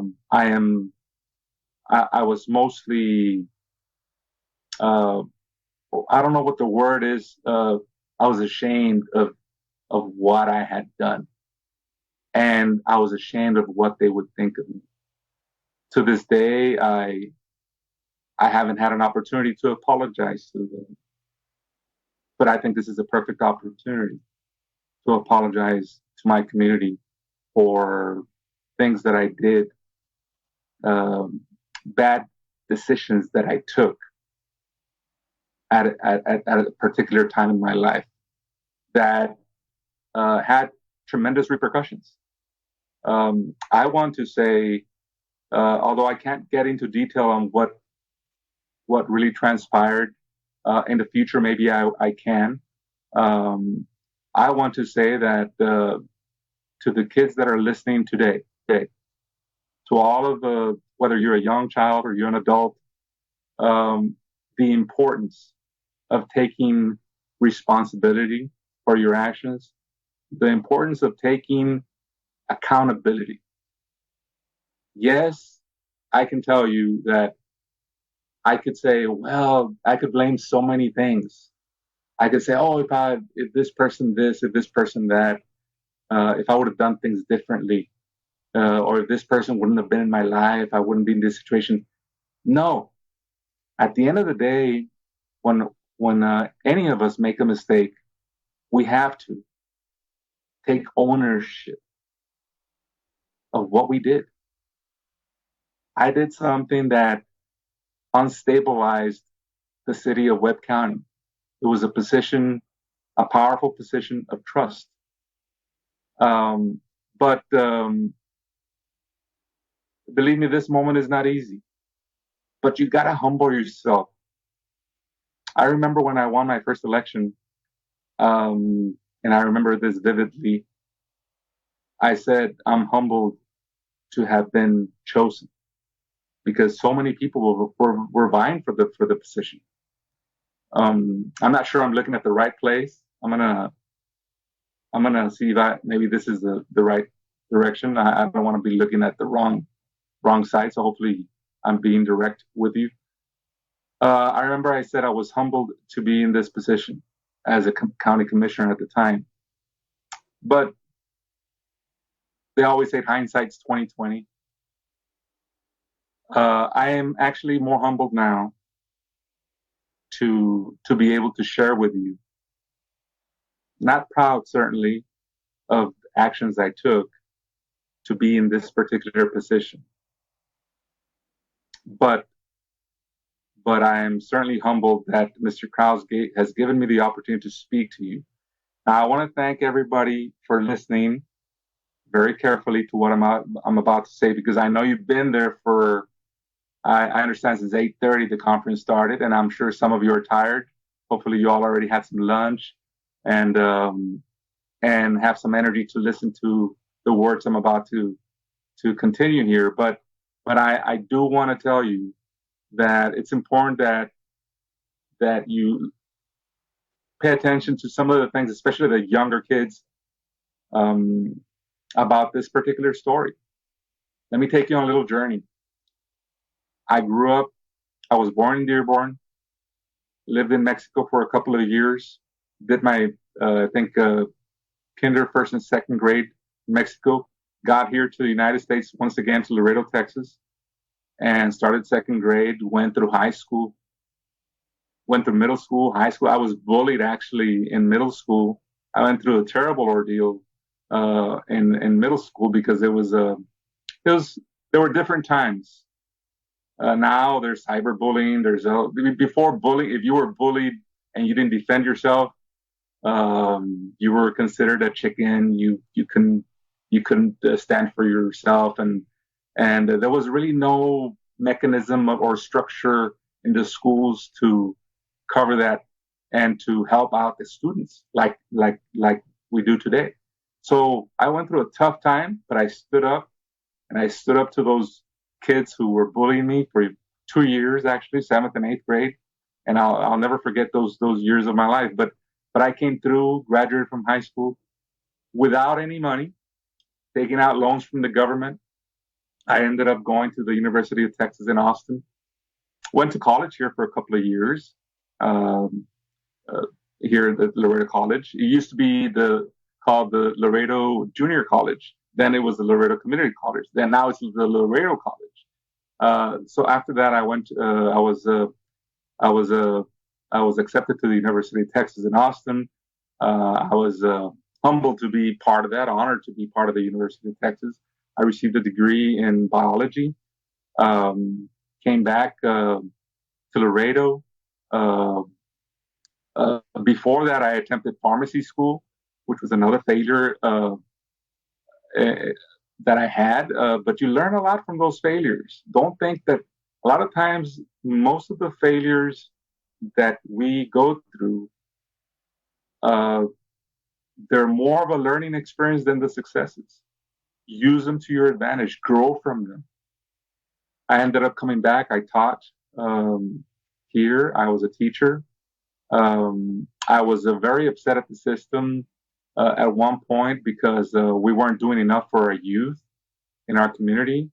So we embarked on a journey to put this bond issue out so that the people could vote for a youth village back in the year 2000. It was passed. $13 million were there to build a school at the detention center and a rehab center. Nothing ever happened. So, and we had a school working out of a. We were actually working out of a mobile unit. Certainly not the adequate education that our kids in Laredo deserved. So I decided to go into politics in 2006, all with the intention of building a school for our kids. I lost. In 2010, the first thing that I did after I won, because I waited 4 years, was to build a school. Along with my colleagues on the court, we approved it, and we were able to build the JJAP, and we had a really nice grand opening. Great school. It took some time until we approved the rehabilitation center, which is another one of my dreams because a lot of kids were dying due to drugs. But it's been a very satisfying experience that I've had. Appreciative for the positive things that I've lived and learned in my life, but it's also very negative in terms of what those kids, that youth, that at-risk youth went through. 30 kids passed away during my tenure as a principal. That's not normal in any school, whether it's a regular school or even an at-risk school. I went to many funerals. It was difficult. It was hard having to see the faces of the parents losing a child because of an overdose, or they simply got killed in a gang violent situation. Those were things that marked me and continue to mark me for the rest of my life. Now, I said earlier I couldn't really talk about what I did, but I pled guilty to a conspiracy to commit bribery. And that is a charge, and it's in the public newspapers. There's no way of hiding that. But I really can't talk more about it.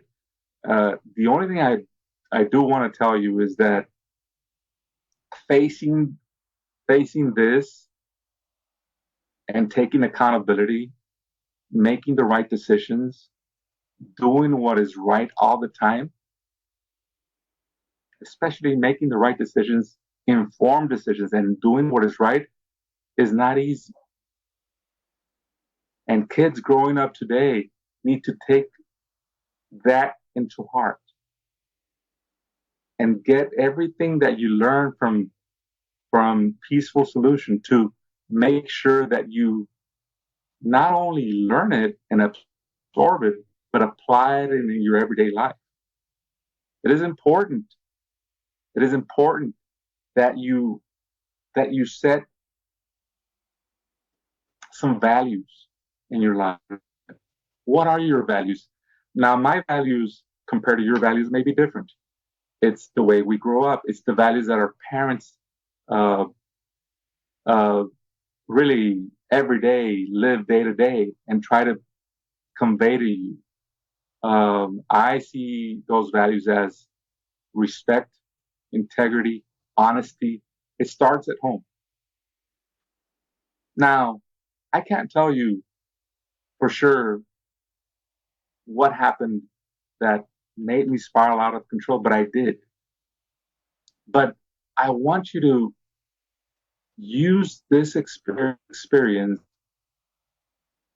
to make you better, to make you a better person in life. As you can see, it doesn't always happen to just the young people inexperienced that don't know what, sometimes are not thinking of their actions, that every action they commit or every decision they take carries long-term and short-term consequences. Some consequences, unfortunately, are very negative. There are some positive consequences to every action we take, every decision we take. But you must always find a common ground and look within you. And if you're in this program of Peaceful Solution, look within you to say, I'm doing the right thing.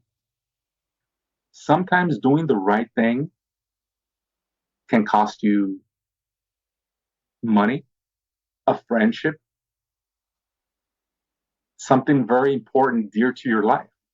But at the end of the day, I can assure you, I can attest to you, and I can assure you that inside you will feel at ease, at peace, because you did the right decision. I used to always tell my kids, you know, it's so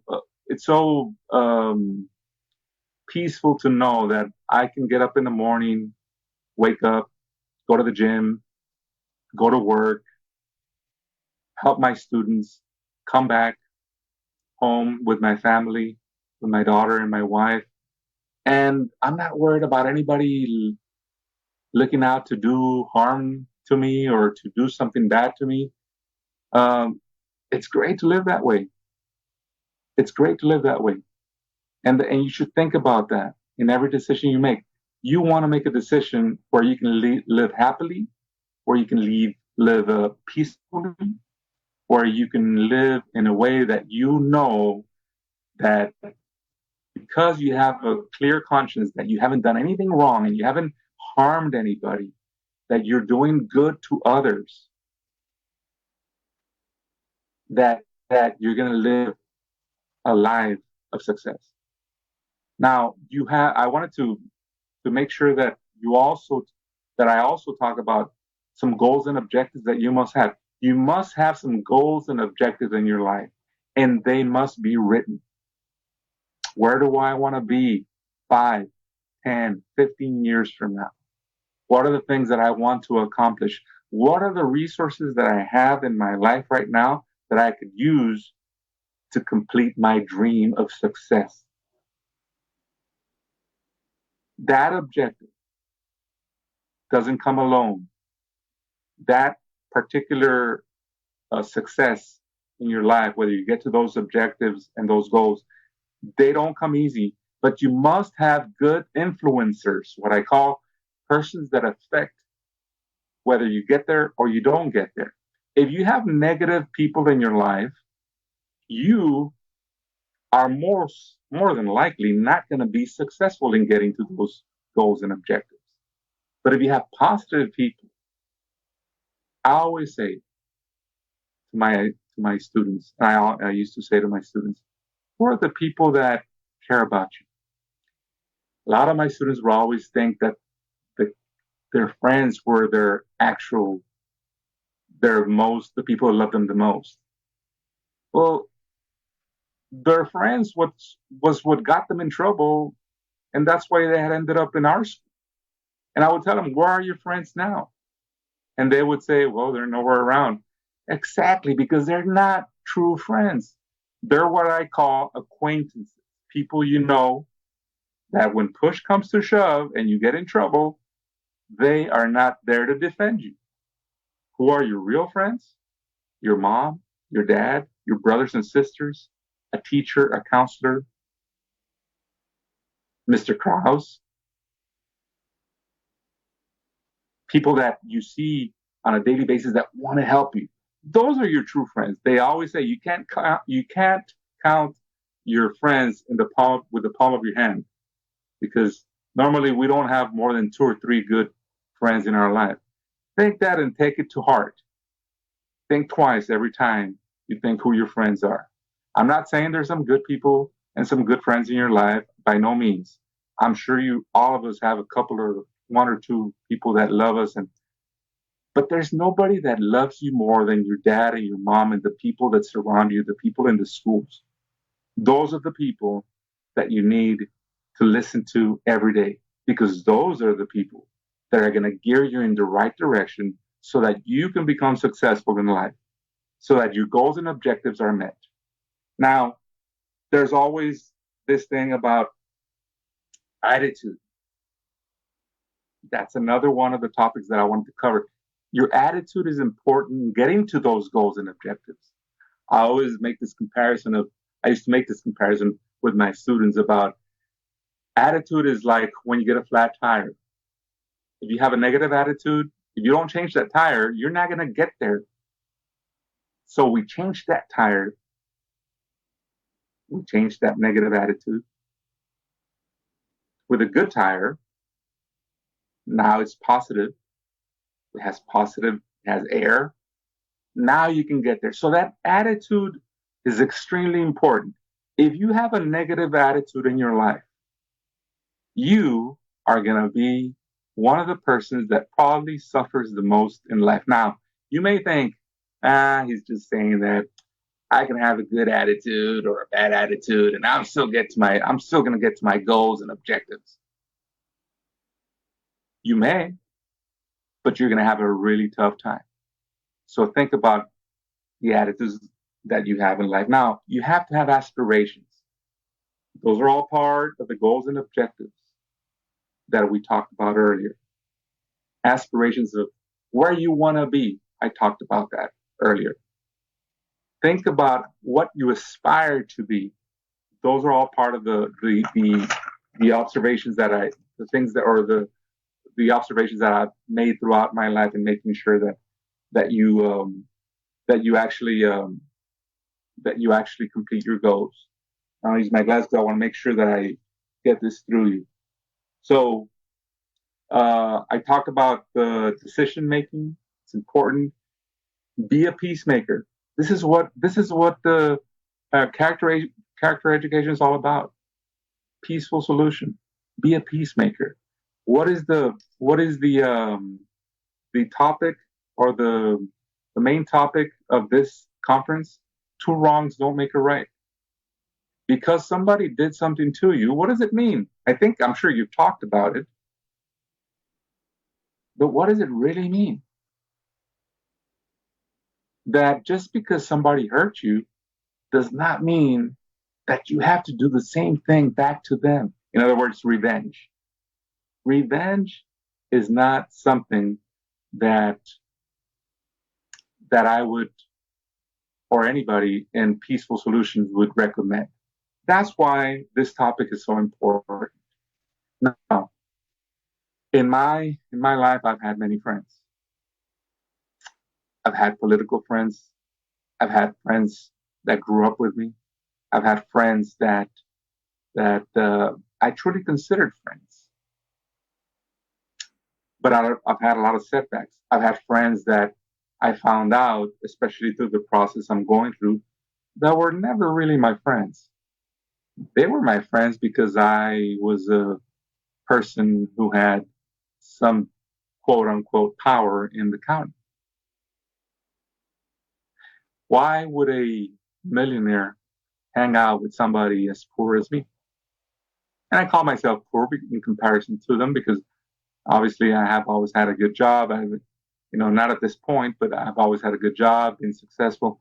But why would a millionaire hang out with me? Because he wanted to be my friend? No, so you got to be smart in who you choose to be your friends. Friendship either can make you or break you. In my case, friendships have broken me, but a lot of the friends I thought were friends were in it just to take advantage of me, or to get a job, or to, there were just different reasons why. So be very careful. And I say this to the whole world who's listening, listen to your creator.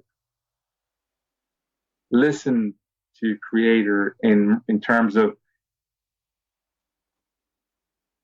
how you deal with life. If you're a believer, you listen to that creator, to your creator, and you follow everything that has been inculcated in you to make sure that you're successful. Now, I'm not gonna say that's gonna be the only thing you have to do. I believe that if you don't have certain things in life, if you don't respect, you're not gonna be respected.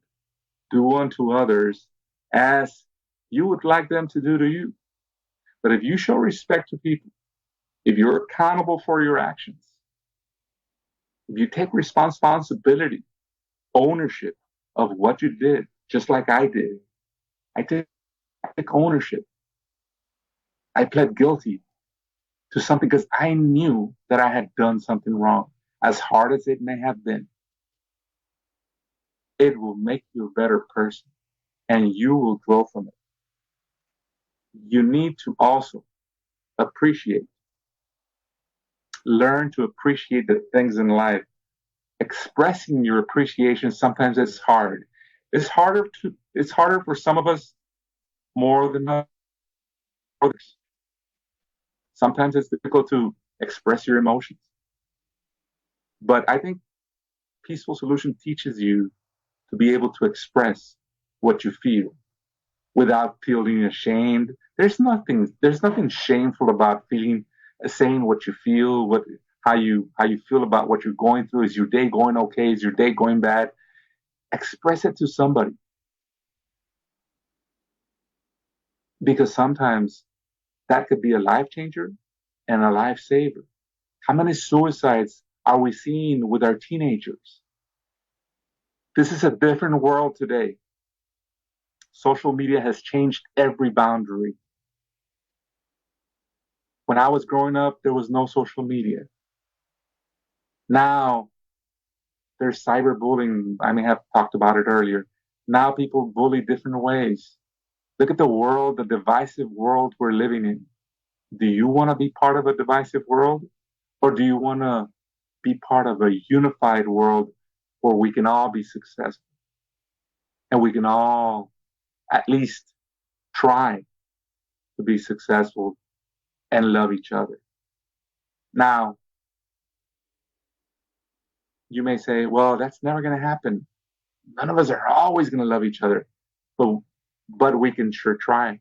You can try to embrace each other, embrace the different cultures, whether you're white, black, Anglo, Hispanic, gay. It doesn't matter. Treat everyone like you want to be treated. And I can assure you that life will have many, many, many surprises for you. I would like to I talked about expressing your emotions, expressing appreciation. I would like to express how appreciative I am of my life. I would like to express how humbled I was to be able to help the many people in my life that I've been able to help. Because I think I've provided a little seed of success, whether it was helping a veteran, whether it was helping a person with a drug issue, whether it was a parent who didn't know what to do with their loved one.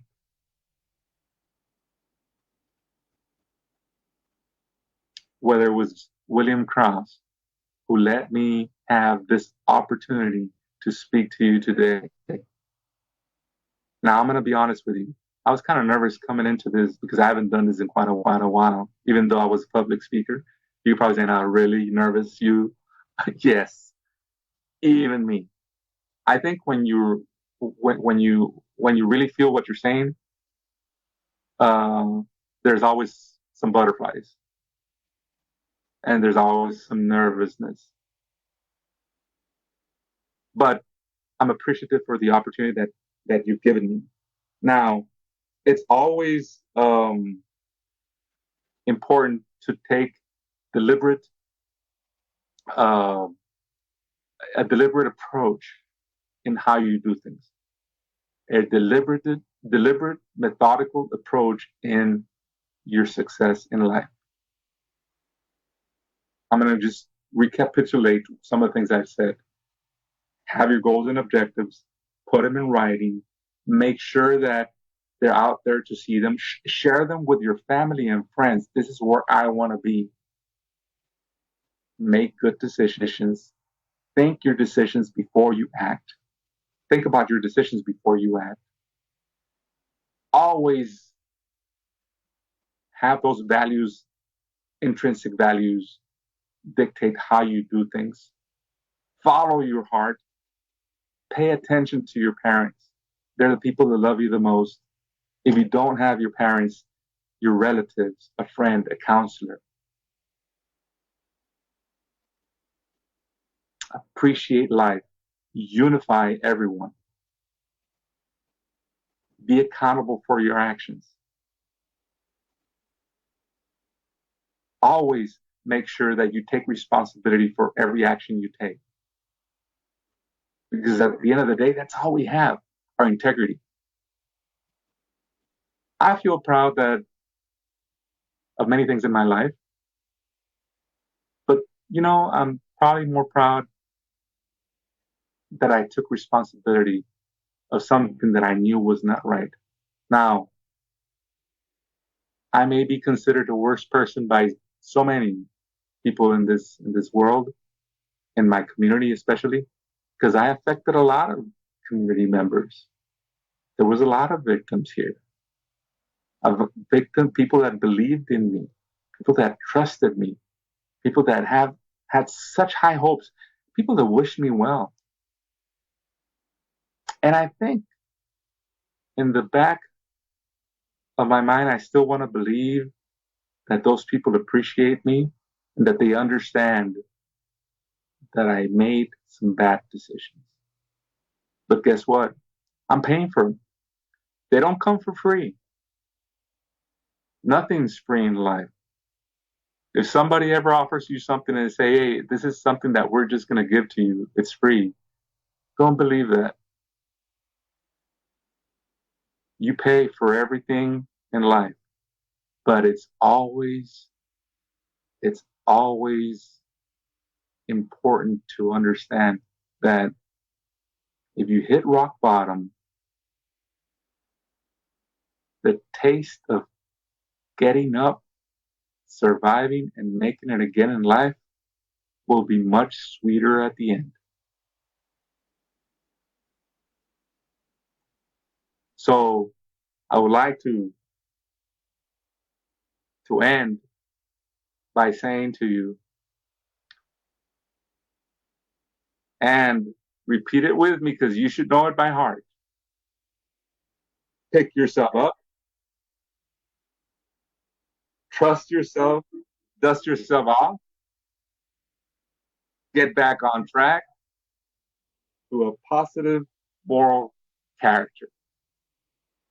Always put that first in your life. Thank you. God bless you. And thank you again for the opportunity to speak with you today.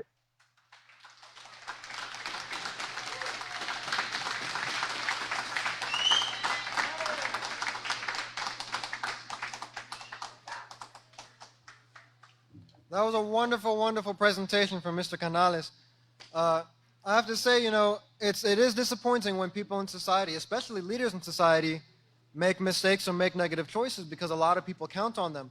But it's such a breath of fresh air to see when a leader in society takes accountability for his actions and openly says, he's sorry for the people that he hurts and encourages everybody else to do the same thing. That means that he's a man of positive character, a man of values, and a positive man is going to make mistakes at times. Sometimes those mistakes are very expensive. All of us make mistakes, but we pick ourselves back up, like he said, dust ourselves off, and keep moving forward the best we can to maintain a positive character. All right, so in our own community, our local leaders as well are doing the best that they can to make this town the best it can be. And they're managing crime, they're solving problems. and everything else that they do, working extremely hard to make this community safe. And they're really, really doing a great job. I gotta say, I know it's not an easy job, but they're doing their best at it, and they're making it work. They're making it work.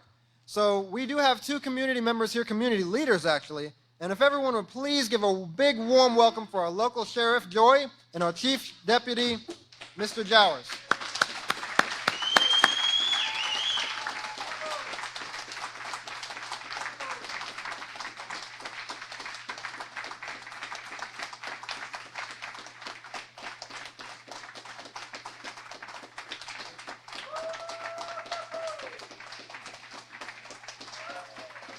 Thank you. Thank you very much. Very glad to be here. This is our 2nd year to come, and me and the sheriff are very glad to be here. I thought about what I was going to talk about when I first, a couple of days ago when Matt asked me to come, and well, everybody's talked about everything I was going to. So apparently, Peaceful Solutions is going to work. So I've been in law enforcement for about 20-something years. I've worked under 4 sheriffs. And this is my home. I'm proud to be able to work here in this community. And I'm proud to work with all the citizens. And great man, my sheriff, has taught me a lot of things. In my 20 years, especially here, I've seen a lot of ugly things. And we've got to change that. And it starts with us, it starts with you. When I first became a peace officer, and notice I call it a peace officer, I wanted to be a cop. I wanted to be a police officer, a tough guy, arrest somebody. Well, that's changed in my years. Now I've seen the druggies come in. It's like a rotating door. We want to change that. We want to help people.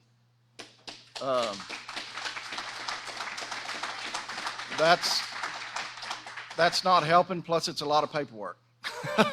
No, I'm just kidding. We want to help people. I work with about 250 CPS cases a year, and it's ugly when you have to see a child, when you walk into a home and see a child growl at you for food, or they're eating with the cockroaches. It's terrible, these murders. It's just an ugly thing that we see, and we want peace here. It's a different time. It's a different era. You've got video games. I had a 5-year-old kid about a couple of weeks ago. You usually won't see me without my gun and my badge, but there's some other things I want to talk about after that. But the little 5-year-old come up to me and he said, "Hey, you got a 1911 Rock Island 45 caliber." It just amazed me that a 5-year-old knows what I'm carrying. And I asked him, I said, "How do you know that?" I said, "Does your dad like guns?" And he says, "No, I play video games.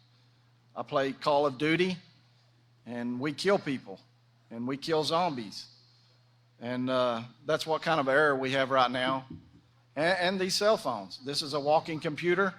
I'd love to throw this thing as far as I could sometimes. But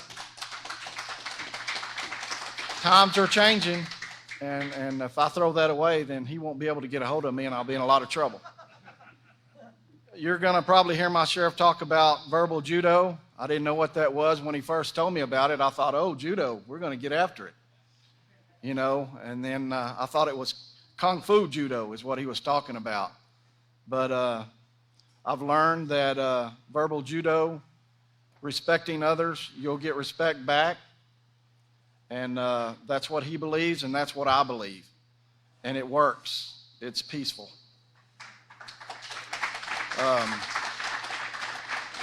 It takes a few years to learn this, and I have a lot of them, and I've learned a lot from Sheriff Joy, and I've learned from the other sheriffs.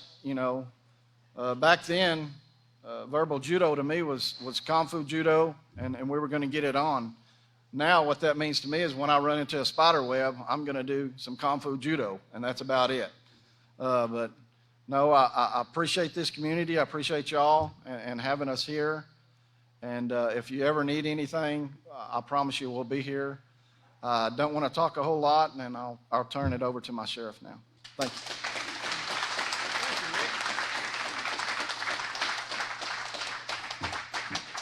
Thank you. It's good to be here, and it's a pleasure. Like the commissioner said, like you teach here, a lot of life is about the decisions you make, making right decisions. And also coming in here, I saw your sign leading in here. You're here to serve others. Rick and I want to serve others, and we do that. I've had a successful 4 years because I made some right decisions. And one good decision I made was making Rick my chief deputy. He's been, and another good decision that I made about 8 years ago, someone gave me a phone number to Matt Stubbs. And I called Matt, I don't know if Matt remembers this or not, and said, Matt, I'd like to get to know you and get to know your folks out here better. Could you introduce me to them? He said, sure, come by and see me. And I came by and saw him, and he brought me out here. And I was in a room, found myself in a room of I don't know, it seemed like it's about 30 nice men in black suits. And, I had all my literature together. I was a game warden for 30 some odd years. Before that, I was a police officer in Lubbock. I started my law enforcement career when I was in 1966. I was 26 years old, and that's what I've done for most of my life is law enforcement. I was retired at that time. I called Matt, and I'd been substitute teaching out at the prison, and that was rewarding too, to help the prison personnel and out there, the prisoners that made a mistake in life, and they needed to be rehabilitated. And I could see a lot of things that you have talked about today. Our prisons don't really rehabilitate. They could do a better job, I think. I think you're right. They could do a better job rehabilitating our people that wind up in prison. But I called Matt that day, and I was out here, and we were talking about the peaceful solution and all, and that goes right along with my line of thinking. I found out a long time ago it's how you talk to people, treat people like you'd like to be treated, treat them with respect, and use your verbal judo. And don't look for a fight every time. That's not the way you settle arguments. That's hard on you. I'm too old to fight and too old to run, so I got to use my verbal judo. Of course, I have someone like Rick. Now, he will run them down. We had a jailbreak the other day. Guy kicked out the window and jumped out the window head first. I don't know what kept him from killing him there at the jail. Matt, you're familiar with our jail. You know, there's no bars back there. Our commissioners said we can't afford it, but we're going to get some bars. The jail commissioner is going to make us put those bars up on those windows. Anyway, he kicked out the window and jumped out, took off. And you talk about a panic. My dispatcher called the school. They shut the school down, and Rick took off after him. Almost caught him before he got out the window. Took off after him and caught him about a block away. Brought him back. Thank goodness. You never know what they might do when they're loose like that. He wasn't in his right state of mind because of drugs. And we had this, I guess you heard about this double murder we had out here. It was just so terrible. And drugs was involved in that, meth. We have a lot of young folks here, and I just love young people. A lot of future deputies and future police officers and politicians. So you boys here are learning a lot. And they're just so nice. Don't they have all pretty smiles? I love young people.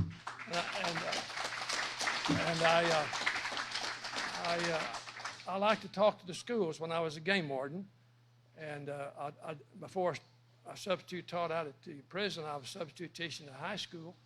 And if you wanted to make them behave, just talk to them about, give them some game warden stories. And they're interested in, that'll get them quiet. And they're interested in game warden stories. So that's another form of verbal judo. You know, try to talk to them, try to talk to people rather than make them do something. Try to talk to them and get their attention. But I've enjoyed being sheriff. I've got elections coming. That's the reason Rick doesn't have his gun on, plain clothes. He come up here in his personal vehicle. He can politic all he wants to because he's off. I'm here as Matt's friend. And by the way, Matt is our go-to guy out here. He takes care of all this. We need to know something, I just call Matt. That's like having another deputy out here. And we're a poor county. The county can't afford all the deputies I need. So I'll take all the help I can get. And Matt has been a great help, and he's fixing to. Matt's made a good decision, too. Can I tell him, Matt? Matt is undertaking, and we're going to back him up. Rick and I are behind him 100%. He's going to go to law enforcement school right in Abilene. And he's going to get some training, and I want to hang one of these on him when he gets it done. And we appreciate Matt and appreciate all of y'all. And, I know that any of you out here, if I got in trouble, would back me up. You'd be my backup 100%, and I appreciate that, and I appreciate all your help. And my term will end, and it's been very rewarding. And one thing, I haven't been sued yet, knocking on wood and thanking the Lord. And all sheriffs eventually get sued, but if I can make it one more year without getting sued, I will be a lucky man. And I appreciate all of you.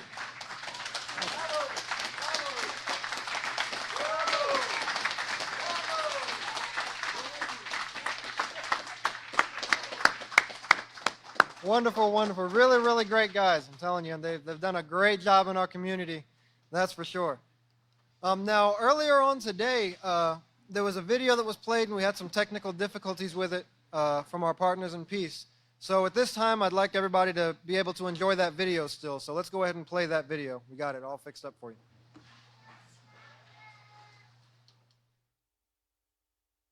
In the year 1945, World War II in Europe was over. Germany had already surrendered. But despite being called to by allies, Japan refused. The U.S. contemplated an invasion of Japan. They decided to drop an atomic bomb in the cities of Hiroshima and Nagasaki. The explosion destroyed the cities, killing tens of thousands of men, women, and children, devastating the country and leaving it in utter ruins. The after effects of this one choice still affect so many people today, 70 years later. In fact, 400,000 people are still suffering from the effect of this one choice. We teach history to learn from it so that it never repeats itself again. But how can we break this cycle and change history for future generations? Welcome, everyone. Did everyone have a great summer break? Yes. Principal Mills will be joining us shortly. We are excited to welcome some new faces here at Midwest United. And this semester, we are going to be incorporating a new curriculum in every classroom, beginning with kindergarten through grade 12. Principal Mills?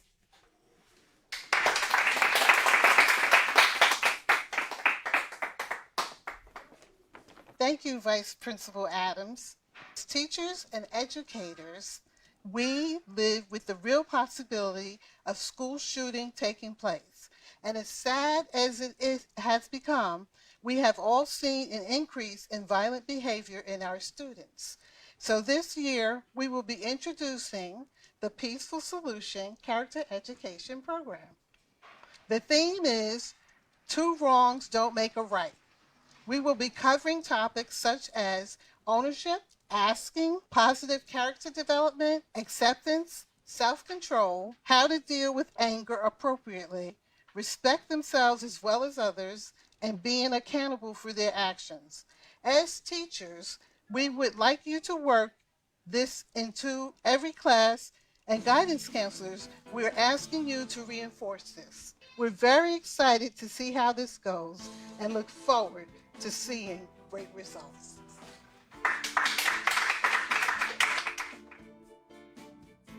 Yes, today we're going to be talking about asking. You have to ask. Yes, you have to ask. Is asking really that important? Yes. Yes, awesome. You guys are a great class. If you are not asking your friend to use her stuff, but then she turns around and just takes your stuff, Does that make it right? It's retaliating, but that's two wrongs, right? So two wrongs didn't make anything right, right? That's why asking is so very important, right? So let's say that all together. Two wrongs don't make a right. You two have fun in school today? Yeah, we really did. Can I color you a picture? Of course you can. I will be in here if you need me.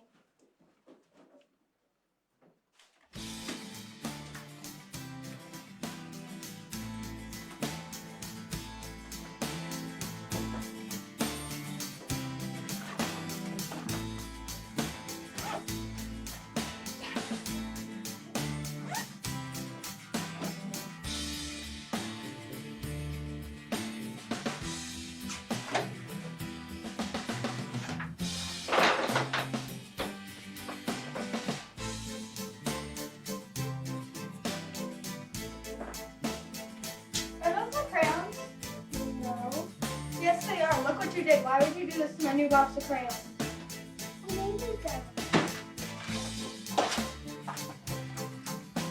That's what you get. Mama! Polly ruined my picture! What is going on here? She was killing all my crayons. Both of you go to your rooms, and I don't want to hear any more yelling. See, that's what you did. And stop arguing.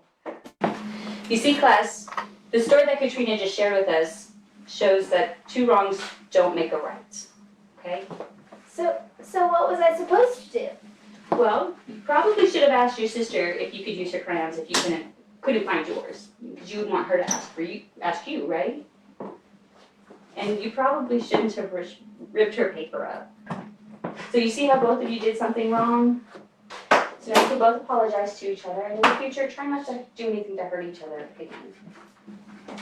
I'm sorry, Alexia. I'm sorry, next time I'll be more patient with you.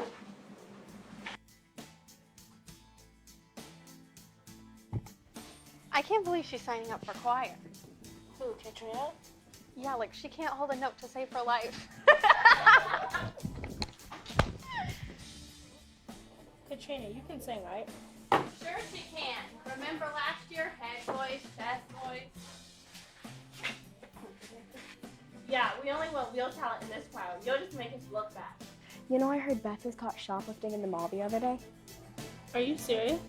Yep, and Ruby's best like necklace from her grandmother went missing in PE the other day too. You don't think Beth took it, do you? I don't know, but I'd watch my wallet and valuables around her because, I mean, you never know when she'll steal again.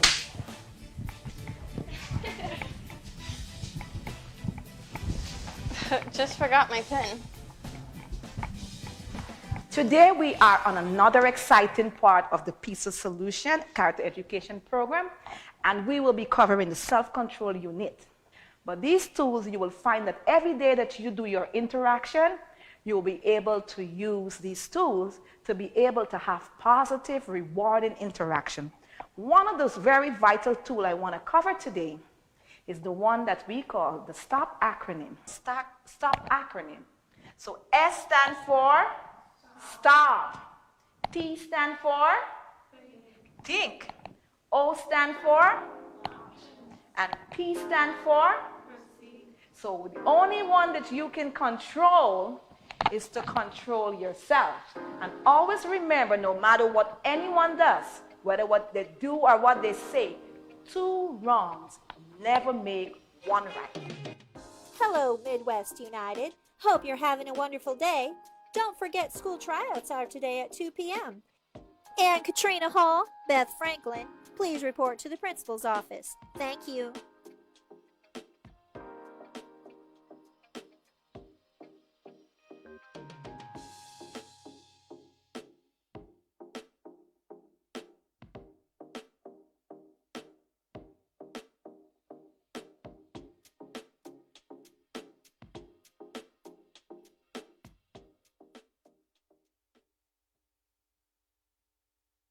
Hello, girls. Katrina and Beth. Mrs. Williams has informed you why you're here, right? Yes, Principal Mills. You know we won't tolerate disrespect and false rumors at Midwest United, correct? we're looking to try to keep this peaceful and a decent environment, a learning environment. And we would very much like it to stay that way. We're very sorry, Principal Mills. Yes, Principal Mills, it won't occur. Well, girls, I would like to believe that. But you never know when life will throw you curveballs and lemons. So with this, to help make you know how to handle this in the future, Mrs. Williams and I have come up with a solution. Mrs. Williams? Yes, we have both put together a plan to help you to remember the things that you have learned. So what we would like for you to do is to write a 2-page assignment using all the tools that we have taught and taught you with the Peaceful Solution, using all those tools to remember how you feel. Remember how it would make you feel when you went through that class. The tools stop, think, and use those tools and write that assignment. Both of you can work together so that you can develop that unity that we're looking for. Remember, 2 wrongs never make a right. And we would also like you to take what you've learned from this and incorporate it into a team exercise around the school so that you can help the other classmates. Mrs. Williams?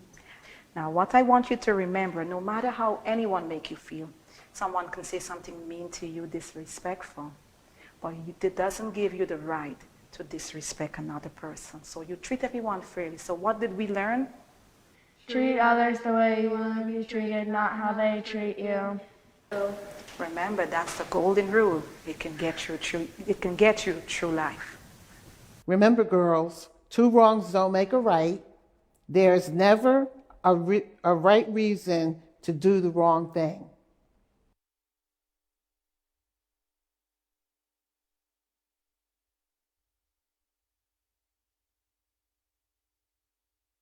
I know it's in here somewhere.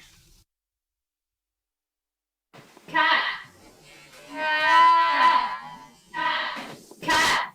Katrina, you fell asleep on the couch again?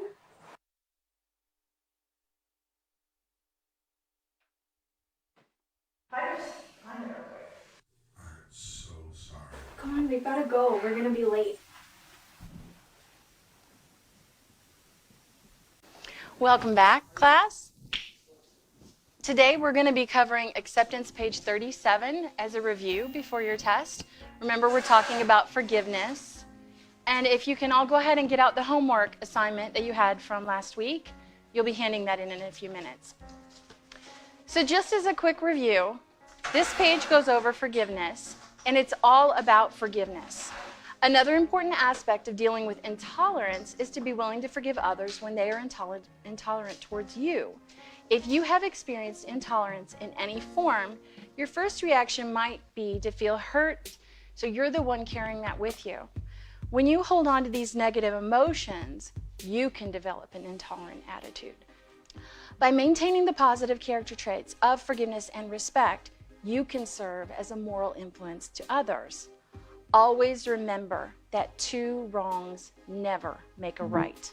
Retaliation never solves problems, it only creates more. So I'd like you to hand in your assignments at this point because we want to go over the rest of the review for the test. Thank you. Thank you. Don't have yours with you? Okay. All right. Well, thank you, girls. And we'll meet again next week. I can only imagine what you and your family are going through. It's obvious that you're having a hard time because your schoolwork is really suffering. This is the 4th time you've forgotten your homework. I'm really sorry, Miss Hamilton. I promise I'll try harder. I'd like you to stop by and see the guidance counselor. She can offer a listening ear if you really need it.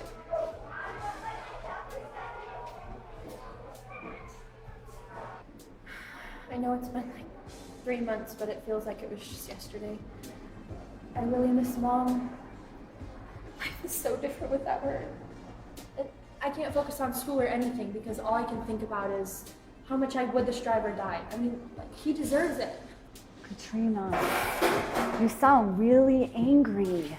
Yes, so angry. I mean, who in their right mind would get behind the wheel after they've been drinking? It's just not fair. He deserves more than a broken arm. Katrina, What I think you need to do is to forgive that other driver. What? You want me to forgive him? Yes. You've been so absorbed in reliving this incident that has hurt you so much that you've been missing out on the joys of life. Anger and retaliation may seem great at first, but things only escalate in the end. What if his family wanted to hurt you for hurting their son? Two wrongs never make a right. Hey. Hey, are you okay? I'm fine. What's that? It's a letter. From who? Josh Steller. Wait, you don't mean the boy who killed Mom? Listen, he wrote that he's sorry for what he did and he takes full responsibility for his actions. He hopes that others can learn from his choices and make better ones than he did in the future. He did? Wow. Yeah, well, nothing can bring Mom back. I feel better knowing he cares. I do too, actually. I spoke to my guidance counselor today, and she made me realize how much anger I've been holding on to. She said that I shouldn't be thinking of ways to hurt him like he hurt us, because that's only going to make the situation worse. And she also said that I should learn to forgive him. We've been so sad and angry lately that we've forgotten the most important lesson we've learned. Two wrongs don't make a right. We've been learning that since we were little, and now more than ever that lesson applies. We can't change the past, but we can learn to forgive and move on.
Hello, everyone. Can everyone hear me? We're very sorry about the technical difficulty, but please, we will have that video for you to see. We won't hold you here all night, but that video will be put up with the rest of this program so everyone can see it. Very important part to our program and to us as a group in pushing forth this Peaceful Solution Character Education program. So please stay tuned for that. We have one last thing before everyone leaves. And of course, the children, what you've been waiting for all afternoon, you'll get to do that. We have a skit that's going to be enclosed back here, so you'll be able to see it through the screen, and it's from our youth, and they've been working on this for a couple months now. putting together a skit to bring forth on how they're doing their part in helping teach character education. So if you'll just give a few minutes, they'll be ready, and we'll go ahead and get started. Thank you very much.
Could I have everyone's attention? Could I have everyone's attention, please?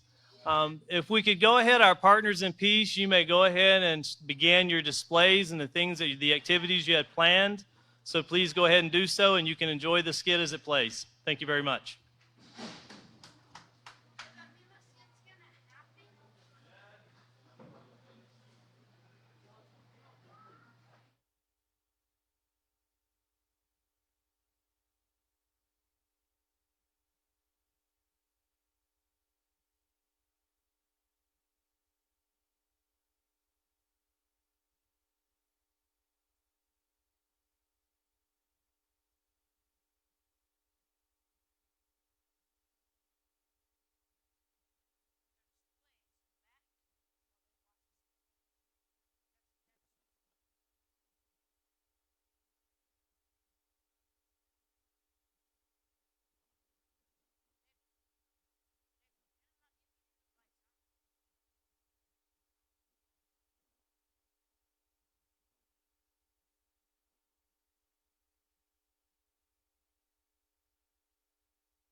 Greetings, everyone. Are you enjoying the Peace Conference so far? That's great. We're all glad to hear it. We have come to what we think is a very special portion of the Peace Conference. It used to be the puppet shows, but now we have graduated. We no longer allow a bunch of puppets to do our work for us. We do it ourselves. You see, we have concluded that we live actors can be much more expressive than a bunch of puppets. Anyway, we hope you enjoy it, and now on with the show.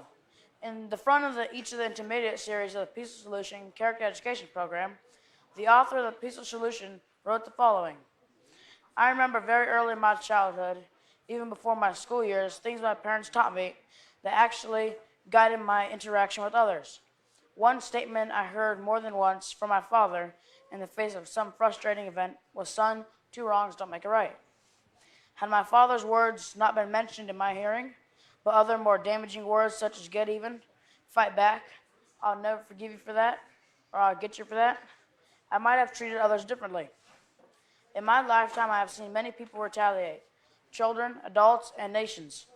However, I have never seen peace brought by someone doing wrong to another after that person did wrong to him. Character education is no longer just for school-aged children. The Peaceful Solution Character Education Program was designed to facilitate the development and growth of a positive moral character in participants, both young and old, regardless of their age, nationality, religion, or occupation. This program has brought measurable benefits to leaders, law enforcement centers, early learning centers, youth groups, church organizations, elementary, intermediate, and high school colleges, as well as after-school summer and community programs.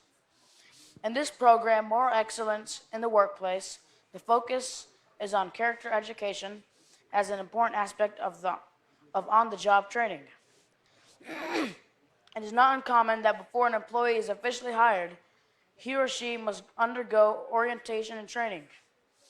But with so many people being terminated for stealing, insubordination, or sexually inappropriate behavior, traditional orientation and training are no longer adequate. Think of the wasted time and effort in orienting and training employees only to later fire them for intolerable behavior or for failing to follow rules and procedures. Training in moral character as presented through the Peaceful Solution Character Education Programs, Moral Excellence in the Workplace, encompasses not only behavior, but attitudes and communication skills as well. It promotes teamwork, respect for authority, responsibility, and self-control. With behaviors such as theft, harassment, tardiness, absenteeism, conflict, and aggression on the rise, we cannot delay putting this program in place to help decrease, if not eliminate, these problematic issues. By incorporating this program in your work setting, your employees will recognize the concern you have for them as individuals. Much of what your employees learn in this program will assist them not only with work-related issues, but personal issues as well. Oftentimes, employees' personal problems accompany them to the workplace, affecting their job performance and making the work environment tense and stressful. The fact is, character education accompanies us wherever we go, and many employees will benefit from this program professionally and personally. Their appreciation will greatly assist you in developing an excellent employee relationship and work environment. In the narrative you are about to see, we are going to examine what can occur in a typical workplace where the Peaceful Solution Character Education Program, Moral Excellence in the Workplace, has not played any significant role.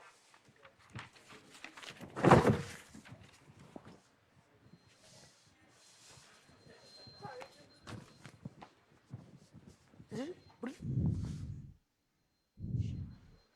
he going to be right there?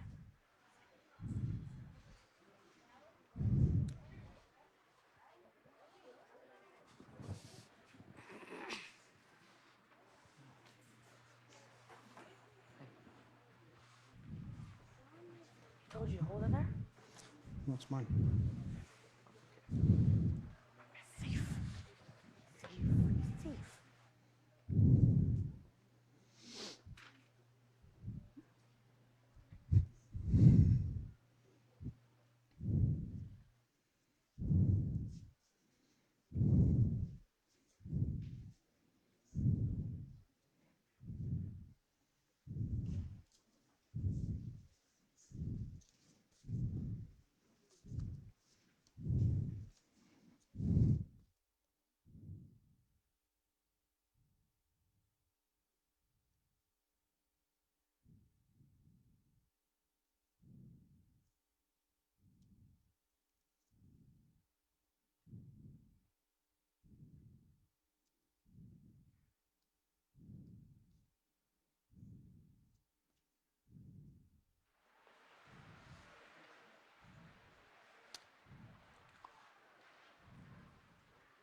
Hello.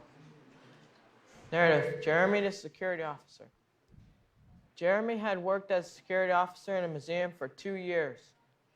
The museum was over 20 years old, and one of the main attractions was an ancient Egyptian coin that was dated to be at least 4,000 years old.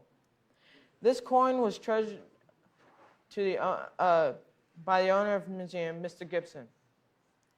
One afternoon, while Mr. Gibson was sitting in his office doing paperwork, his phone rang.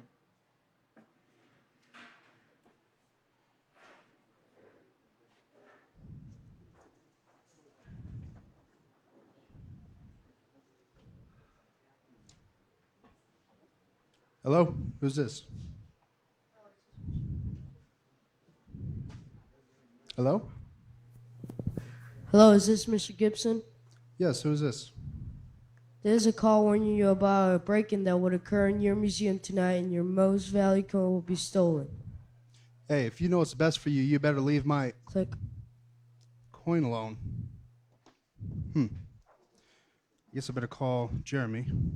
Let him know. Later that night, while Jeremy was working, Mr. Gibson called him and said,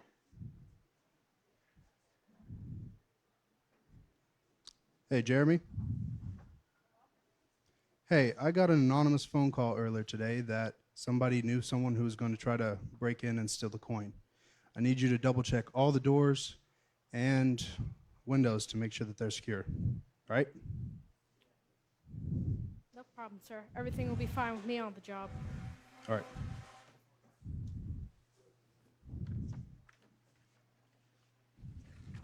He went about his usual route, making sure all the rooms were locked, but he decided not to check the windows, as Mr. Gibson asked him. What he did not know is that someone unlocked the window so that a robber can break in later that night. Jeremy then left for home. As Jeremy laid fast asleep in his bed, a robber broke in through the unlocked window and stole the coin.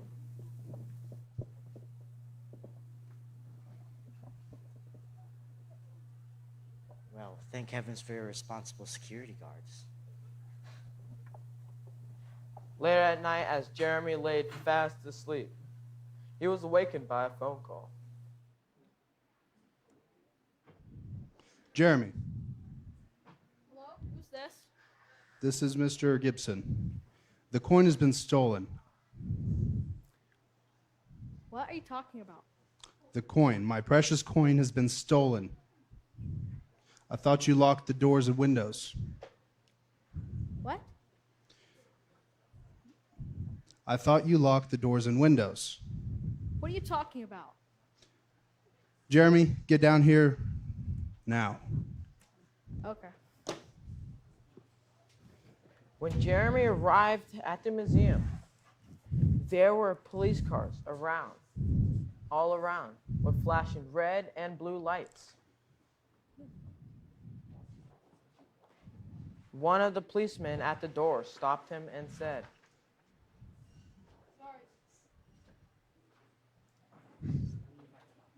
Just say it in here. Sorry, sir. No one is allowed in the building. I was a security guard on duty tonight. My boss is expecting me. Oh, you're Jeremy? You're Jeremy? You'd better get up there. Your boss looks upset.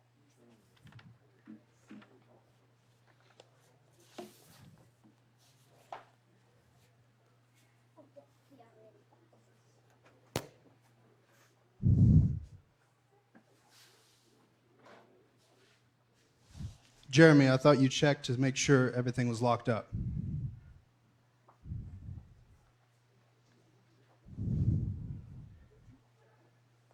No. You checked the doors, but what about the window? No. Well, because of that, my coin is stolen. You disobeyed my orders. So I'm going to have to let you go.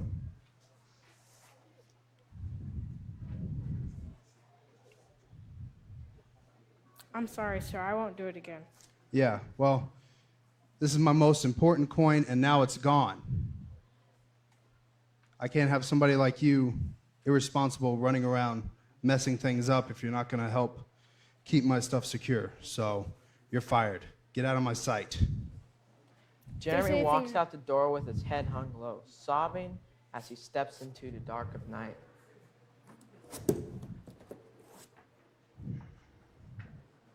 Yeah, I know.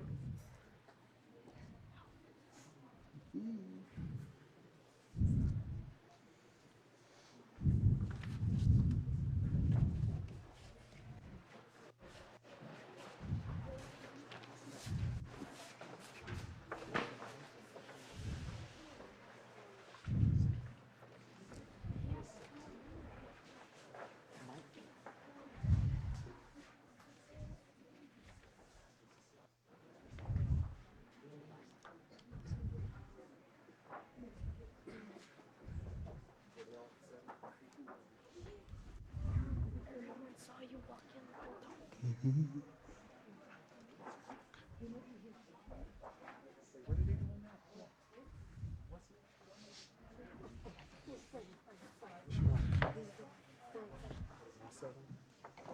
Okay, what's the next part? That will fix his wagon. There, that will fix his wagon.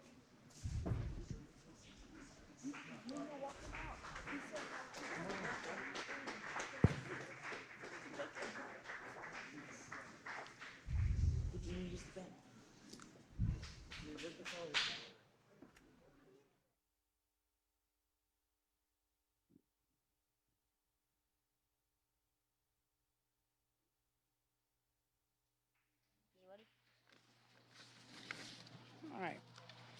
Well, that didn't end too great for Jeremy. Because of his lack of respect for Mr. Gibson and his irresponsibility, he let the coin get stolen. Now Jeremy no longer has a job. I hope y'all are paying attention because we have some questions for y'all. Question 1, who owns the museum?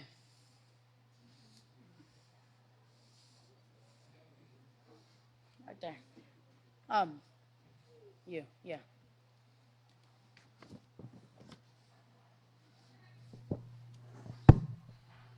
Mr. Gibson?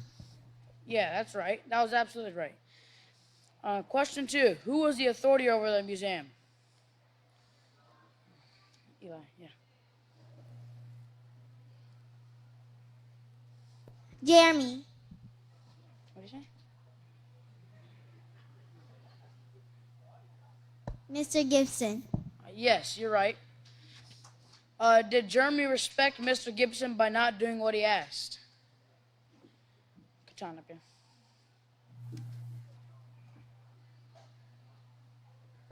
No. No, he didn't. I'll say he certainly didn't. Question 4. How did Jeremy disrespect Mr. Gibson's authority? By not locking the windows. Yeah, that's basically the answer. But no, he didn't follow the instructions. That was the instructions, to lock the windows. Wow, you're all really paying attention. Next question. What were the consequences of Jeremy's disobedience? Hey, damn. He got fired. He got fired, yes. He was fired and the silver coin was stolen. A lost situation. If I ever saw one. How do you think Mr. Gibson felt about Jeremy before the coin was stolen? Yeah, right up front. Great. What? What did he say? Great. Great? Oh, yeah. Well, he did trust him, so he did feel great about Jeremy because he was a security officer. Yes, he did, and that museum and the coin were very valuable to Mr. Gibson. And I got one more question here. How do you think Mr. Gibson felt about Jeremy after the coin was stolen? Bad. Bad? Yeah, he didn't trust Jeremy anymore. He didn't want him working there because something else could get stolen. Yes, indeed. That was very obvious when Mr. Gibson was finished speaking to him. He told him to leave. Well, that was the last of the questions we have, and y'all did a great job and gave some really outstanding answers. In fact, y'all did so well on covering Jeremy's issues and misbehavior that there really is no reason for going any further than that. What a sad turn of events, and all because one night Jeremy thought it was important to check the windows.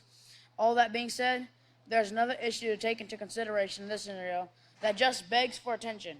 What is the issue? It's the way Mr. Gibson chose to deal with Jeremy. If you remember back in the introduction of this presentation, which is the introduction to the Peaceful Solution Character Education Program, Moral Excellence in the Workplace, we saw the following. It is not uncommon that before an employee is officially hired, he or she must undergo orientation and training. But with so many people being terminated for a variety of reasons, traditional orientation and training are no longer adequate. Think of the wasted time and effort in orienting and training employees only to later fire them for intolerable behavior or for failing to follow rules and procedures. This is exactly what Jeremy did. He failed to follow, in this case, an instruction. Now let's take a look at how the Peaceful Solution Character Education Program, Moral Excellence in the Workplace, says that Mr. Gibson could have handled the situation better, that is, to everyone's benefit, including his own.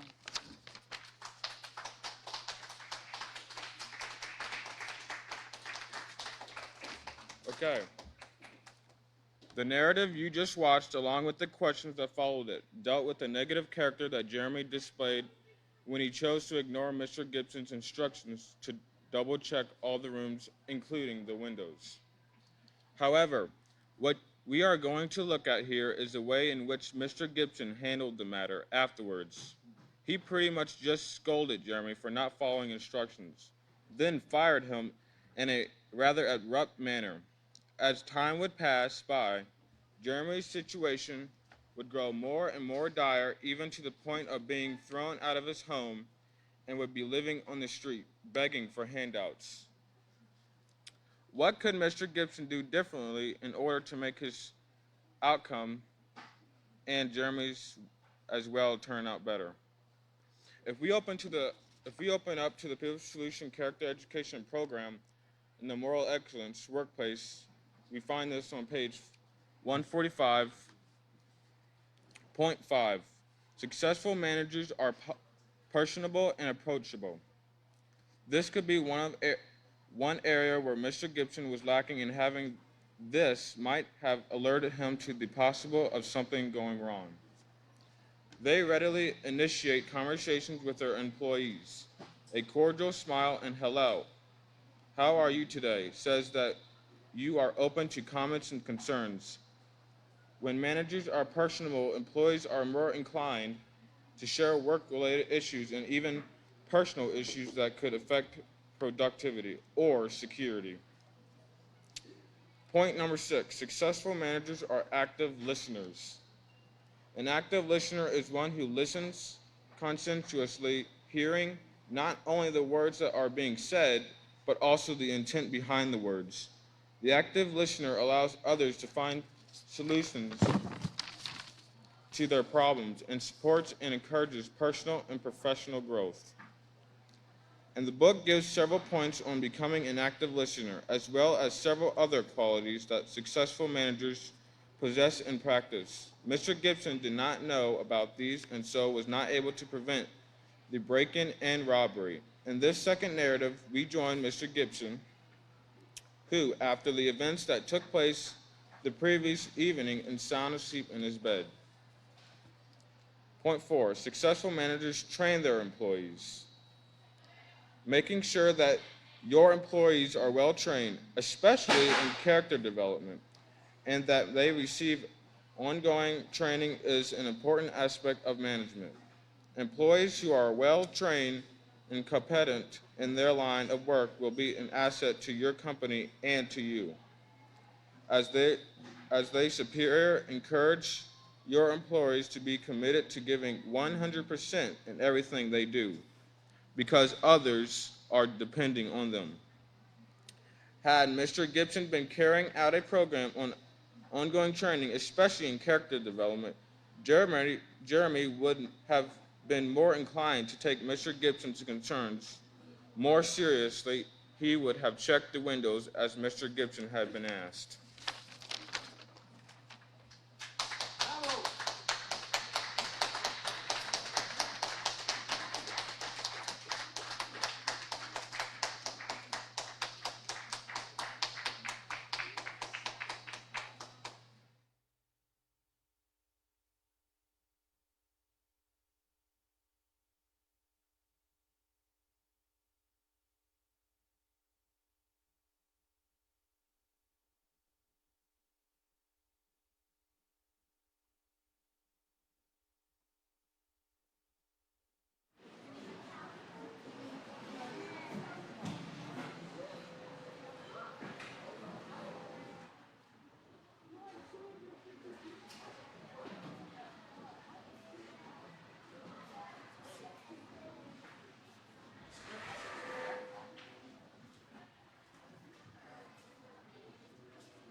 rejoin Mr. Gibson as he is. We rejoin Mr. Gibson as he is laying in his bed, thinking about the events that just took place at the museum. And he is dreaming about where it puts Jeremy weeks, months, even years into the future.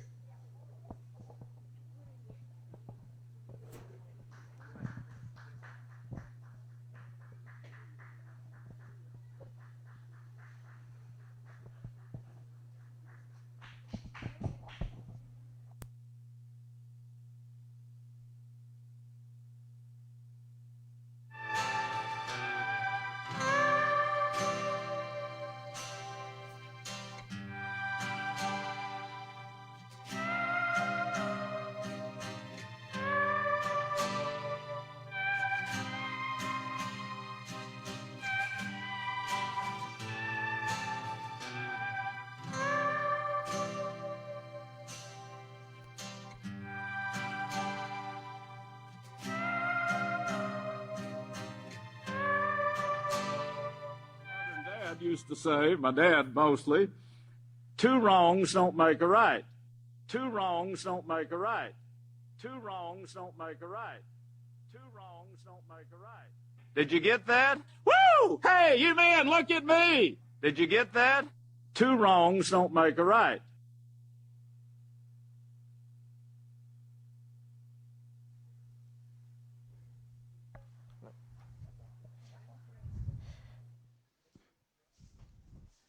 Hello, Jeremy. Hello, who's This this? is Mr. Gibson.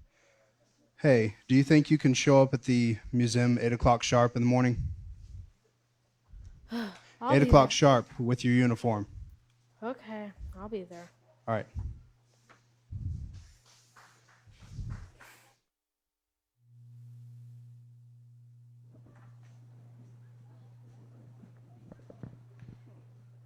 In the meantime, 2 police officers are situated in front of the museum having a conversation while they keep watch over the area.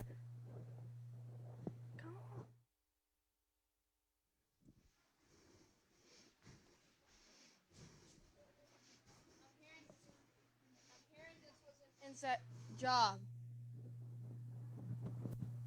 So you don't say. You don't say.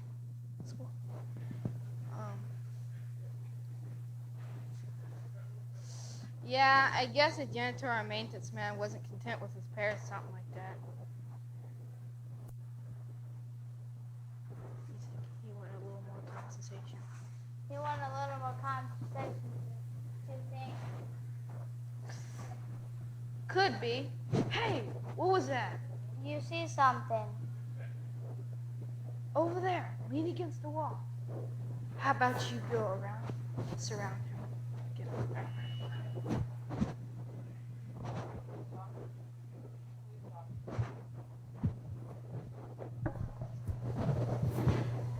Two police officers start walking around the other side of the suspect. When they get in position, Go to him.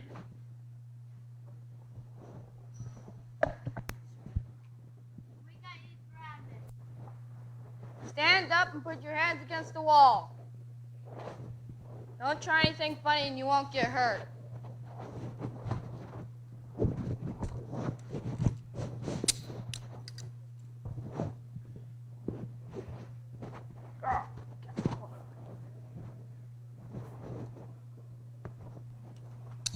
so the suspect complies with the officer's orders and is taken to custody without any incident. Officer 1 puts handcuffs on suspect and they both lead him back towards the museum. While all this is taking place back at the museum, the door opens and Mr. Gibson walks in, followed immediately by Jeremy.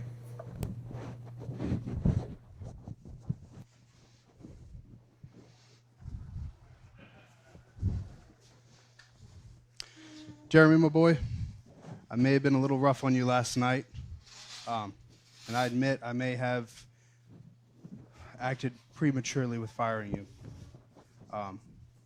You've worked here for 2 years with me and haven't really had any incidents, and I would like to help you get over the problems we had in the past and work to a better future.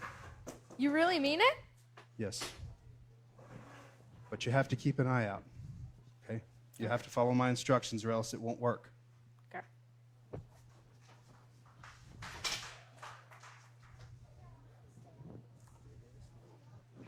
Hi, can I help you?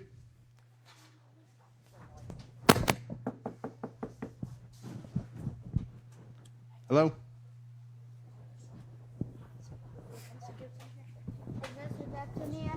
Yes, this is me. How can I help you? Wow. Thank you so much. We found this man sneaking in the shadows on the other side of the building. We'll be taking him to the precincts to book him. We have discovered the gold coin and Is that you, Tony? his possessions. Okay, well, yes, do what you have to do. This is my maintenance man. Of course, we have to take the coin because it's evidence in a criminal investigation. Yes, that's fine, but I want it back, so at some point. Okay. Well, you're gonna be coming down to the precincts. Yes, I'll be there. All right. Two police officers depart from the museum with suspect in tow. Eventually, Mr. Gibson goes to the precinct, but does not press charges. He eventually bails Tony out of jail and brings him back to the museum. But for now, he turns back to Jeremy. Wow, that was a turn of events, wasn't it? It sure was. Who would have thought? Yeah. As for you, well, you've been here a couple years, so we'll try to get this figured out. Okay? Yeah. I'd be glad to, Mr. Gibson. Thank you. Yep. Why don't you come into my office? I have something to show you. Okay. In that way.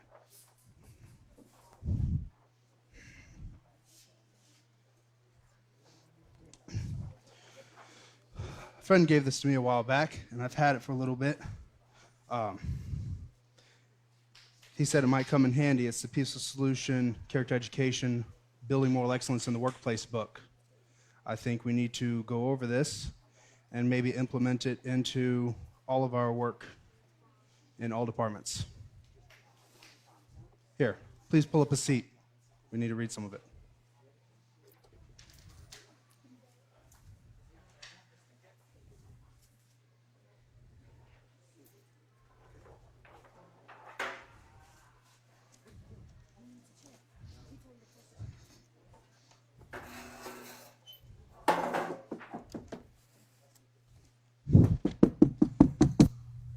Hello? Come in. Thank you so much. I'll have that put back in the exhibit as soon as possible. Thank you, officers. Okay, listen to this, Jeremy. This program, Moral Excellence in the Workplace, was developed by the Peaceful Solution Character Education Program to promote positive character in the workplace all across the nation and around the world. Positive moral character is just as valuable in our work environments as it is in our schools, homes, and all other aspects of society. As a matter of fact, it is the ultimate goal of the Peaceful Solution Character Education Program to prevent problems from arising in the first place. This can be successfully accomplished by providing training in positive moral character, then practicing positive moral behavior in all situations and interactions we encounter. It would have really been handy to have this in the workplace, working for us in the last few nights, wouldn't it, Jeremy? It sure would.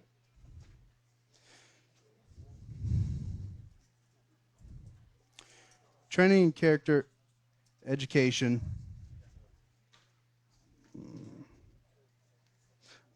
This can be accomplished successfully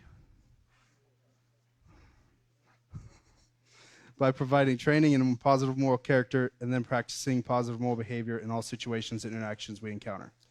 Accomplishing this goal will provide a peaceful, safe, productive, and healthy way for all life.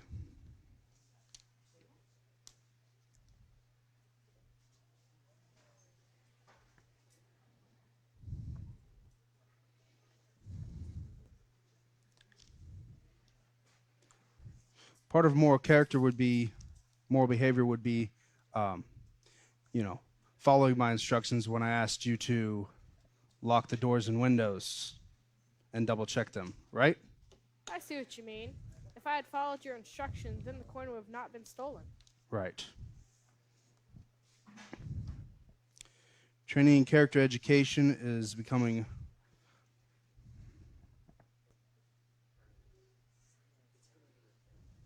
I already read that.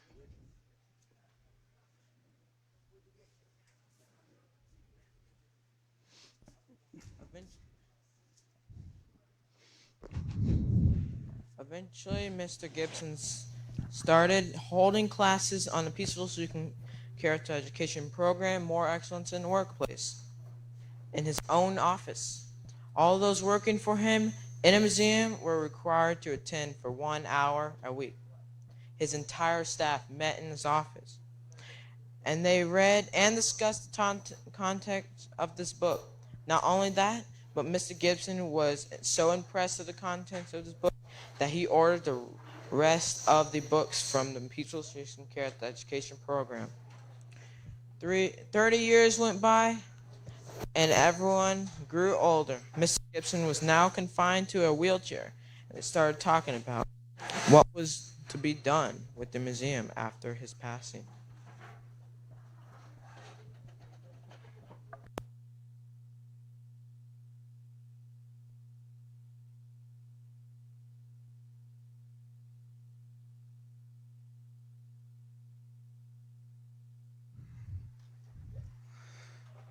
Ugh.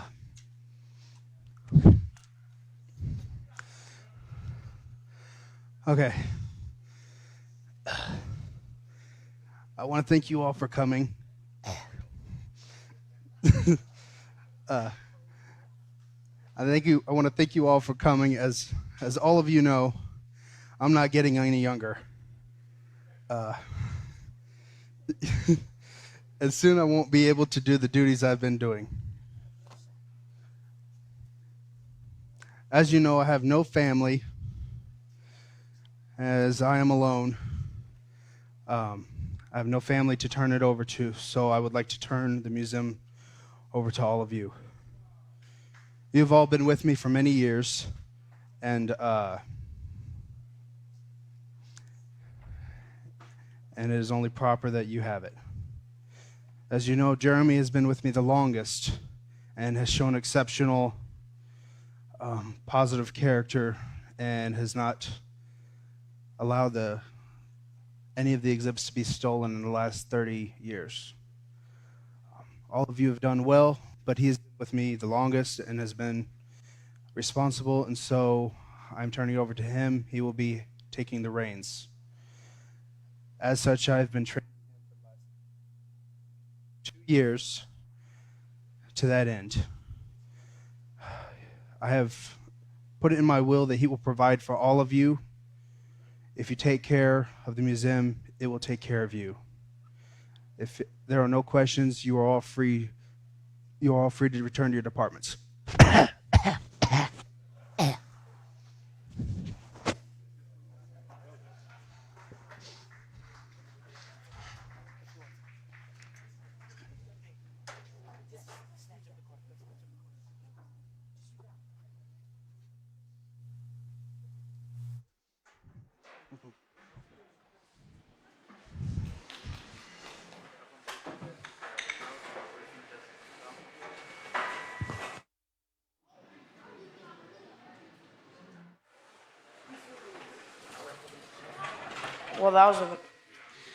Well, that was a very different ending.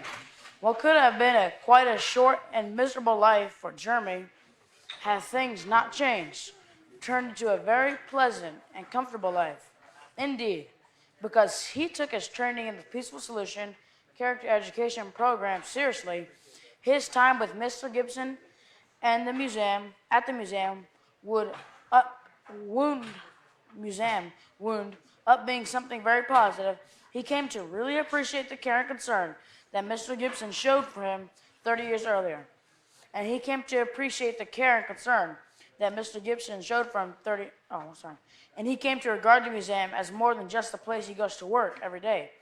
He also came to understand the way Mr. Gibson felt about the establishment and started to make it his very own mission to constantly work to make the museum better and better as time went on. Moreover, when Mr. Gibson began to observe Jeremy's initiative, he started giving Jeremy more and more responsibilities. Eventually, there was a job and a place that Jeremy did not have to play in. In fact, he had become so much more than just a security guard, and he even had a security detail working under him. In like manner, the other employees at the museum also came to look up to Jeremy, just as they had Mr. Gibson. We interrupt this program to bring you a special news bulletin. A well-known and widely respected personality in our community, Mr. Eugene Gibson, the owner of the museum on Main Street, passed away this afternoon. Some of you might remember that his museum was burglarized about 30 years ago. Now, that in and of itself would not be so remarkable were it not for the fact that everyone involved in the crime was actually on Mr. Gibson's staff at the museum. Mr. Gibson, however, made the rare move of starting a program to rehabilitate everyone who was involved in the crime.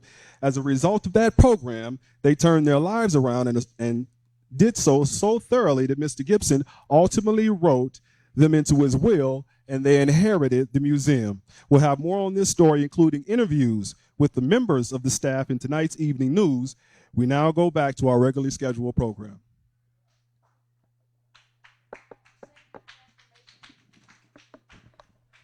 The same transformation that we saw here in this show can be experienced in every workplace, anywhere that has currently experienced problems. With the proper education and positive character development, any establishment in the world can see that turned around for the better and actually put an end to strife and division that besets so many other venues where people work together toward one end or another. All you have to do is contact the Peaceful Solution Character Education Incorporated for more information on how you too can transform your establishment from what it is now to a more peaceful and productive environment. Don't delay, do it today.